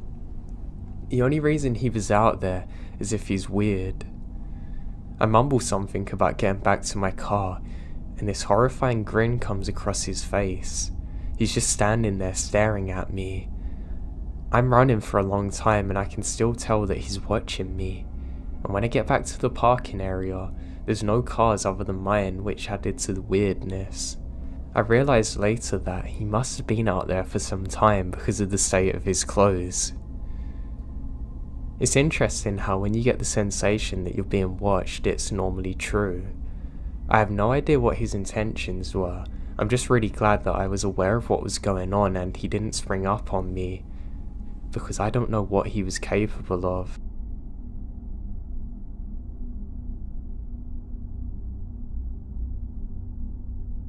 I went to a summer camp in a rural part of New Jersey back in the mid-1990s. The camp was situated on a long, narrow man-made lake. One end of the lake was reserved for swimming, which we'd do as a group activity every day or so. The swimming area had one long dock stretching straight out onto the water. The two square floating docks further apart. One of the two floating docks is further away, and although I had spent a few summers at this camp, I'd never seen anybody use the second dock. One day on the group, a dozen 11-year-olds got to the bright idea that we're going to swim out to the faraway dock. I consider this to be a challenge. When we reached the dock, I noticed a strange looking spider on the ladder that you had to climb up. I would have a heart attack. It was quite large in terms of overall footprint. Probably 3 inches from end to end. Nah, screw that. Spiders, of course, are normal critters in nature, but this one stood out as looking unusual. After the long swim, we took a few minutes to lie on the dock and rest in the sun. No way did they just go over that spider like that. It was relaxing and we were all having a good time. We started really messing around and decided to play around for a bit. We're playing a regular game where we shuffle towards one corner of the dock, making it sink. Oh god. As the corner of the dock starts to sink and fill with water, suddenly hundreds of giant spiders come, oh god, frantically crawling out from between the boards, swarming over around the feet of those who are still standing on the dry ground. This dock was theirs apparently. We all began to scream immediately and jump up trying to get away, but the spiders are in the water too. I vividly remember the feeling of them clinging to my wet hair as I began hopelessly trying to get them off. Adrenaline kicks in and we swim to the other side that's spider free. But this is a childhood trauma that lingers with me. I had not really been afraid of spiders before, but this is a turning point.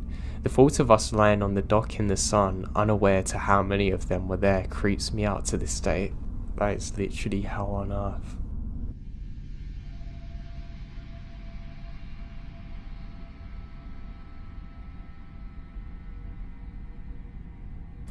This happened about 5 years ago now. I had gone through a rough breakup, and I was going through a phase where I wanted to be more independent, self-efficient, and generally more okay being alone. I would go to a lot of movies and restaurants by myself, etc. At the time, I'm living in Montana, where spending time outdoors is a prime recreation. Camping solo seems to be a very good exercise in truly being self-reliant, so I packed a little tent and went to the Jerry Johnson hot springs. Jerry Johnson is a natural hot spring with a few small, mostly natural pools of water in the mountains on the border of Montana and Idaho.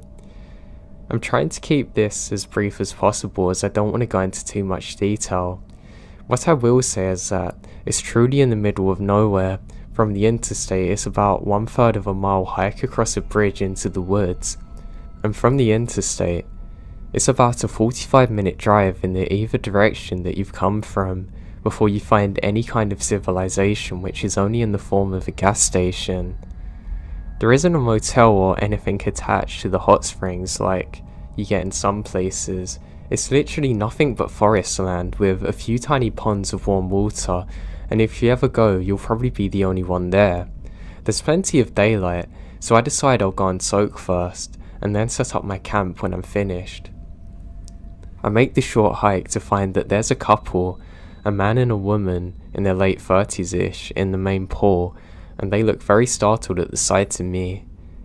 I say a friendly hello from a distance as I approach. At first they don't even reply, just stare.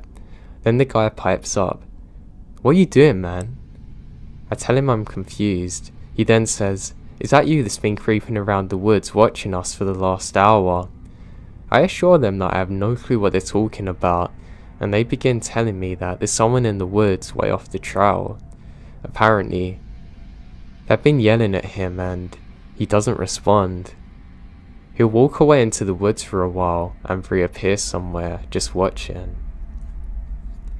After they've been assured that it isn't me, I get undressed and get into the water. Their pupils are huge, like they've ate some mushrooms. I've never asked, but it seems pretty obvious. It's not a big deal. It's basically the perfect setting for it, I guess, but it makes me wonder what they're doing.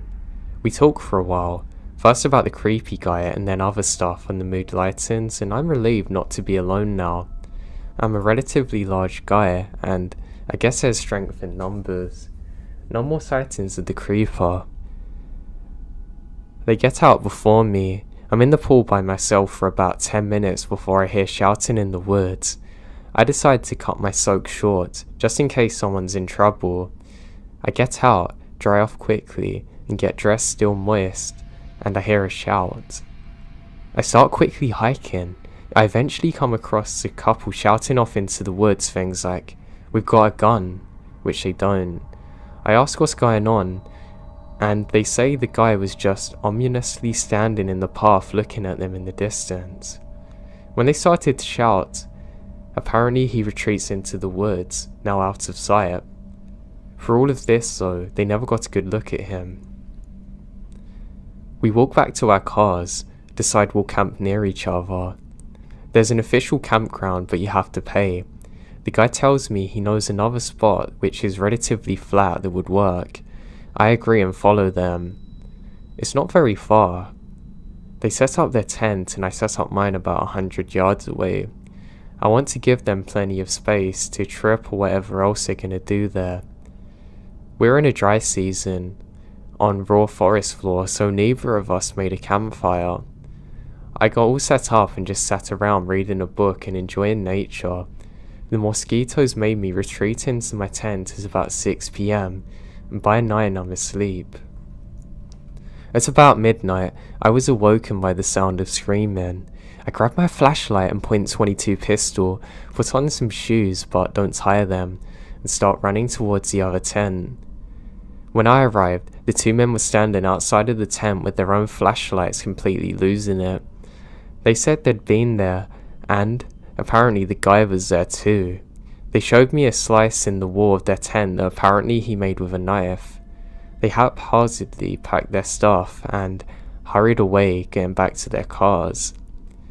I only realised that I hadn't grabbed my own stuff. I say if they could go back with me and they said, "Sorry man, you're on your own." I thought about it for a minute. I could come back the next day and get my stuff, but it was over an hour drive in any direction.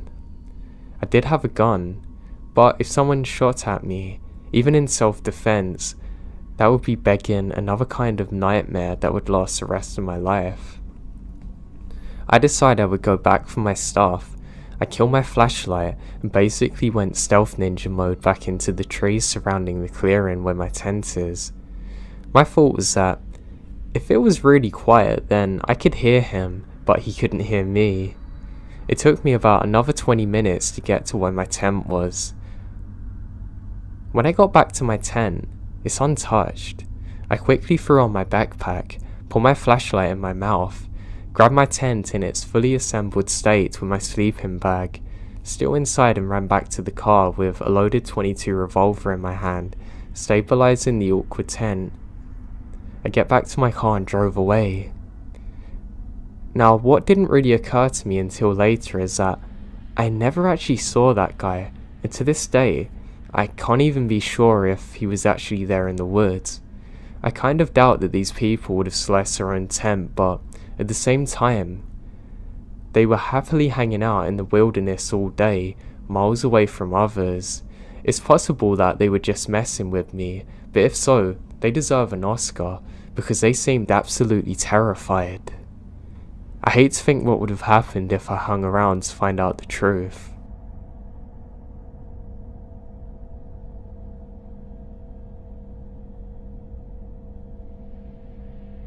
I was in the woods with 3 friends at night. A friend's house was nearby, and I was getting hungry, so I went inside to find some food. Another friend came inside with me. 2 friends were still outside. Later on, one of the other 2 who were outside comes in and sees the indoor friend on the couch next to me. They panic and immediately run back outside.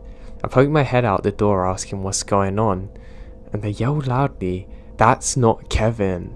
Everyone come inside and calms down a bit, and the story comes out. They thought the person indoors is with me, Kevin, and have been outside the entire time with them. Why? Because in the darkness of the woods they see a silhouette about the same height walking alongside them silently. Then at some point it ran away, and they were chasing it thinking it's Kevin. The reason my friend called out "that's not Kevin" was to stop the last outdoors friend from chasing whoever there was deeper into the woods. We still have no idea who it was to this day.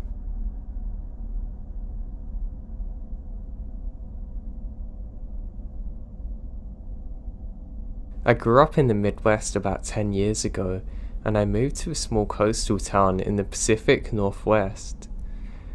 When I worked there, I worked for a company that runs cable rentals and a water taxi service, transporting campers and hunters, and sometimes freight to various locations, sometimes just 20 minutes away, others it was hours.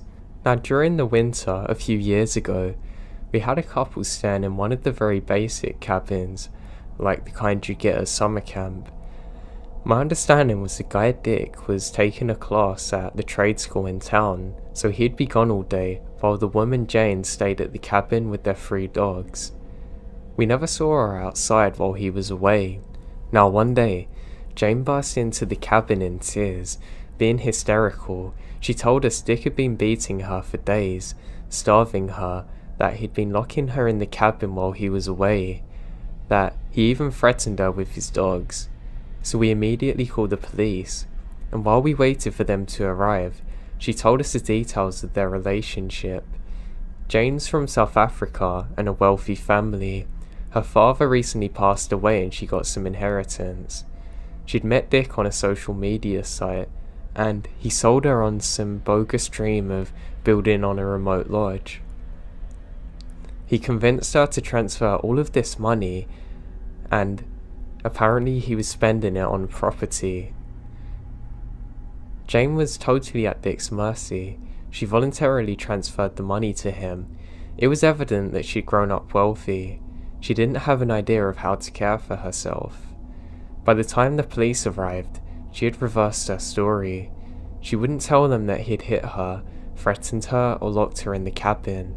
I walked over to the other side of the cabin to talk to Dick with the officer, and of course, he denied everything. The cop was very frustrated. It was clear Dick was mistreating her, but he didn't have enough evidence to make an arrest. I told Dick that he needed to leave the property anyway. I didn't want him there, and the woman didn't want to go with him. Jane managed to get in touch with a friend in the US who brought her a plane ticket, and another employee and I offered to drive her to the airport in the city, about 200 miles away. Now that very night, Dick left without any issues, and the last thing I said to him was that he can't come back, and if I ever saw his truck in the area again, I'm gonna call the police and assume the woman's in trouble with no hesitation. I really felt terrible for the woman. She basically made a bad investment and had little hope of recovering the money. Months had passed. It was well into the summer, and I'd forgotten about the incident. I had heard Jane had gone back to Dick, and they're out in town. This is from another taxi operator. He'd been transporting them to and from their remote property because Dick wrecked the boat he bought with Jane's money on a rocky beach. One day, I answered a phone call from a very distraught woman from the other side of the country. She was desperately trying to find her son, who answered, and Dick had posted online looking for help to construct his remote property. She'd just been calling water taxi operators to ask if they knew this guy Dick. Apparently, her son Mike had called from a satellite phone out of the property and told her he was in danger. They weren't getting along, and Dick finally ran him off the property. The property was out in the middle of nowhere, accessible only by sea or air with no roads. You can't tell someone to leave because they don't know where to go. Mike's mother relayed to me that Dick wouldn't let him sleep in the cabin, that he wouldn't share food and would even chase him with a rifle when he realised Mick had a satellite phone. It was lucky he managed to call them out. Mike's mother called with the intention of hiring us to pick up her son. I said to her, "Miss, this is an emergency, you need to call the police." And I contacted the police and Coast Guard immediately, and they jointly dispatched a boat and helicopter to the area to rescue this guy. Mike is rescued safely and Dick was arrested. Jane was there too, but refused to come back with the police and stayed at the cabin. Mike came out to the office a few days later. He gave me a big hug and says thank you. He was convinced I'd saved his life, which was a nice statement, but in my opinion, it's the police and Coast Guard that actually saved him. Now, he gave me some details of the experience, that Dick had actually taken several shots at him for a while chasing him through the woods. He told me when Dick caught up to him, he held him at gunpoint, made him naked and locked him in a shipping container that's on the property, convinced he was gonna die. He was still locked in the container when the police arrived. Mike never stayed for long, but I was impressed that he took the time to come out introducing himself, and I wished him luck. Dick is charged with attempted murder, but they were dropped. Mike ended up with a hefty settlement from the inheritance money that Dick swindled from Jane. I received a phone call later that summer from a property and a reporter in the city. These were asking about what happened. I agreed to tell him what I knew on the condition that he doesn't mention my name or that of the company I work for. The other night I was having a few beers with my old neighbour Al. A young guy had moved into town last year. The story popped into my head, and when I mentioned Dick's name, he perked up. They worked together at a shipyard. I can't believe it, this guy's back in town, without Jane this time working a minimum wage job.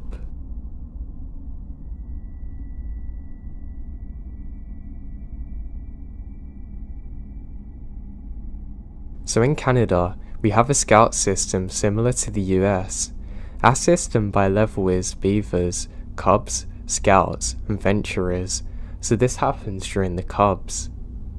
So, there was this house on the property of the camp. It's beautiful. It's a really nice wooden one. I really like it there. Now during this time, all the troops around us gathered for a camping weekend at the house. There was maybe 7 troops gathered. We'd be doing wooden car racing, etc. The house was split into 2 rooms, one for males and one for females, and there was a closet door that connected the rooms. At the time there's about 20 guys in one room and about 15 females. We'd be sleeping on the floor with our sleeping bags. After brushing, me and the guys went back to the guys' room. We're talking about things and one of the kids said that this place is haunted and that the closet that leads into the girls section is where somebody was hanged. Now I'm not gonna lie, I always felt strange in that doorway, so much so in fact that I specifically put my sleeping bag across the other side of the room.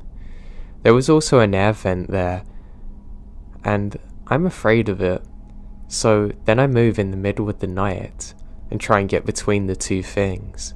Now on that night, after the counsellors shushed us to sleep, because you guys know, We talk for hours on end if we can't sleep. It's around 4:30. I'm awoken. My head facing towards a closet. I notice that something is going down.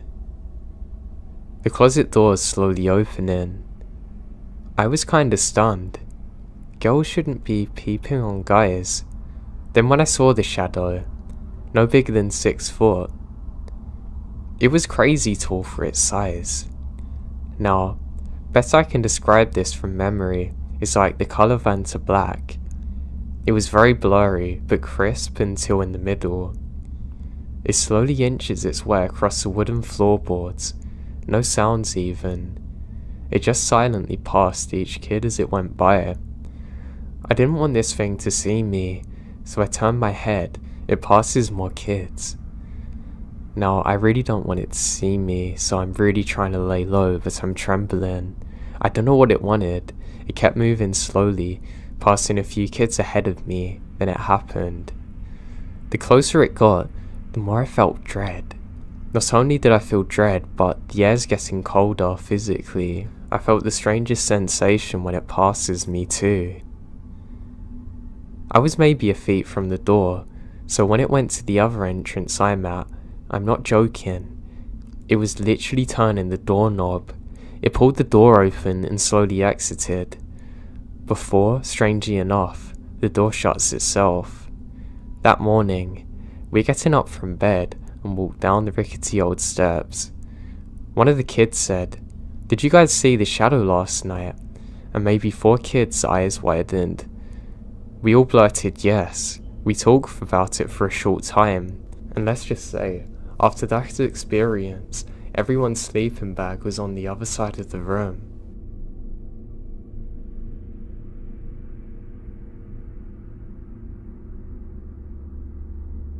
So this isn't related to hiking directly, but I was out in the country lands of Texas, on this remote trail mountain bike that I like to ride when in town. While riding through, I saw an older man ahead of me walking very strangely. I remembered him looking up at the sky. I see him about 60 yards ahead. It's a single track, so I don't have room to go around him, so I simply stop and he hears me brake and turns to me with his head level staring at me. What happened to me next is what made my skin crawl. He starts talking and waving his arms around, but his voice sounds nothing like he looks. It's kind of like a child talking and screaming at the same time, but this guy's obviously in his 50s. He kept talking, but it's like somebody playing a recording from his body with animations not lining up to what he's saying. I turn around and book it back to where my car is and left quickly. Now, he could have easily been a lunatic with a child's voice, but there's no other cars at the trail entrance, and he's a good 5 miles in with no gear or clothes of that of a hiker. God, I hate remembering his voice in my head. It still haunts me.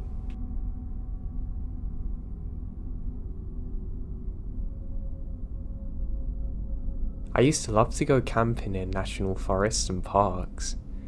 It truly was one of my favourite pastimes, and to be honest, it was something I didn't really do enough. Now, I was lucky enough to live very close to a national forest, and I did take advantage of this many times. I pretty much always go hiking with a few of my friends. We'd have a good time. We didn't necessarily have to do much, but just sitting there talking to each other always made it fun. There was one summer's evening that we all went out on, and we're having really good laughs on the drive there. One of my friend's cars broke down, but it shouldn't have been funny, but we just found it hilarious because it happened to the guy where things always go left to him. Now, as we're driving, we're joking about, imagine if something happens to us today and we haven't even got enough cars to get back, and we're all laughing about this. We eventually get to the park and put both of the cars to the side. We get all of our stuff out, turn on a radio and start walking. We've left too late and nightfall's already upon us. We probably should have set up our camp in one of the designated spots, but We weren't really thinking clear at the time. We're drinking a few beers along the way too. One of my buddies has a massive torch and he breaks that out. And I'm not joking with you, it's literally brighter than daylight, it feels like. It hurts my eyes even looking near it, but it gives us more than enough light for what we're doing. Eventually, of course, that runs out of battery, and we're basically guided by the moonlight. We eventually find a spot and all of us stop and set up our tents. As we're doing so, I can't shake the feeling that we're being watched. I keep thinking I see things in the shadows, but I'm sure my eyes are just playing tricks on me, so I continually tell myself that it's my mind playing tricks on me. Now there's a point where I have to get up to pee. My buddy Kevin's already went ahead of me. I can hear him making this stupid screeching sound in the forest. I just start really laughing to myself.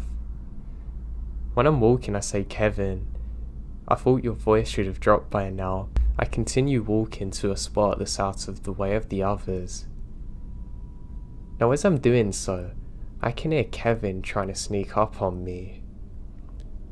He's just moving in and out of the tree line, just close enough that I can still see him. As I turn, I can't stop laughing because it's so obvious what he's doing and it's really not scaring me. I don't even bother talking to him and I continue walking. Now from here, I can see that Kevin's actually walking on a bit of a bank. He's 6'1" or 2" now when he's normally 5'8". His arms look kind of weirdly long and I think that he's put his hands inside of his shirt to make them look different. That's when it hits me. This isn't Kevin. In a heartbeat, I scream and start sprinting back towards the others. I can hear them go dead silent as they're confused as to what's actually going on. They think I'm playing a prank on them and when I get to them they're all laughing. Then somebody speaks up and says, "Were you the one making them screamy sounds in the woods?" It's Kevin. He can tell by the look on my face that we need to get out of there, and without saying another thing, we pack up all of our things and get to the trucks as quick as we possibly can. We even drove the one that had the flat tire, but it doesn't matter now, we need to get out of there. As we're saying this, the whole time my buddy's explaining to me, I thought we were being followed but I never said it. There was some tall thing following us in the tree line. I just thought I was being stupid. I frantically said, "Why didn't you tell us?" And he said, "I thought my mind was playing tricks on me." I'm really struggling to explain what I saw. Now I know for a fact that whatever was following me wasn't a normal person, or at least couldn't be made by a normal person because of the sounds it made. When I realised that it wasn't Kevin walking on the bank and this thing really was massive, it really shook me to my core. We went straight to the park ranger and he said that there was other people reporting that there was something over 6 feet moving through the forest at a jogging pace. It never seemed to let up. People described it as having fur covering its body and almost glowing eyes. They were the ones who saw this in the daylight. They sent out a patrol and couldn't find anything. All they reported was a strange odour that wouldn't seem to leave the forest. I never went camping like that again, and even if I hear animals scream, it always brings me back to that moment and realising that it was not Kevin. Now doing nighttime jogs was one of my favourite things. It was really nice to be out by the street lights and I never dared really to go towards a real forest because I kind of thought they were quite creepy. Once or twice I actually got caught out in the forest and it did scare me a bit. I remembered one time that most of my friends had actually gone away and I was basically on my own. So I decided that I should probably do some exercise just to keep my mind happy. Now my brother had actually went on holiday too, and I kind of regretted not going. The thing was, I went away with these guys before and I really come to not enjoy it much and I just thought it would be a waste of money to do so again. A lot of people were telling me to go, but I just couldn't justify the money and time, and heck, it was only going to be about 1 week. Now, I wasn't actually working at this time, so I was probably especially bored. And like I said, most of my friends had all went away on this one trip, so there wasn't much I could do. And I lived at home with my mum and dad at the time, so I'd actually be quite bored and not really have anything to do whatsoever.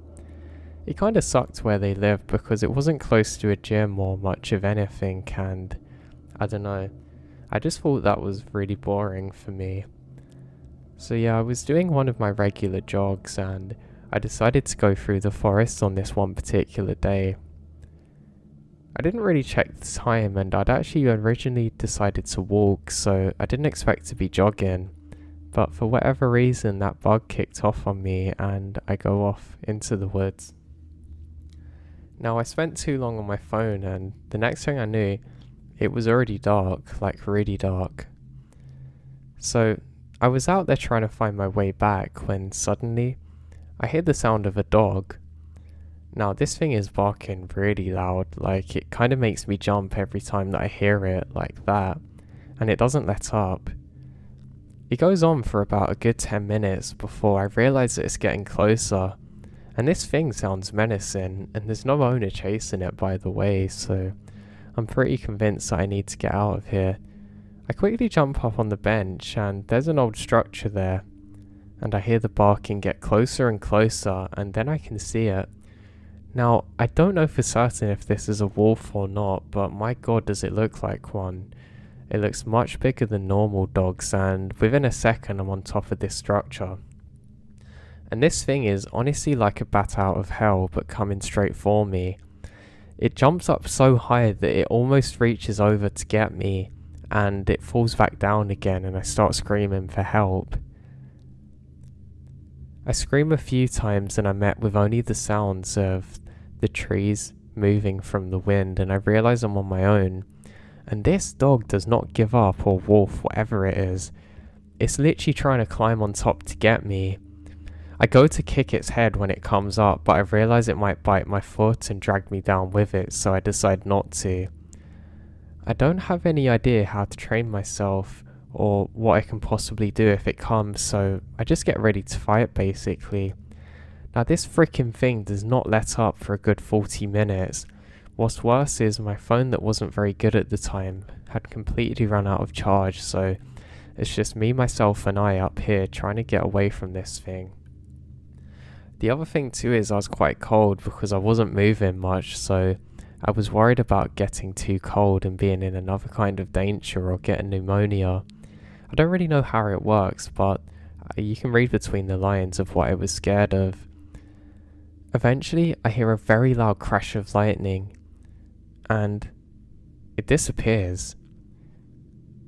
I'm too scared to actually look over the edge of this building because I'm certain that it's going to be there again, but it's completely gone. Now, annoyingly for me, there's an inside part, and this animal could have easily ran and hid inside it, and I wouldn't have known. So now I'm stuck with a dilemma. I can stay where I am, or try and make my way out of there, but I know realistically this thing could run and get me. I decide that I don't have much of a choice now, so I decide to dangle down my headphone cable and actually drop my headphones in case it runs out. But nothing happened. I then have a more ingenious idea and wait for the next flash of lightning, which is actually scarily close to me, to illuminate the surroundings just enough, and I can see that this thing is gone. Now that's what doesn't make sense to me. Within a second, no actually less than a second, this animal completely disappears. So yeah, it was pretty weird that this had happened. I'm very scared and convinced myself that this is the end, and I'm just prepared to go up trees, and while I'm walking back to civilization, I'm always looking for the closest one I can get to. Eventually I make it back to safety, and I ended up jogging home because I was cold. I didn't really tell my parents about what had happened, but I was a little bit concerned about that thing I'd seen. It honestly looked like a wolf, but somehow different. I don't know if it was a new species or what, but I know for a fact that they're not native to the land that I live on, so there 100% shouldn't have been one there, and that creeps me out. Now interestingly, that's not the only scary thing that happened to me when I'd been out in the woods on my own doing some exercise. I remembered that another time I was walking in an area that I thought I knew pretty well when I noticed the path ahead's blocked. There's an old burnt out car which is completely blocking my way, and it's quite weird because it almost looks like the car's just been burnt a few seconds ago, but if you get close to it, it doesn't feel warm at all, and there's no people, no fire engine, and not enough of the ground is burnt, to be honest. The ground should be burnt completely over, but it really doesn't look like it, and I think this is really odd. Not to worry too much though, I have a plan B. I can go all the way around, and that's what I try and do. Now I make it a little bit further up ahead, and I realise that there's a gate which I should be able to scowl over and make my way back to a main road. Now I have to be careful here because the gate is a pretty big one, and I don't want to get my legs stuck and probably bleed, because that could be just as dangerous. Or obviously I could hit my head, but you get the point. Now I come up to another area that I'm familiar with, and it's just open land. That's when I realise something moving up ahead. I stay completely still for a few seconds and try and figure out what it is, and I can see that there's a person walking. Not just one, there's multiple. There's 5, then 6, then 7 people all walking in a single file line. They're wearing some kind of overalls, but they're carrying something, and I can't make out what it is. Now I can't be certain, but there's a very large box which they're carrying on their heads. And weirdly when they're walking, they don't seem to make a sound whatsoever. And this is something that really creeps me out. I actually don't have a clue how they move so silently in this kind of situation, but they did. Whatever they're carrying seems to be really heavy, but they're not making any signs of struggling. Now they walk off into the trees literally and disappear. The thing I didn't get is the way they walked is literally straight into some really dense, like, I don't know what you call it, but like plants and things. But they should have made noise and they shouldn't have been able to walk so directly into it. But guess what? They did. And that still freaks me out to this day. So yeah, as you can imagine, for about 5 or 6 years I didn't actually go into the woods whatsoever. Not really for anything, I just didn't see the point because I actually got bored of it all. I know it looks beautiful and great, but after a while it can become quite the same. But for some reason I started to get that bug in me again to go back out into the forest and just jog. And what do you know, I ended up doing it quite regular, which is back to the start of my story. It was one of those days and I decided that I was going to go further into the forest. Now, this was actually during a summer's day, so everything was really warm and dry, which was great. You did have a number of different insects and bugs that you had to be careful for, but that wasn't too much of an issue. I made my way into quite a nice open area, and I jogged for about a good 10 minutes before stopping. I actually should have brought some kind of longer bottoms, but I didn't, so my legs were getting cut up pretty nastily while I was jogging. So I took a while to sit down and just relax and listen to some music, and I had a grand old time. That's when I could smell smoke. Now it took me a few seconds because initially I thought it was a barbecue, like don't ask me why, but this is exactly what I thought. And suddenly I realised that it feels too warm where I am. And honestly, for a second I thought I might have passed away or something, it was that weird. Everything has this glow to it, and I realise that there's a fire, and a big one. Not only that, some of the houses near me have actually caught fire. I look around to see how far the fire goes, and then I realise it doesn't stop. Literally all around me is fire, and there doesn't seem to be anywhere I can go. I start panicking now as I look over. All I can see is a very tall wall which protects something. I don't know what it is, it's like trains or whatever, but it's impossible for me to climb it, literally. Even if you're the best in the world at parkour or climbing, there's no way that I'm going to get over it. Now, the fire actually begins spreading, and it's kind of coming parallel to me. It means it's not going directly to where I am, but I can see any opportunity for escape getting narrower and narrower, and I decide to assess the situation. I quickly take the deepest breath that I can, and I jog towards it. I didn't realise how quickly I'd get out of breath doing so, but I now quickly scan my surroundings. I certainly can't jump through this, and I can't hear any fire engines or anything, so I know I'm in big trouble. There is a kind of canal thing that runs off. I don't know whether it's a stream actually, but I know that that's dangerous too because the water runs very quick through here. And I realise that if the fire does spread on either side, I'm going to drown trying to escape. And then I have to catch my breath again, so I sprint back in the exact direction that I've just come from. I now start to scream and swear, calling out for help as quickly as I can. I managed to call through to the fire department, and they say that they're aware of the situation just to stay where I am and that help's coming. They tell me don't move whatever I do, but I say no, I'm gonna move. And I say I'm gonna turn off my phone now because I need to save the battery, so I do so and don't listen to their reply. Within those couple of seconds that I made the call, the fire actually starts spreading at a much quicker pace now, and it starts to engulf me, and I realise that I have no other options of what to do. I start to get as much air into my lungs as possible and try and breathe out all of the carbon dioxide that might be in my system. I take one last breath and I dive into the water. Immediately I hit my head and I start bleeding because I've gone into some rocks, because the water's actually less deep than I think, and I'm really struggling to stay afloat. I lose my phone immediately upon impact and I start drifting backwards. Now, I didn't realise too, but again the fire had spread even closer and was actually spreading to the wall. The wall was made out of some kind of wood and it wasn't fire resistant whatsoever.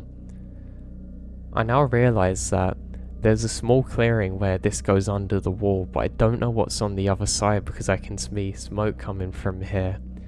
I decide that I don't have much of an option, and I quickly take my last breath. I close my eyes and I just try and be as peaceful as I can, because if I don't make it, it's not going to make much use panicking now. And within a second, I'm ejected on the other side, and there's no fire. It takes me a while to figure out where I am because I've actually never seen this, but there's some really old rail tracks here. I quickly surface again, and I go to find my phone, but it's long gone. I can't stay for too long because the fire is also spreading on the wall and I can see it at the very top. I eventually beeline it towards where I think civilization should be and thankfully make it to a road in safety. I never recovered my phone and luckily nobody got hurt in the fire, but my god, I still have nightmares about this thing. Sometimes I wake up in a cold sweat remembering the situation that I was in.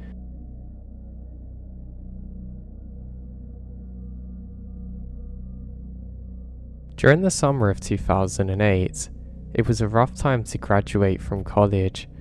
I just spent 4 years getting a degree, only to find that the job market had all but dried up.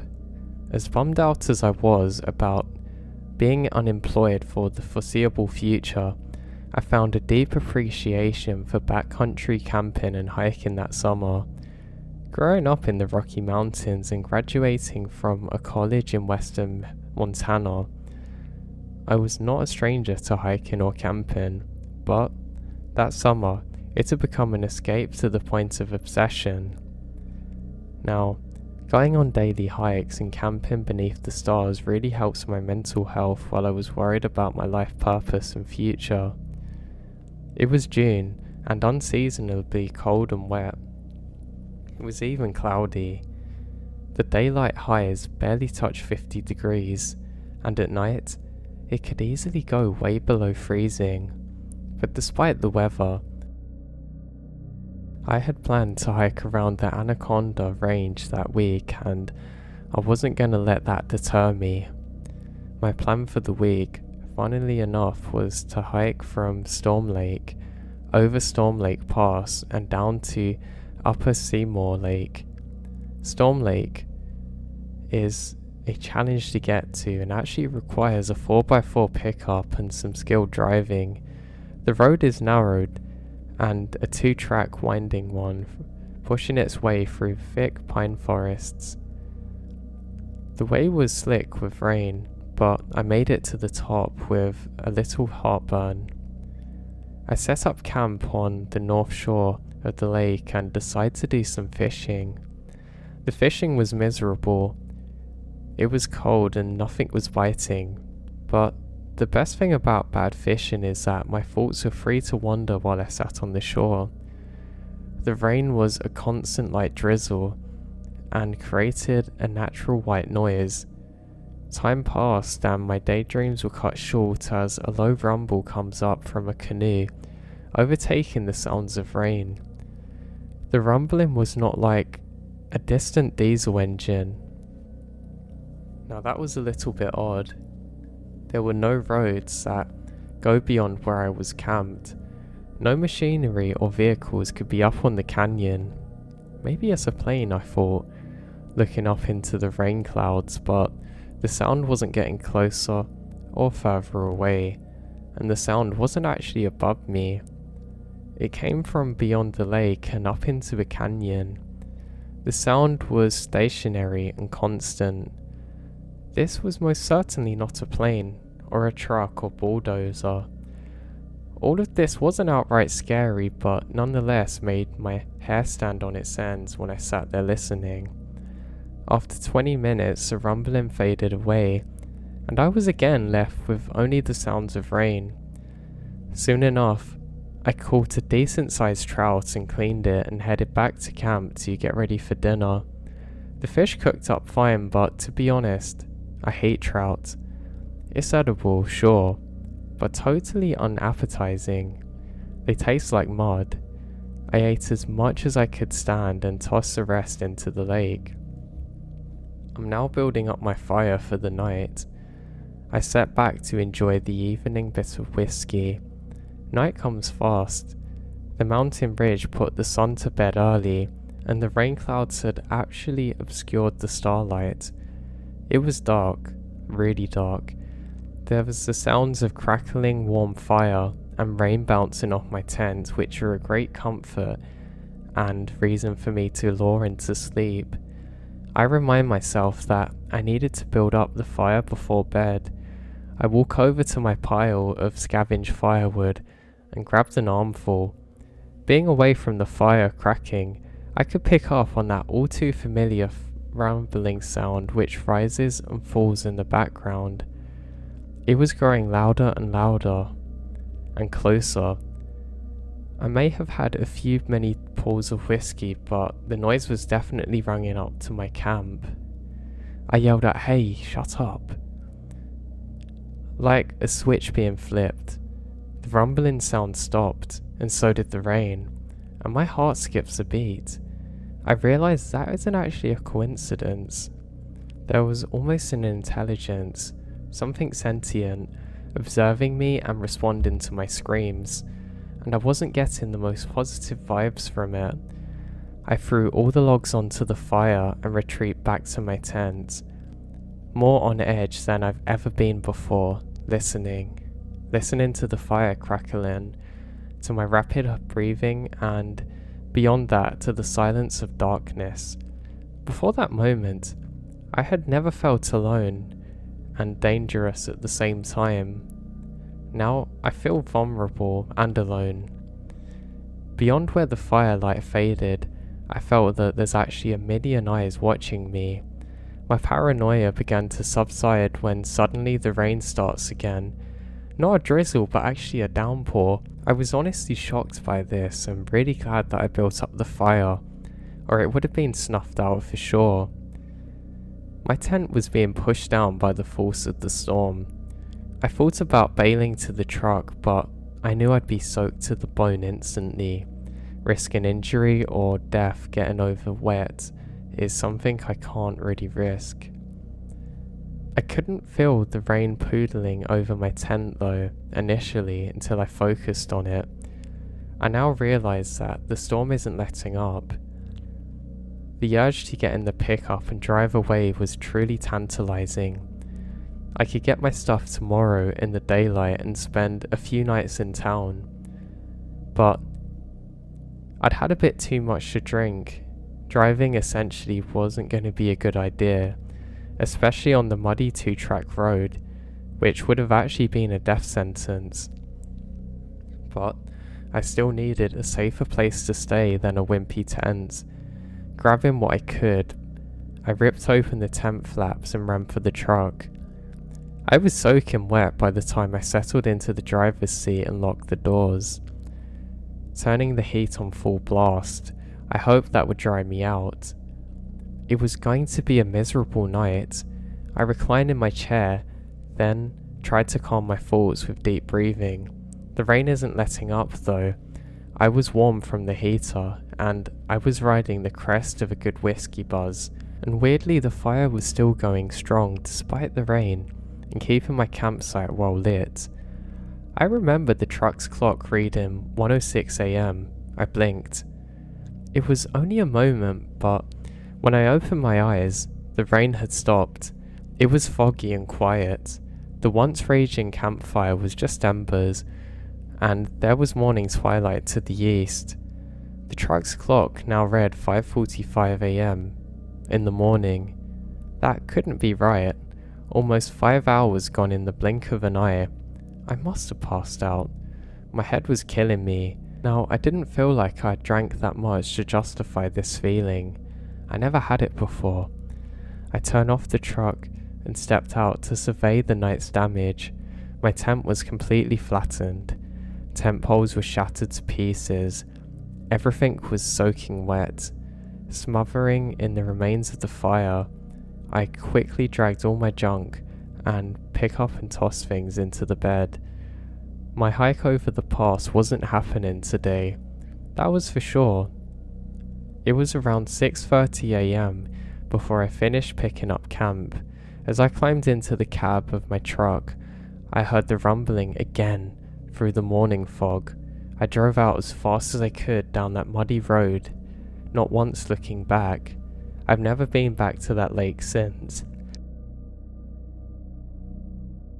In the summer of 2012, I took a job as an expedition canoe guide on the Boundary Waters in northern Minnesota. These are a massive wilderness area of lakes and land. I was working for the Boy Scouts, and we were based on Moose Lake on the US side. My job was to facilitate a fun and safe multi-day trip, anywhere from 7 to 12 days out. Most of the summer was typical, but one expedition in particular still haunts me as a result of what happened to us over the course of a few days. Here is the account in full. My crew was on the younger side. There were 9 of us total, the maximum allowed in a group per a permit. There were 6 scouts, 2 adults, advisors, scoutmasters and myself. They had wanted to do a 200-miler but didn't have the physical ability, so we had to amend our route. They were bummed out, so I decided to take them to a waterfall called Eddy Falls. It's pretty flat up there, so a waterfall is somewhat rare, but that decision would end up putting us in path of something. We visited the falls and camped near to it. That evening, I had the boys working on camp setup while the advisors worked on fire for dinner. I was collecting firewood in a big tangle of down trees, brush and bramble, and I could faintly hear the falls off to my left when out of nowhere I hear the most unearthly scream and roar that I've ever heard. It stops me dead in my tracks. I was frozen. The second scream is closer, and the third is closer still. I couldn't see anything due to the thickness of the brush, but whatever this was, it was actually coming directly towards me now.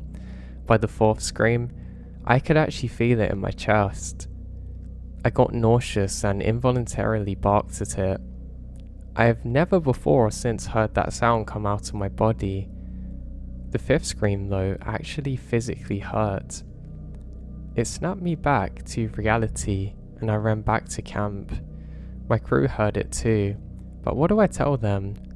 I claimed it was the boar. There's no boars up here, and the advisors knew I was lying, but I didn't call my bluff. After dinner, they went to their tents and I retired to my hammock about 50 yards from camp. As a rule, I'd always set up my hammock at my head height, so about 6 feet up. I would use a tarp over my body and head to keep the morning dew off and mosquitoes at bay, but the tarp wasn't strung up. That's important. It was just loosely over me. It must have been around 3 or 4 a.m. when I was awoken by what sounded to me like a woman sobbing. Not an outright cry, but a sob. At the time, I'm hearing something walking through the thick brush down past my feet, so I listen, totally still, and I'm as quiet as I can be as it crosses into camp.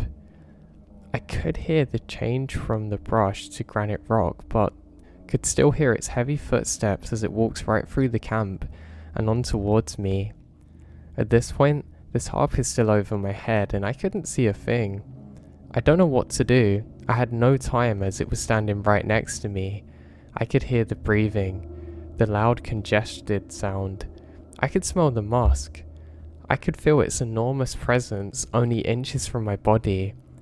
Just standing there, time to make a decision. I suddenly threw my tarp off my head and, as I did, to my left, I touched this thing's chest. Now it was dark, but I could make out briefly a very large upright figure. The hair on it was long and coarse. It was muscular and impressive. Now, it all happened in a second, and as soon as my hand made contact, it actually bolted back into the brush with immense speed for such a thick thing.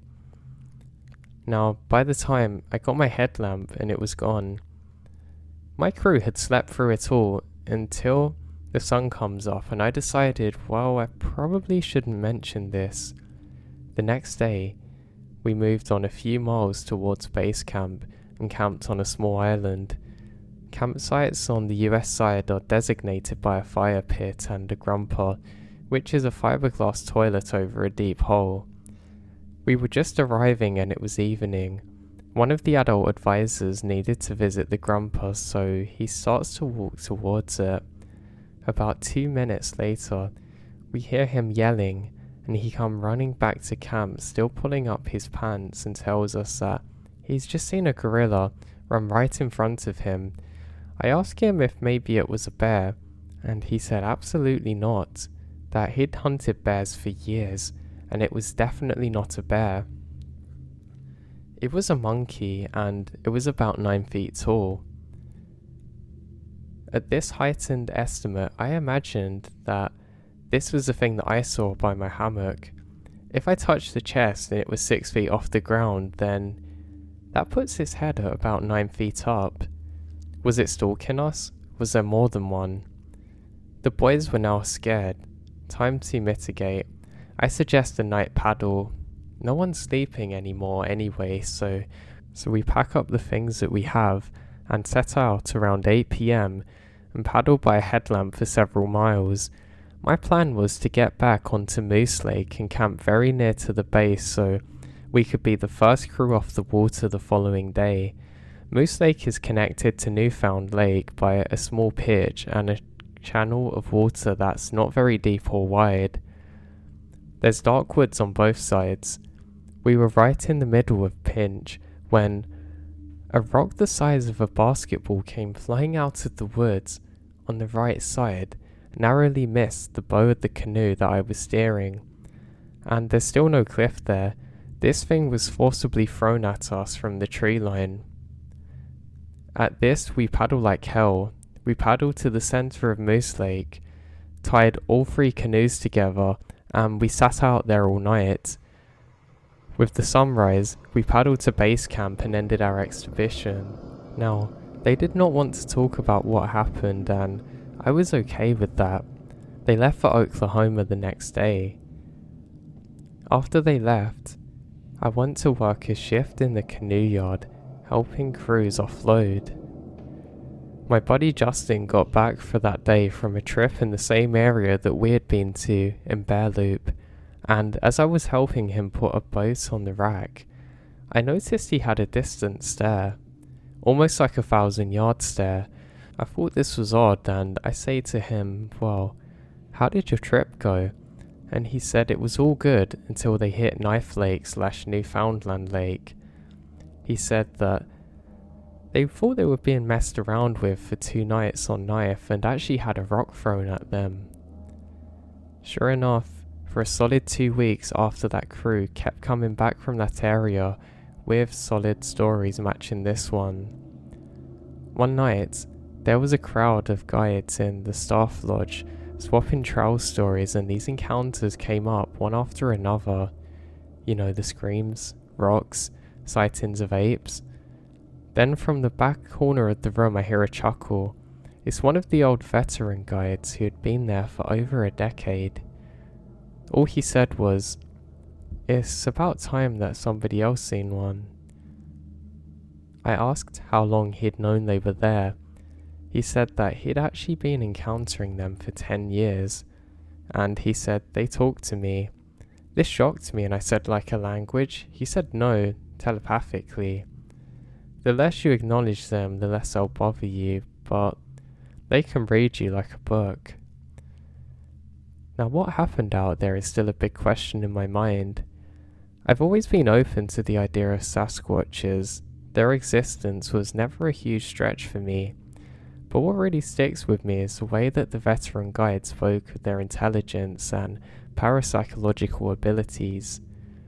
That they can read human emotion as clear as pages in a book, that they know our specialties and our abilities even greater than our own species ourselves. I work as a park ranger, and I had something that I experienced today which I don't quite understand. One of my other worker colleagues had told me that he'd seen something weird that he couldn't explain and wanted me to investigate too.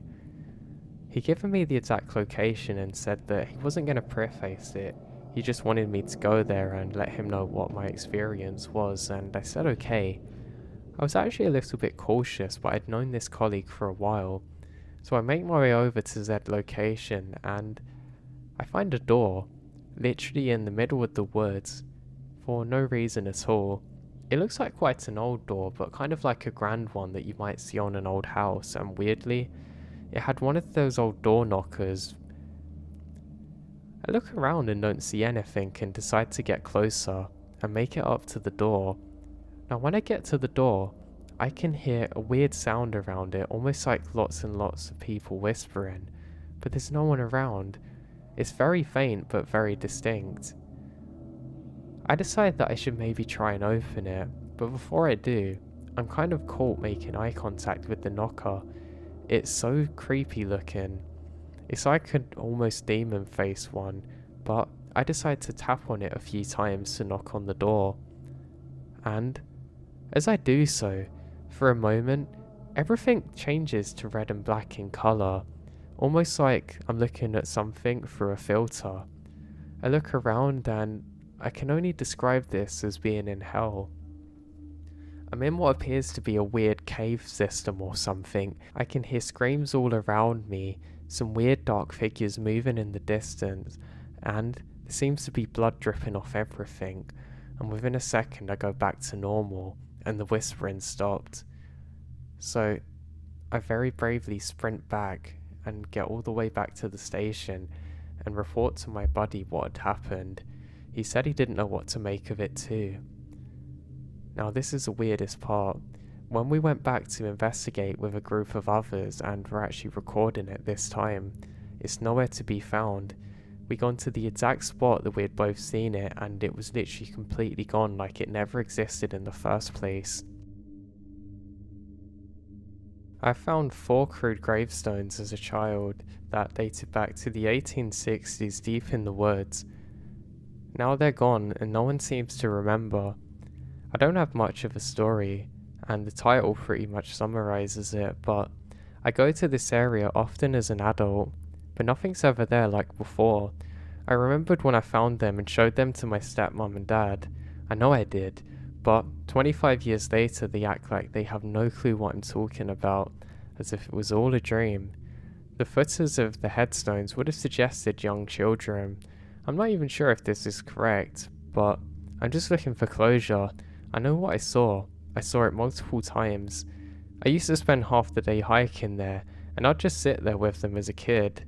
I'd like to mark those kids' graves because I feel like they deserve not to be forgotten, but no one seems to remember.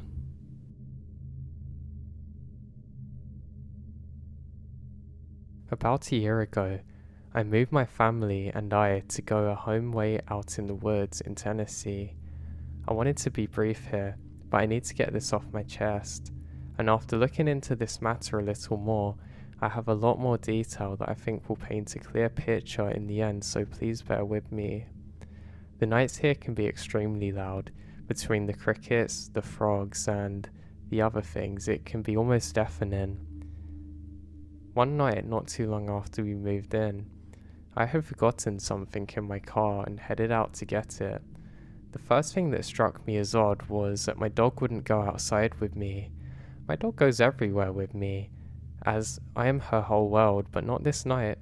As I held the door open, she looked out and looked up and kind of noped. So I walk out and shut the door behind me.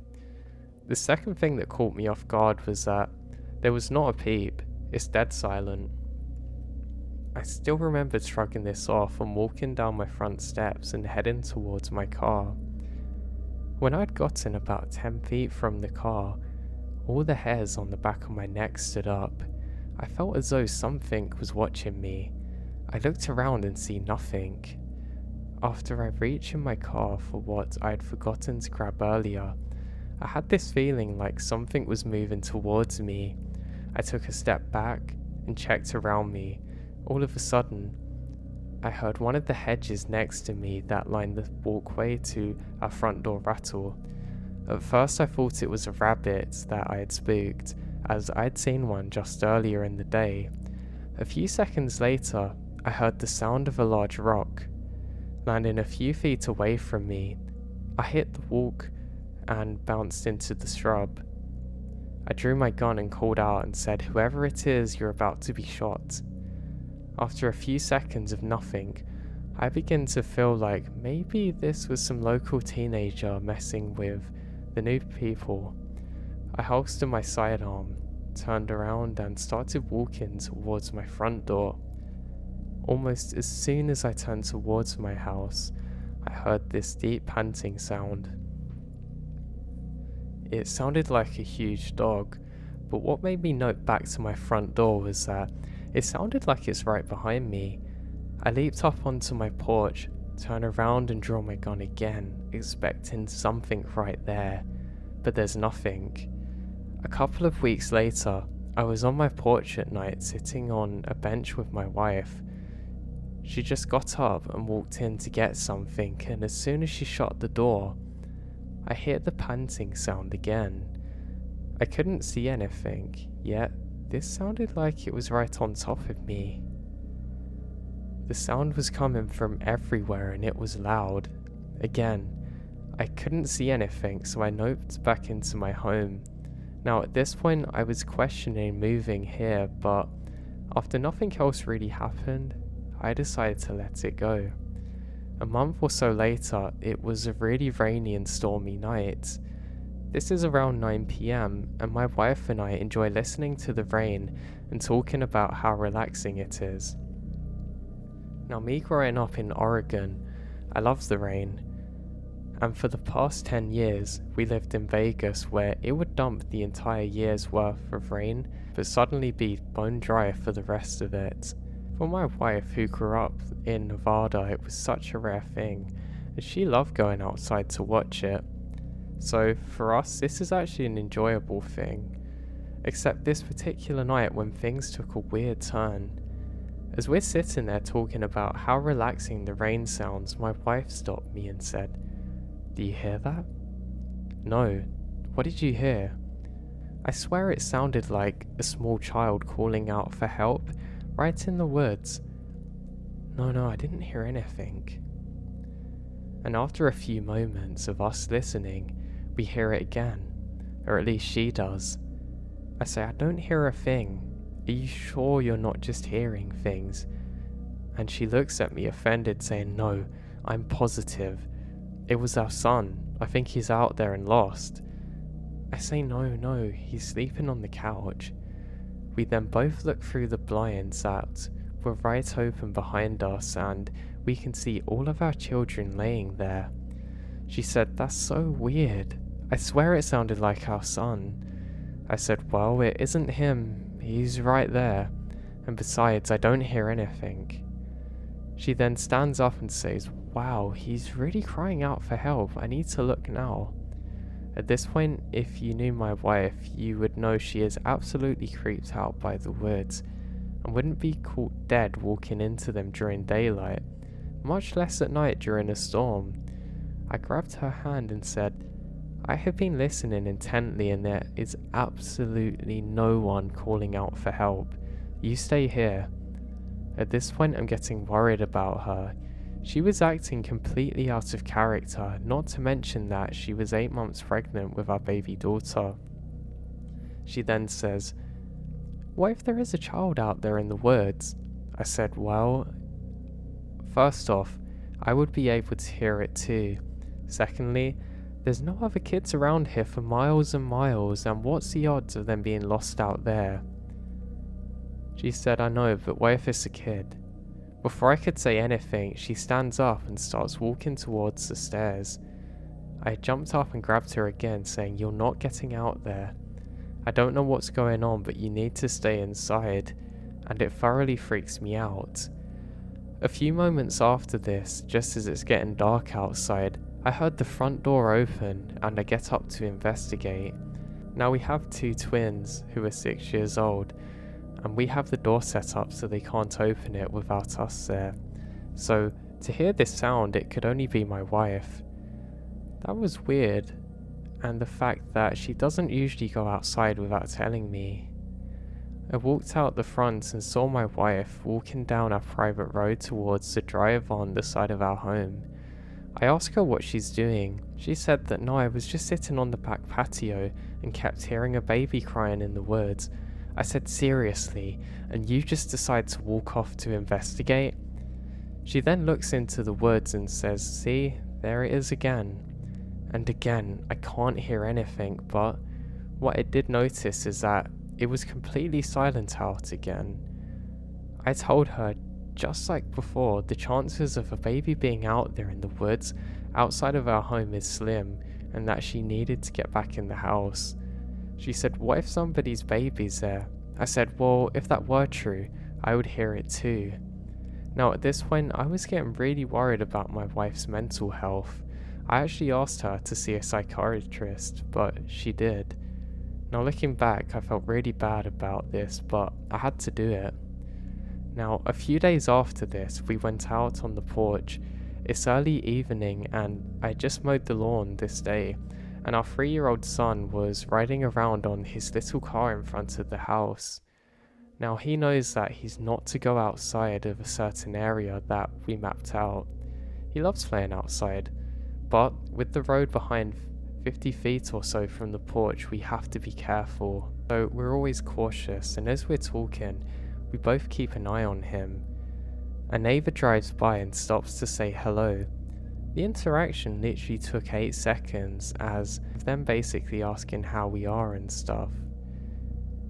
He then says he's going to stop by later as his wife got something for the kids. And we said okay, great, and he drives off. I now look over to where that our son should be, and he's nowhere to be seen. I called out his name again and can hear his car on our side drive. I scold him for leaving the area, and he said something in his 3-year-old gibberish and pointed to the woods behind our home. I said he had 5 seconds to get back up to the front or else, and he adamantly pointed in the direction of the woods again, kept trying to tell me something. I look off in the direction of the woods and just assumed that he saw a squirrel or deer or something and wanted to see it up close. I walk him back up to the front of the house and he actually cried the whole way there.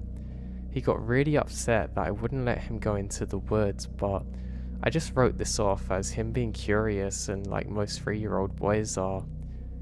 Now, this incident wasn't an isolated one, and both of our twins have weirdly done something similar, but not quite as extreme as this. There have actually been nights where we've just laid down and hear a loud bang on the side of our house on the wall behind our bed. It was so loud that I jumped up and looked out the window. Our floodlight had come on, but I couldn't see anything.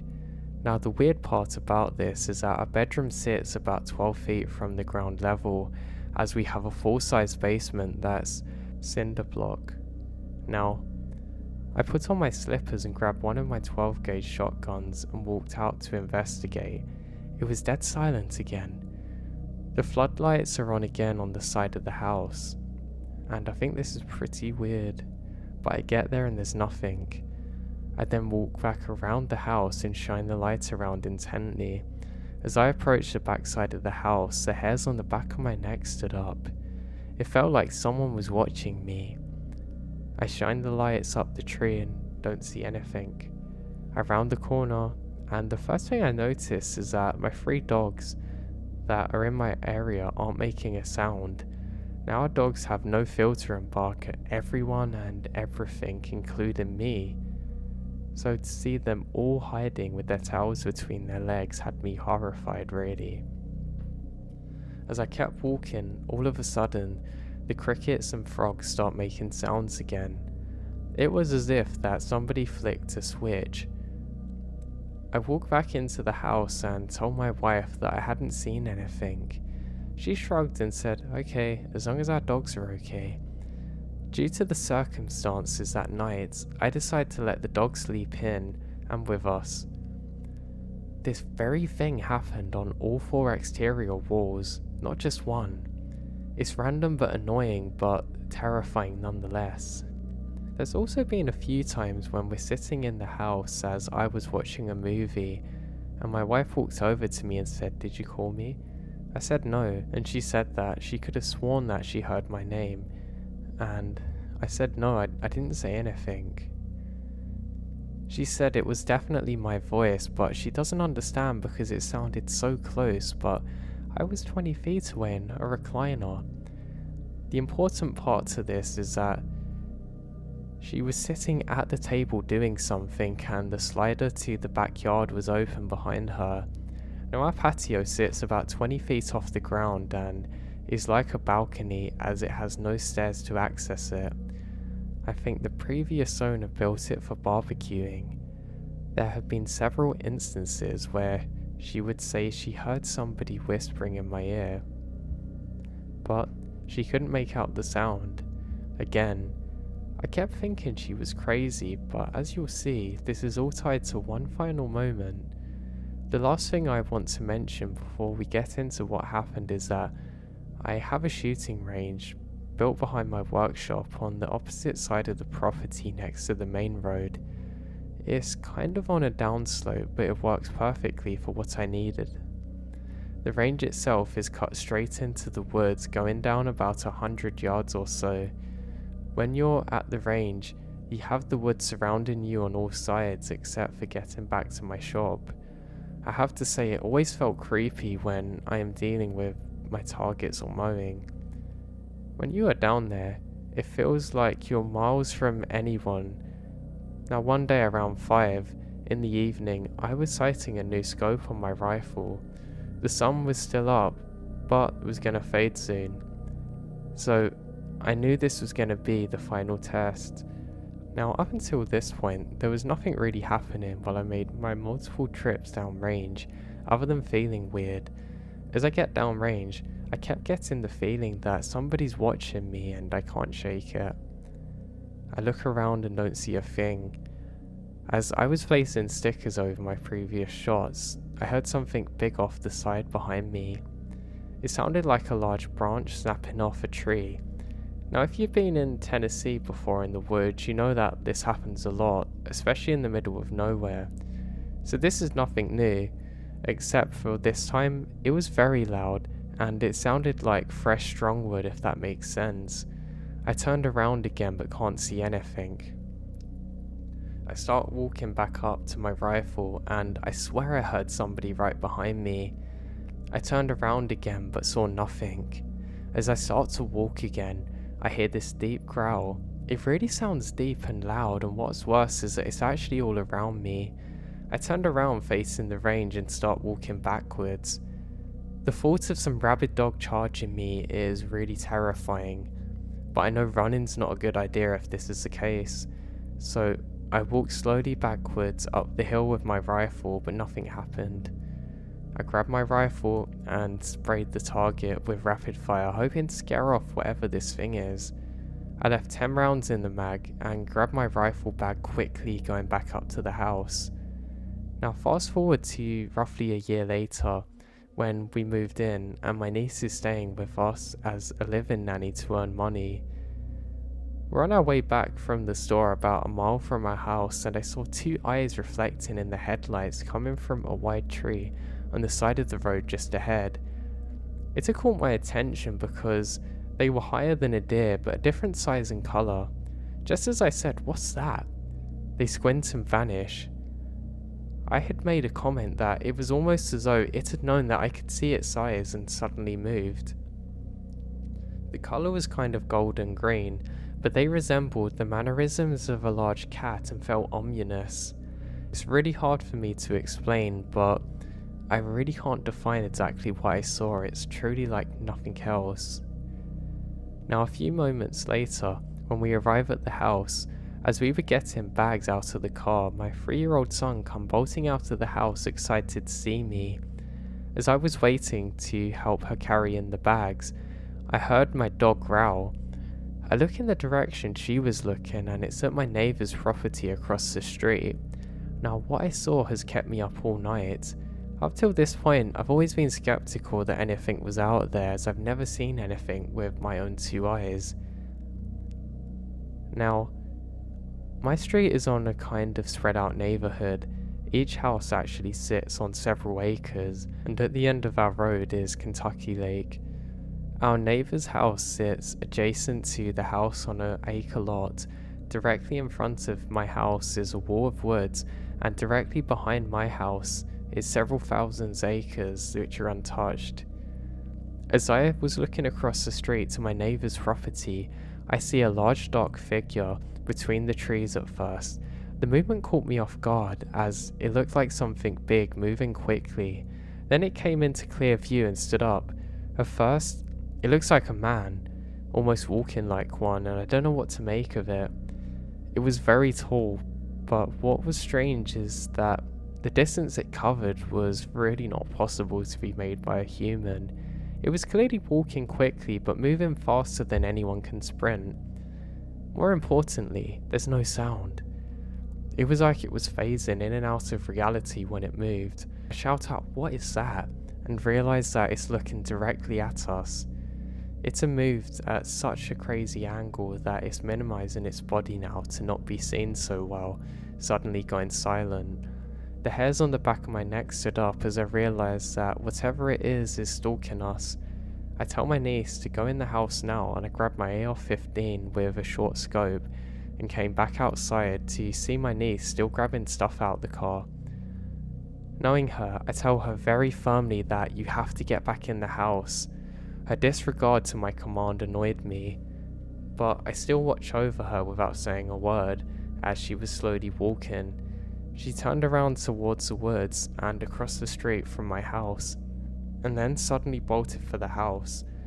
She ran up the stairs in a panicked state, and she said, "I heard something big in the woods walking loudly on the leaves. When I turned around, I heard a deep growl."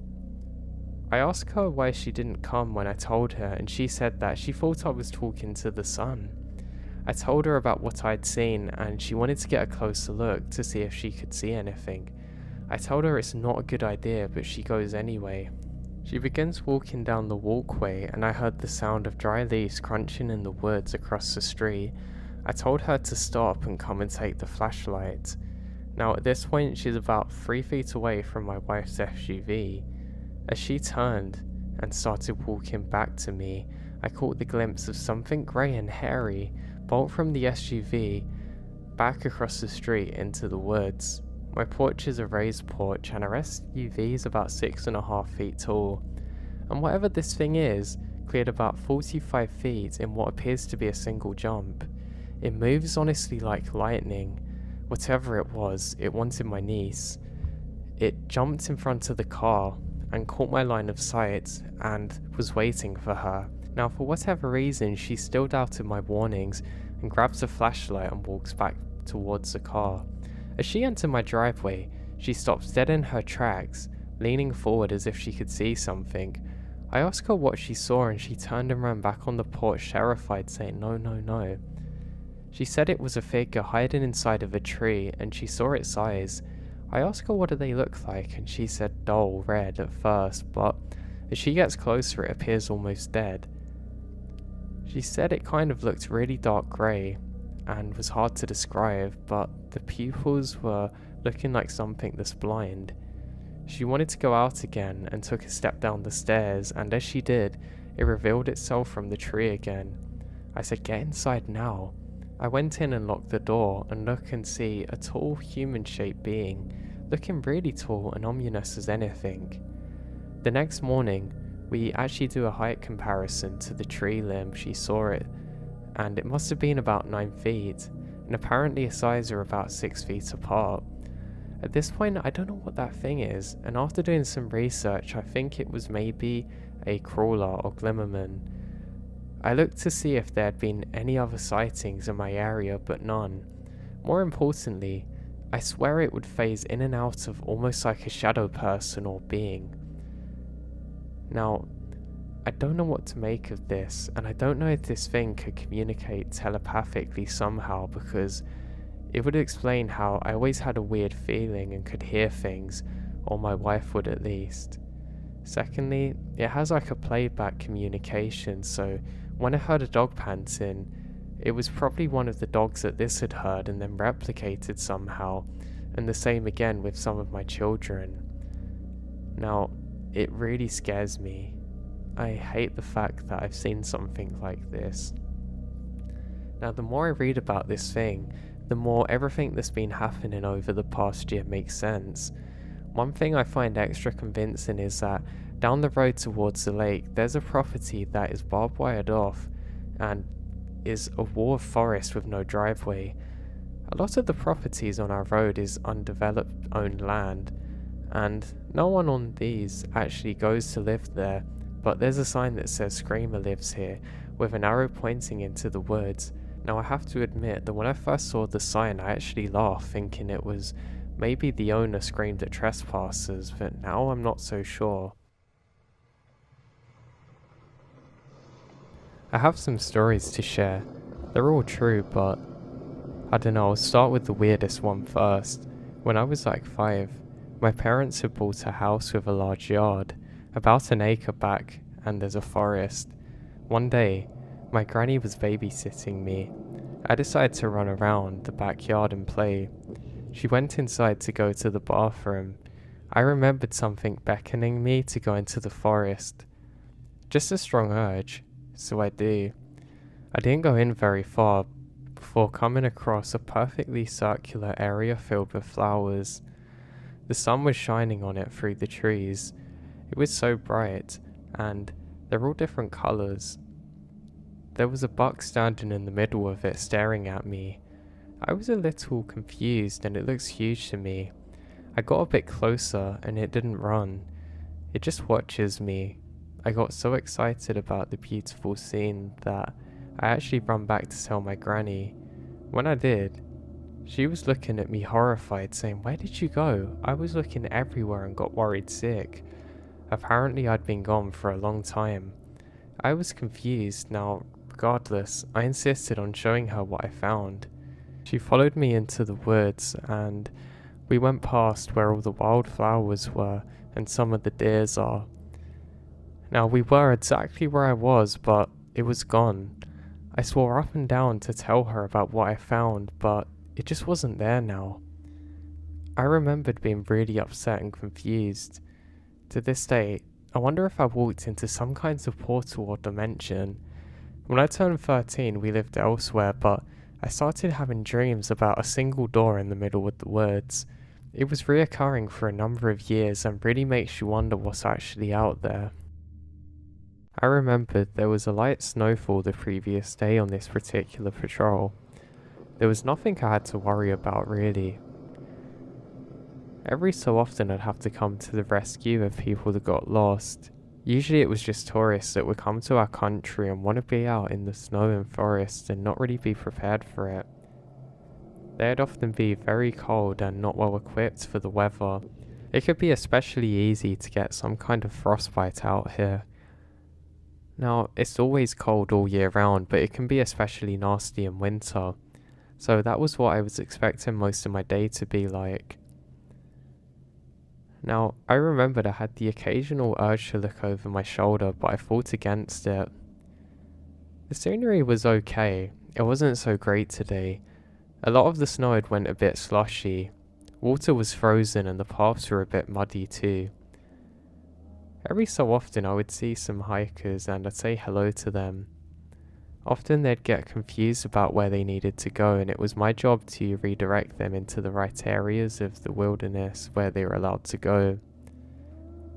Now, eventually I have to get a bit further away from people because I need to go to the outskirts of where my ranger station patrols. This is where we'd get the most weird activity. Every so often we'd hear things in the night here that we couldn't pin down to a particular animal. All of the animals that we get here should be pretty scared of us, but I don't know. It seemed like you could almost guarantee that when you went here around 12 at night, you would hear a strange animal call that sounded very big. It sounded like a very large creature had to make it, so yeah, I was always cautious while being here. I eventually come up to the very perimeter of where I need to patrol and go through the gate. I'm now away from the people and the atmosphere is a lot different. Because of this being in close proximity to water, there was almost a mist covering everything. I think it's called sea drift, but I don't actually know the correct term for it. But I start making my way through the trees and I'm just having my general search. I have another buddy that's working with me and he's covering the area that I've come from, so I feel pretty safe to be out here and freely roam around. All of the trees here don't have any leaves on them, so it means that if you're not careful, one of the branches will get you in the face or neck, so I'm constantly cautious of this. I eventually make it through to a clearing and all is as it should be. I have the body of water to my right, and I'm just conscious to make sure I don't get too close to it, because sometimes it can be deceiving how close you are to danger. Now, I do notice something's odd. The gate that I've just come from is now open, which is pretty bizarre. I look around and I'm convinced that I closed it. In fact, I even remembered the sound of it closing. But when I've looked back, it's 100% open, and I know for a fact that I haven't done it. So I think this is odd. I quickly just have a look around to make sure that nobody's actually followed me in, but there's no one whatsoever. But I try my best not to let it bother me and just think, well, it was probably just in my head, and I guess the gate flung itself open again. I ended up going a little bit deeper in now. Now, I'm getting further and further away from the water, so it's getting a bit less and less misty, and this makes me feel more confident. I'm now into an area that's basically only used by us. It's where we have like a large cabin shed thing. I don't know what you guys call it again, maybe what you guys refer to as a barn. But it's basically where that we keep all of our equipment that we're not using. We had some pretty cool things here too. We actually had like a little ATV and off-road thing that we would use sometimes to rescue people, or just as like a rapid response thing. But we've got no need to use it this particular day. So I just continue up ahead like normal. Now eventually I get to the very end of where I need to patrol, and that's when I hear it. The sound. Ah yes, the sound that we've grown so accustomed to, and one that I'm not actually scared of now. I call back and say, hey, are you going to show yourself today or what? I don't say it in English but my own language, but the sound stops immediately and I kind of laugh to myself thinking, well, today I'm going to dance with this thing. Now I continue on as I do the last part of my rounds until I notice something's up ahead of me. I can see quite a tall creature standing roughly where the shoreline is of the body of water. It looks almost like a snowman, but more similar to a tree in terms of its exterior. This thing doesn't move an inch, and I start walking towards it, confident that this is just a person that's hunting and shouldn't be here.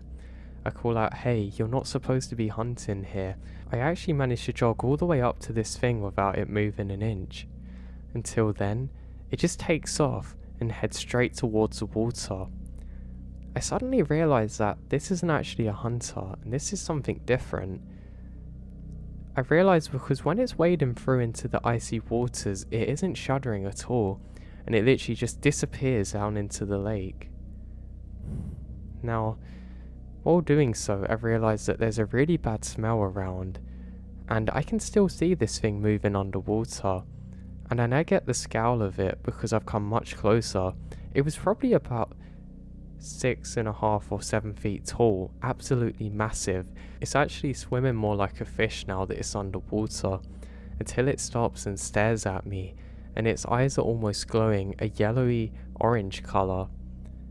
I was extremely brave and decided to sprint out of there and get all the way back to the station. I radio in what I saw, and some of the guys go out to try and investigate. They say they can't see anyone, just the tracks of somebody or something coming out of the water, getting to the exact spot that I saw this thing at, and then disappearing. But the worst part about it is, all of them think that I made up the story and that I was lying to them, trying to pull a quick one on them. But I know what I saw that day. I haven't seen it since, but it's still really weird.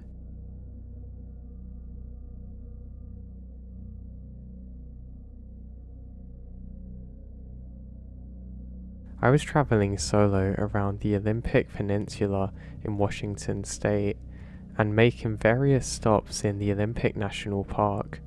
I decided to stop in Quintenot for the first time and took a random road that dead-ended at a beautiful spot at the edge of the river.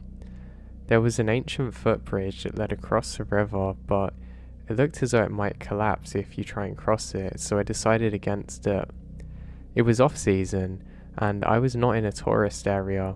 I was the only one there. It was so unusually hot outside that I decided I needed to get into the water. I backed my car all the way to the edge of the dead-end road, faced it out in the direction that I would need to leave. I then start hiking through the thick brush, down an embankment into the edge of the water. It was mid-fall, and I didn't have a suit since I didn't plan on swimming, so I took my clothes off and got in there. I had a nice swim, but I could not shake the feeling that I'm being watched, even though I'm in the middle of nowhere. After about 5 minutes, the creepy feeling was enough for me to head back, so I started to climb out, turned my back to the other side of the river and walked back to where my clothes and shoes are. When I turned around, there was a big tall man standing in plain sight, just across from me on the other side of the river, but higher up on the embankment, and I didn't notice him at first. He's wearing a poncho made of animal pelts, had long hair full of sticks and twigs, and looked as though he'd been living out in the wild for a long time. We stood and stared at each other, well, me froze in terror really, for what felt like forever, when all of a sudden he frantically took off on foot to the bridge leading across the water. I grabbed my car keys, tried to grab my clothes and shoes, but they got tangled up in some blackberry vines, so I left everything. I went running for my life through the thick brush, blackberries, barefoot, and in my underwear, trying to make it to my car before he made it across the river. There was no doubt in my mind that he's gonna hurt me. When I made it out of the blackberries, I could see that he was crossing the bridge towards me more rapidly. I get to my car, flung the door open just as he arrived. I locked the doors while he pounded on the hood of my car, just screaming and grunting non-verbally. The moment he went for my driver's side door, I hit the gas and took off as quick as I can. I looked back and he was chasing after me. He must have ran after my car for at least a mile until he faded from view. I was bleeding everywhere from running through the blackberries. I was unclothed, shaken and crying. Had I have hesitated for 10 seconds longer, I don't think I would have got out of there alive. Even typing out this story all these years later is actually making me shake. I will never ever go back to that area, and since that moment I always bring a hiking buddy with me to be safe.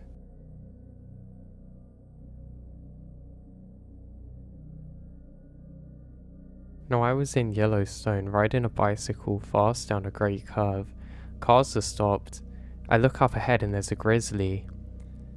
I could have easily hit into the cars or the grizzly bear itself. I'm just glad that I made it out of there okay.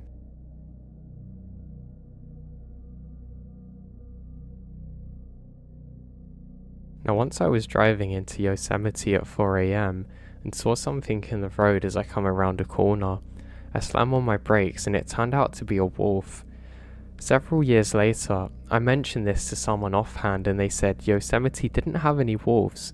I looked it up and they have exactly one wolf in the park. I realised that I nearly prowled into this one single wolf and I'm very glad that I managed not to.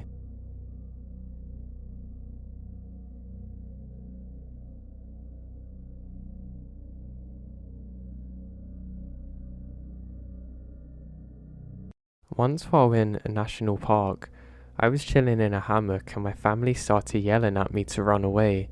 Turns out, there was a bear right near me. I slowly walk away and the bear actually went inside my hammock to start eating different things there.